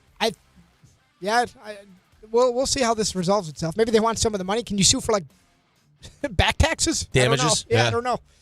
Men's college hoops, nice win for St. John's. They beat Seton Hall by 5. So there's now 899 wins. Kudos for Ray for pointing this out earlier. Rick Pitino will go for win number 900 against Xavier on Saturday, coached by his son. Yeah, that'd be something. That's pretty cool. UCLA beats number 4 Purdue. Lakers had a 16-point comeback over the Nuggets, their biggest comeback of the season. Luka had 38, 13, 10 assists, no big deal. Jalen Brunson called a players-only meeting after that blowout loss to the Mavs. We'll see if it looks any different tonight against the Nets. You can hear it right here, 880 ESPN, ESPN New York app after DHR. They better win this game tonight. Must win. Must win. Must win. LA Kings end their 4-game skid, 4-3 winners over the Rangers, and Cody Glass goal assist. Devils hold off the Oilers for a 2-1 win. That's it. That's nice. Good job by you. All right, let's continue to unpack the so it's Luis? I say Luis Robert Jr. That's what he just said. Luis. I never heard Lewis. All right, well, I'm probably wrong. That's probably why you haven't heard. Ray, I mean, we need to go to Ray because Ray's usually our guy. Ray? I would lean toward Luis. Luis Robert Jr., I think. Okay. Call him Luis Robert. See what happens. No, but it's not Robert. That I know. It's Robert. It's Robert. All right, so we'll unpack a little more with the Luis Robert Jr. trade next. DNR with you, ESPN New York. Not all F words are bad. Some are actually great, like fast, free fiber for 4 months. Yep, switch to Optimum Fiber for as low as $25 a month. Plus, for a limited time, you can get 4 months free, HBO Max included for 1 year, and a 5-year price lock. Don't wait, this free fiber deal won't last long, and the fastest, most reliable, most consistent internet speeds await you. Call 888-4-OPTIMUM or visit Optimum.com/free today. Terms apply. See Optimum.com for details. All right, let's see what's happening on the roads. Here's Debbie Duhame. DNR, good morning, company. Hey, please keep the speeds down as we're traveling today, especially with some ice out here. Be careful. Let's go out to 280 East exit 14 into Newark. It's an accident. Oh, this is awful. 78 westbound express lane still closed. Exit 54 in Hillside. Jackknife tractor trailer. Cross Island North at Hempstead Turnpike, a collision. And the LIE West at the Grand Central. It's another accident there. Sponsored by Positive Coaching Alliance. Got issues with youth or high school sports? Positive Coaching Alliance can help. PCA, a national nonprofit, offers more than 1,000 free online resources for youth and high school sports, coaches, parents, students, and administrators. Visit PCADevZone.org. I'm Debbie Duhame on 880 ESPN New York. Prizes, flyaways, even cash money. You want it? We've got it. Find a list of all contests and official rules by visiting ESPNNewYorkContests.com. That's ESPNNewYorkContests.com. When it comes to meat and seafood, selection matters, and no one beats Wild Fork Foods To everyday essentials, to high-quality steaks, to seafood and more, every product is blast frozen to lock in peak flavor and freshness so you get restaurant-quality meats at home for amazing prices. Shop in person at 7 locations across Long Island and New Jersey, or you can order online for same-day delivery. It's easy, it's convenient, and the prices are wild. WildForkFoods.com. Presented by Robinhood. He crosses, spins, pulls up. With Robinhood Prediction Markets, buy or sell your predictions all game long. No house odds, just you versus the market. Put your sports IQ to work. Trade every shot, block, steal, run, and moment that shifts the game. With Robinhood Prediction Markets, trade every play. Visit Robinhood.com/predict to start trading. Futures and cleared swaps trading involves significant risk and is not appropriate for everyone. Event contracts are offered by Robinhood Derivatives LLC, a registered futures commission merchant and swap firm. FanDuel is turning on playoff mode. All customers get a profit boost pack every NFL playoff game day. Each game day during the championship round, you'll find a pack loaded with multiple profit boosts waiting for you in the app. More boosts means more ways to level up your playoff bets. Pick the matchups you believe in, take your shot on an upset, or build a parlay that fits the moment. Hey, the Patriots are traveling to Denver, and the Rams are traveling to Seattle. What's your feel? Then apply your profit boost and go after even bigger payouts while the playoffs keep rolling. So visit FanDuel.com/local and grab your profit boost pack every NFL playoff game day. 21 plus and physically present in New York. Opt-in required. Bonus issued as non-withdrawable profit boost tokens. Restrictions apply, including any token expiration and max wager amount. See terms at sportsbook.fanduel.com. Caught with a gambling problem? Call 1-877-8-HOPE-NY or text HOPE-NY 467-369. My name is Whitney Allen. I am a widow. My husband, Ryan, died. We never thought in a million years we'd have to use life insurance. The unexpected happened. With Ethos, it is so fast and easy. It's 100% online. You can get a quote in seconds, apply in minutes, and get same-day coverage. No medical exams, and you can get up to $3 million worth of coverage through Ethos. Get your free quote at ethos.com/game. That's ETHOS.com/game. Time spent on application may vary. Online health questions required. Every great team has its core players, but when the season gets tough, adding the right free agent can make all the difference. The same goes for business. At Robert Half, we found that 67% of companies surveyed plan to increase their use of contract talent to handle workload peaks and backlogged projects. With Robert Half's specialized recruiters' experience, combined with their award-winning AI, you can quickly find the skilled candidates you want. At Robert Half, we know talent. Discover how we can help at roberthalf.com/talent.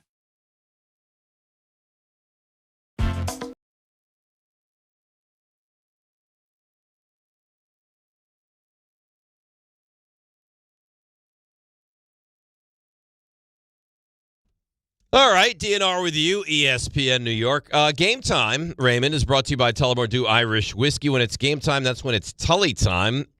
Busy schedule tonight. Very important game for the Knicks. I don't care about crushing the Nets, although that would be nice. Beat them. Hosting the Nets tonight at the Garden, 7:30. The 9:30 Islanders visit the Kraken in Seattle.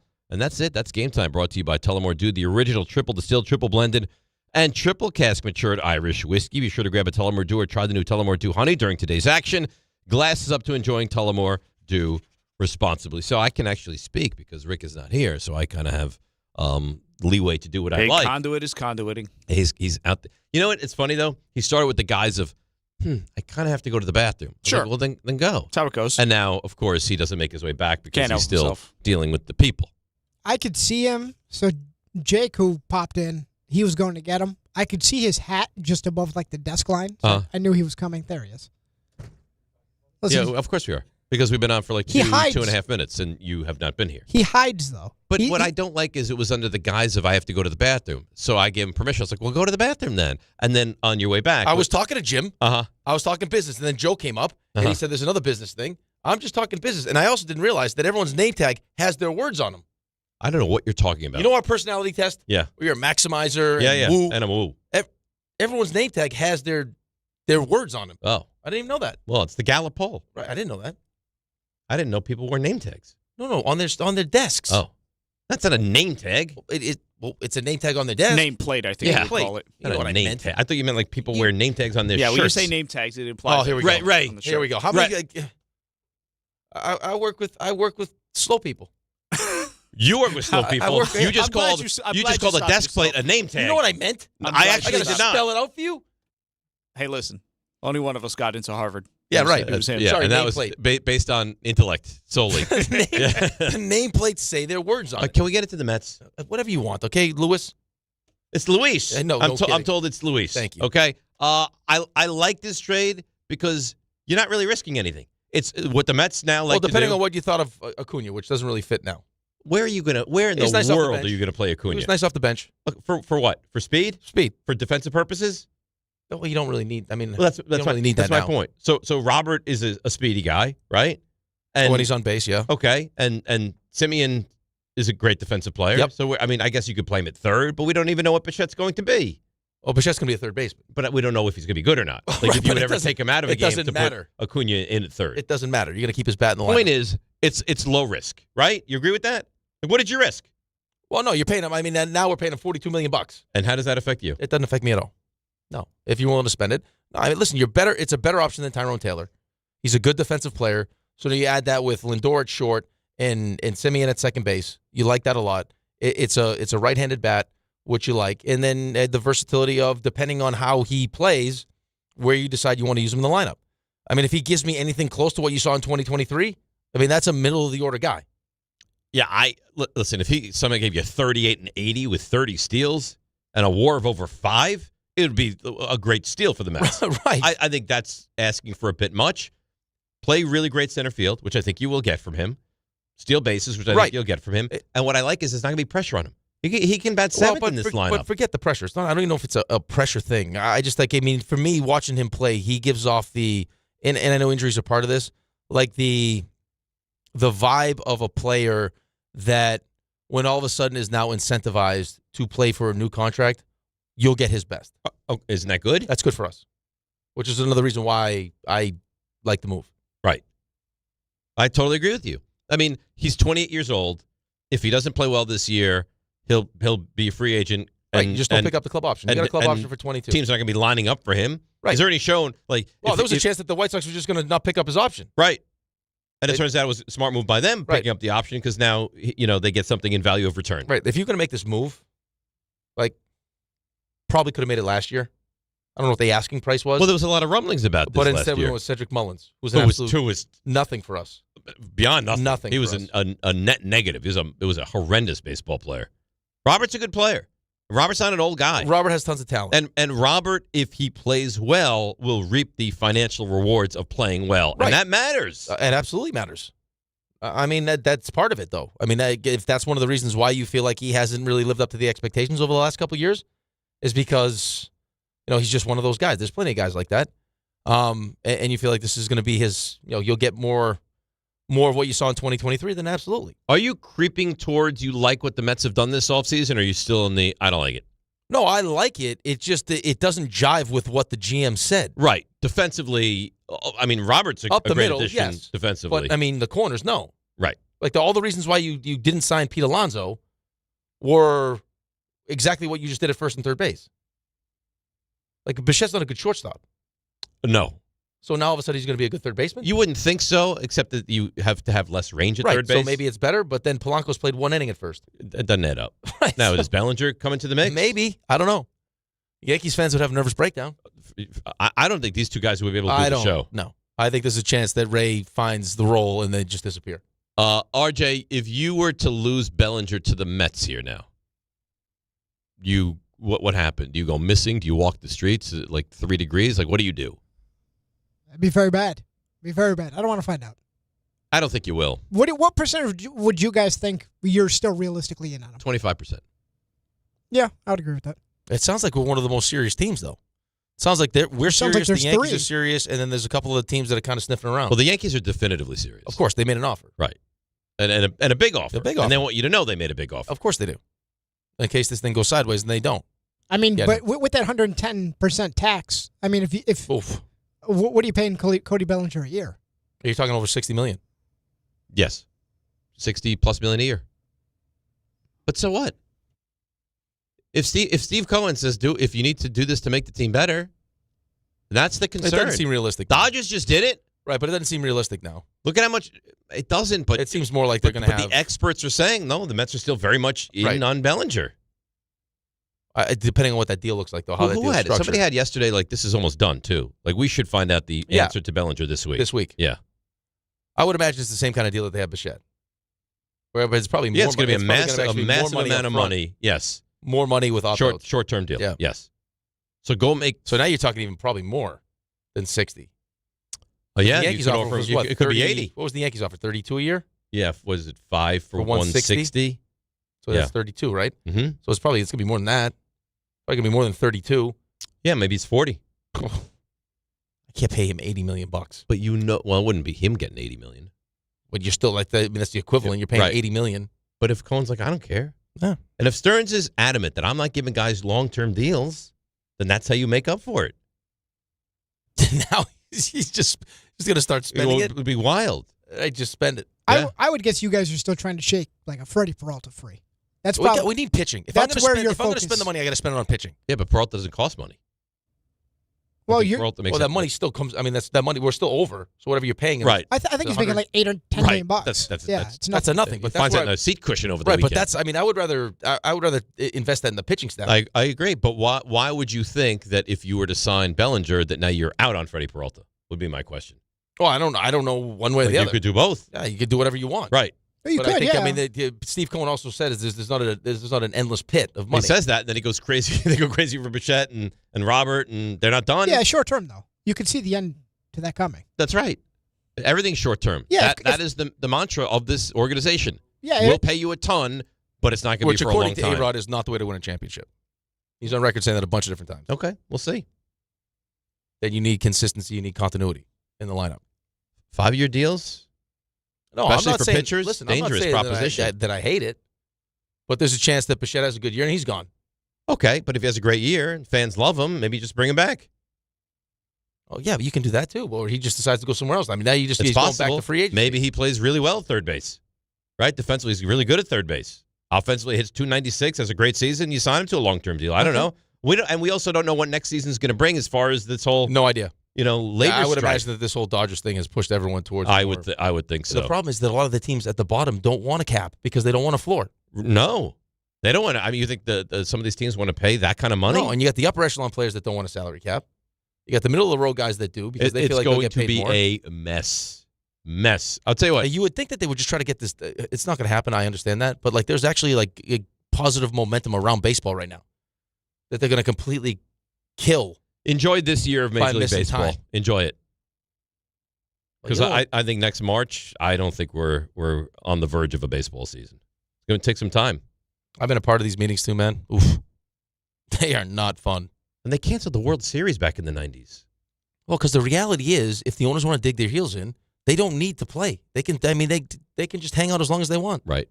That's right. This is not. I mean, therein lies the problem. Even the Yankees will find. They'll find ways to win to make money. They're not worried about it. Oh, absolutely, they will. They don't have any concern. All right, let's take a break. Come back. You can dial in 800-919-3776. Haven't taken a ton of calls today, and we'll hand it over to Bart and Carlin at 10. It's DNR with you, ESPN New York.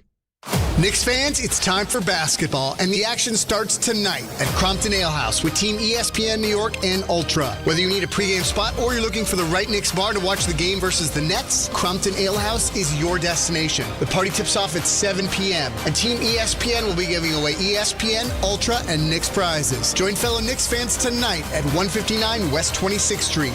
Cheer on your Knicks, enjoy Ultra draft and bottle specials, and cool prizes all game long at Crompton Ale House. Hey, hockey fans. Now with BetMGM, you can win a share of $10,000 in bonus bets when your anytime goal scorer nets 3. Enter BetMGM's Hat Trick Jackpot all season long for your chance to win some major bonus bets. It's easy. Just log in and opt into the promotion. Then make an anytime scorer bet on any hockey game of at least $10. If your player of choice scores 3 goals instead of just 1, you'll win your share of the $10K in bonus bets. There's nothing quite like watching a game with a hat trick, especially when it means you could win a share of $10,000 in bonus bets. Ready to shoot your shot? Download the app today. BetMGM. Make it legendary. BetMGM and GameSense remind you to play responsibly. Gambling problem? Call 1-800-GAMBLER. See BetMGM.com for terms. 21 plus only. New Jersey only. Existing customer offer. Subject to eligibility requirements. Rewards are bonus bets that expire in 7 days. Woohoo! Hear that? That's what having fewer hot flashes and night sweats can sound like. Veoza is the #1 prescribed hormone-free treatment FDA approved for moderate to severe vasomotor symptoms, also known as hot flashes and night sweats, due to menopause. Veoza can cause serious side effects, including liver problems. Your doctor will do blood tests before and during treatment. Stop Veoza and call your doctor if you have symptoms of liver problems, such as feeling more tired than usual, decreased appetite, nausea, vomiting, itching, yellowing of the eyes or skin, pale stool, dark urine, or stomach pain. Don't use Veoza if you have cirrhosis, severe kidney problems, kidney failure, or take CYP1A2 inhibitors. Ask your doctor about Veoza. To learn more, call 1-866-239-1637 or go to Veoza.com. That's VEOZAH.com. Paid for by Astellas Pharma.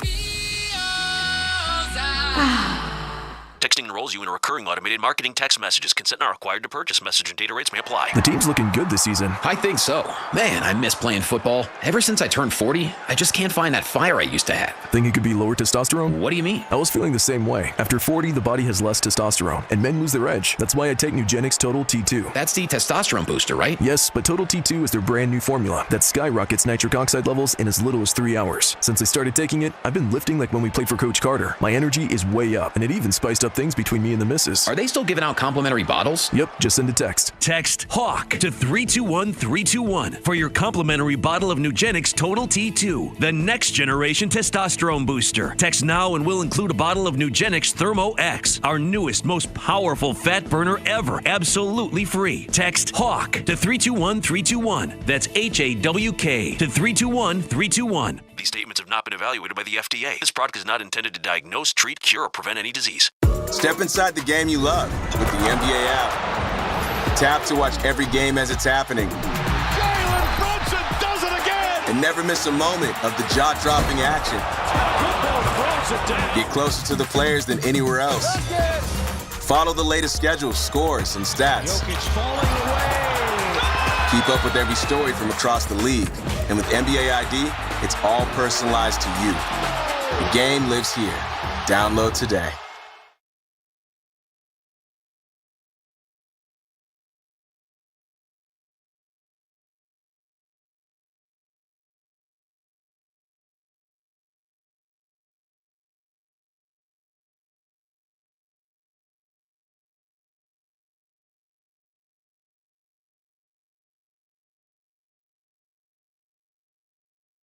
All right, DNR with you, ESPN New York. We roll along on this Wednesday. Back with a little observations that happened in Florida tomorrow. Tim Hasselbeck going to join the show. I've had fun today.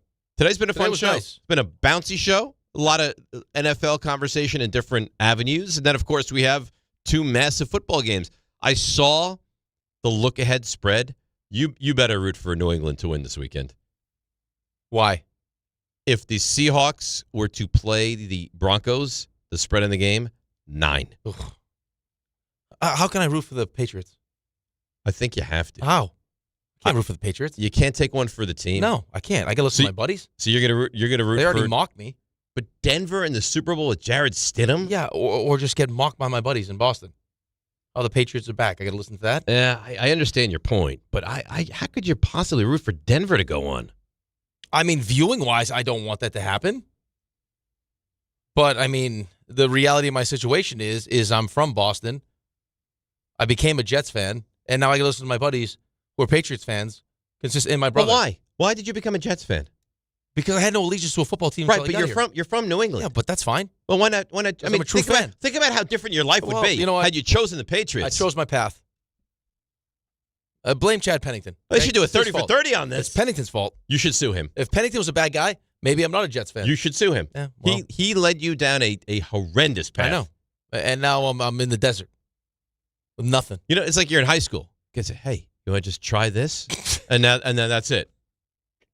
That's what it's like. No, I'm a Jets Pennington addict. was a gateway drug. Chad Pennington is the gateway drug to what you have now become. To suffering. You're like the kid from the Mighty Ducks. Suffering. Goldberg? Yeah. He doesn't look good. No. But he's doing better though now. Okay. Yeah. I don't know if that. Otherwise, it wouldn't be funny. I heard he was doing better. Yeah, much better. To Dave's point. Oof. Scary. What happens? You tape someone to a goalpost. I mean, what do you think's going to happen? Oh, right. Fire pucks This up. is only a matter of time. Yeah, it's only a matter of time. I can't believe Pennington did it. Did he ever call? He should send you yearly revenue. He should say, like, some He kind should of say, like, if you got a check for At $10 least grand every year from Pennington, you'd be like, all right, you know what? It was worth it. This makes sense. At least like a check-in. Like, hey, I'm sorry. How you doing? When's the last time you heard from him? I haven't talked to him in a while. Right. So, did you see what this man did to you? I know. He led you down a path. He pushed you in, and now he's gone, and you're still here, and you can't get out. And I'm stuck in it. It's like the Blair Witch Project with this guy. Yeah. What am I going to do? I'm committed. I'm a loyal fan. I'm not Mel Kiper. I'm not Mel. No. He'll bounce around like a drop of a hat. Rams fan, That's a Colts cruel. fan, Ravens fan. I'm Knicks, not that guy. Knicks win tonight, right? Yeah, they have to. Yeah. They have to. Game will be right here on ESPN. You understand New what's York. going to happen tomorrow if they lose. There's a lot of negative Knicks talk. Knicks win by having a late shot from Brunson. Is that a negative? It's Not a fine. negative. I take the win, but no, they got to. I mean, go out and assert yourself. Yeah, I agree. Ray's doing the Open tomorrow too, by the way, which would be nice. What? We haven't had a Ray Open in a while. This is news to me. Don't you want to do? We haven't had a Ray Open in a while. No, it's your Open. This is not the week for me to do an Open. No, this the is guy not the hasn't week. slept at all. Look at him; he looks like grim death. All right, Raymond. Well, you know what? That's as great a transition as any. There Yeah, you sure, go. let's go with that. All right. Today's 3 stars. She's glitching. It's all wonderful. Number 3. All right, Mockery. That's the name of the game. Louis Riddick joined us for a little while, but he had to leave to do television, so we ran out of time. You got all Giants happy. Well, I thought the Giants were relevant. Can they be a playoff team, Louis? And you can't leave that unanswered. Oh, tell me about Brandon Bean. How does he get a promotion, Louis? Why do you have to say it like that? Number 2. You're feeling very. Listen, John Harbaugh's here. There's more big moves to come. The Giants. I mean, You look like an Artie. No, I don't look like an Artie. Yeah, like one-man party. He is a one-man party. I mean, look, you're making proclamations to RJ. RJ's Niners are back here this He'll year. be at that game. You know what the problem is, though? This year, we're going to kick their ass. No solid That's what either. we're going to do. Oh, they just saved that for RJ to use later. The level of confidence now is unbelievable. Oozing. I'm going to be RJ. Hey, guys. How you doing? You like my Niners shirt? We're pregnant. It's mean. Number 1. Mean from the get-go because, Rick, what were you thinking? You're going right after Raanan as soon as the gates opened. I actually thought he was having like a panic It was attack. uncomfortable. It was It's having like a Raanan moment. What? Why? What? That was Joe Shane you were talking about. I think of Giant success. I think of Tom Coughlin. I think of people that stroke out related to the Giants. RJ's that fair? Jordan Raanan. I mean, and it went on because this was the second hour. Like if Jordan passed out on SportsCenter, would you be shocked? No. Just what he does. Would you be look. nicer to Jordan? What the hell is with you and Raanan? It's the Raanan mannequin. At some point, you've got to be punished. I have an idea. We'll find a nice half-eaten chocolate in the garbage. We'll pluck it right out. Serve it on a platter. Eventually, Jordan did join the program, and you know what, Rick? Actually, you may have made some salient points. If he doesn't get a head coaching job, that Todd Monken will be the offensive coordinator here. Is it Monken or Munkin? I don't know. Okay, great. Not Thanks for that. That man sounds broken right now. We're gonna go get Tyler Lindenbaum. I'm like, it's a little too early for that. They haven't really sat down and gone through free agents yet. It's Linderbaum, by the way. What did I say? Yeah, Lindenbaum. Lindenbaum. Yeah. This is all Mike Kafka's fault. It's like the whole Kafka here thing. I couldn't get that right either. I honestly thought when he said it, because I had said it earlier, that I was wrong. Because he says it with such Lindenbaum. He says it with such certitude. Yeah, he's like, go get Lindenbaum. And I actually specifically looked up the name. It's Linderbaum. Yeah. That's right. That's right. That's all I got for We you. got no RJ Zit stuff in this? Come on, Rick leave eating Zit alone. Half eating chocolates out of the trash can? It's Rule 76. No excuses, playing a champion. It's DiPietro Rothenberg and Munkin. Right here on ESPN New York and on YouTube. Help a brother out. You make fun of them, and then I finish him off. This is Rick Brunson, the assistant coach from the New York Knicks. I'll be driving to our games this season in style in my new Jeep Gladiator from Princeton,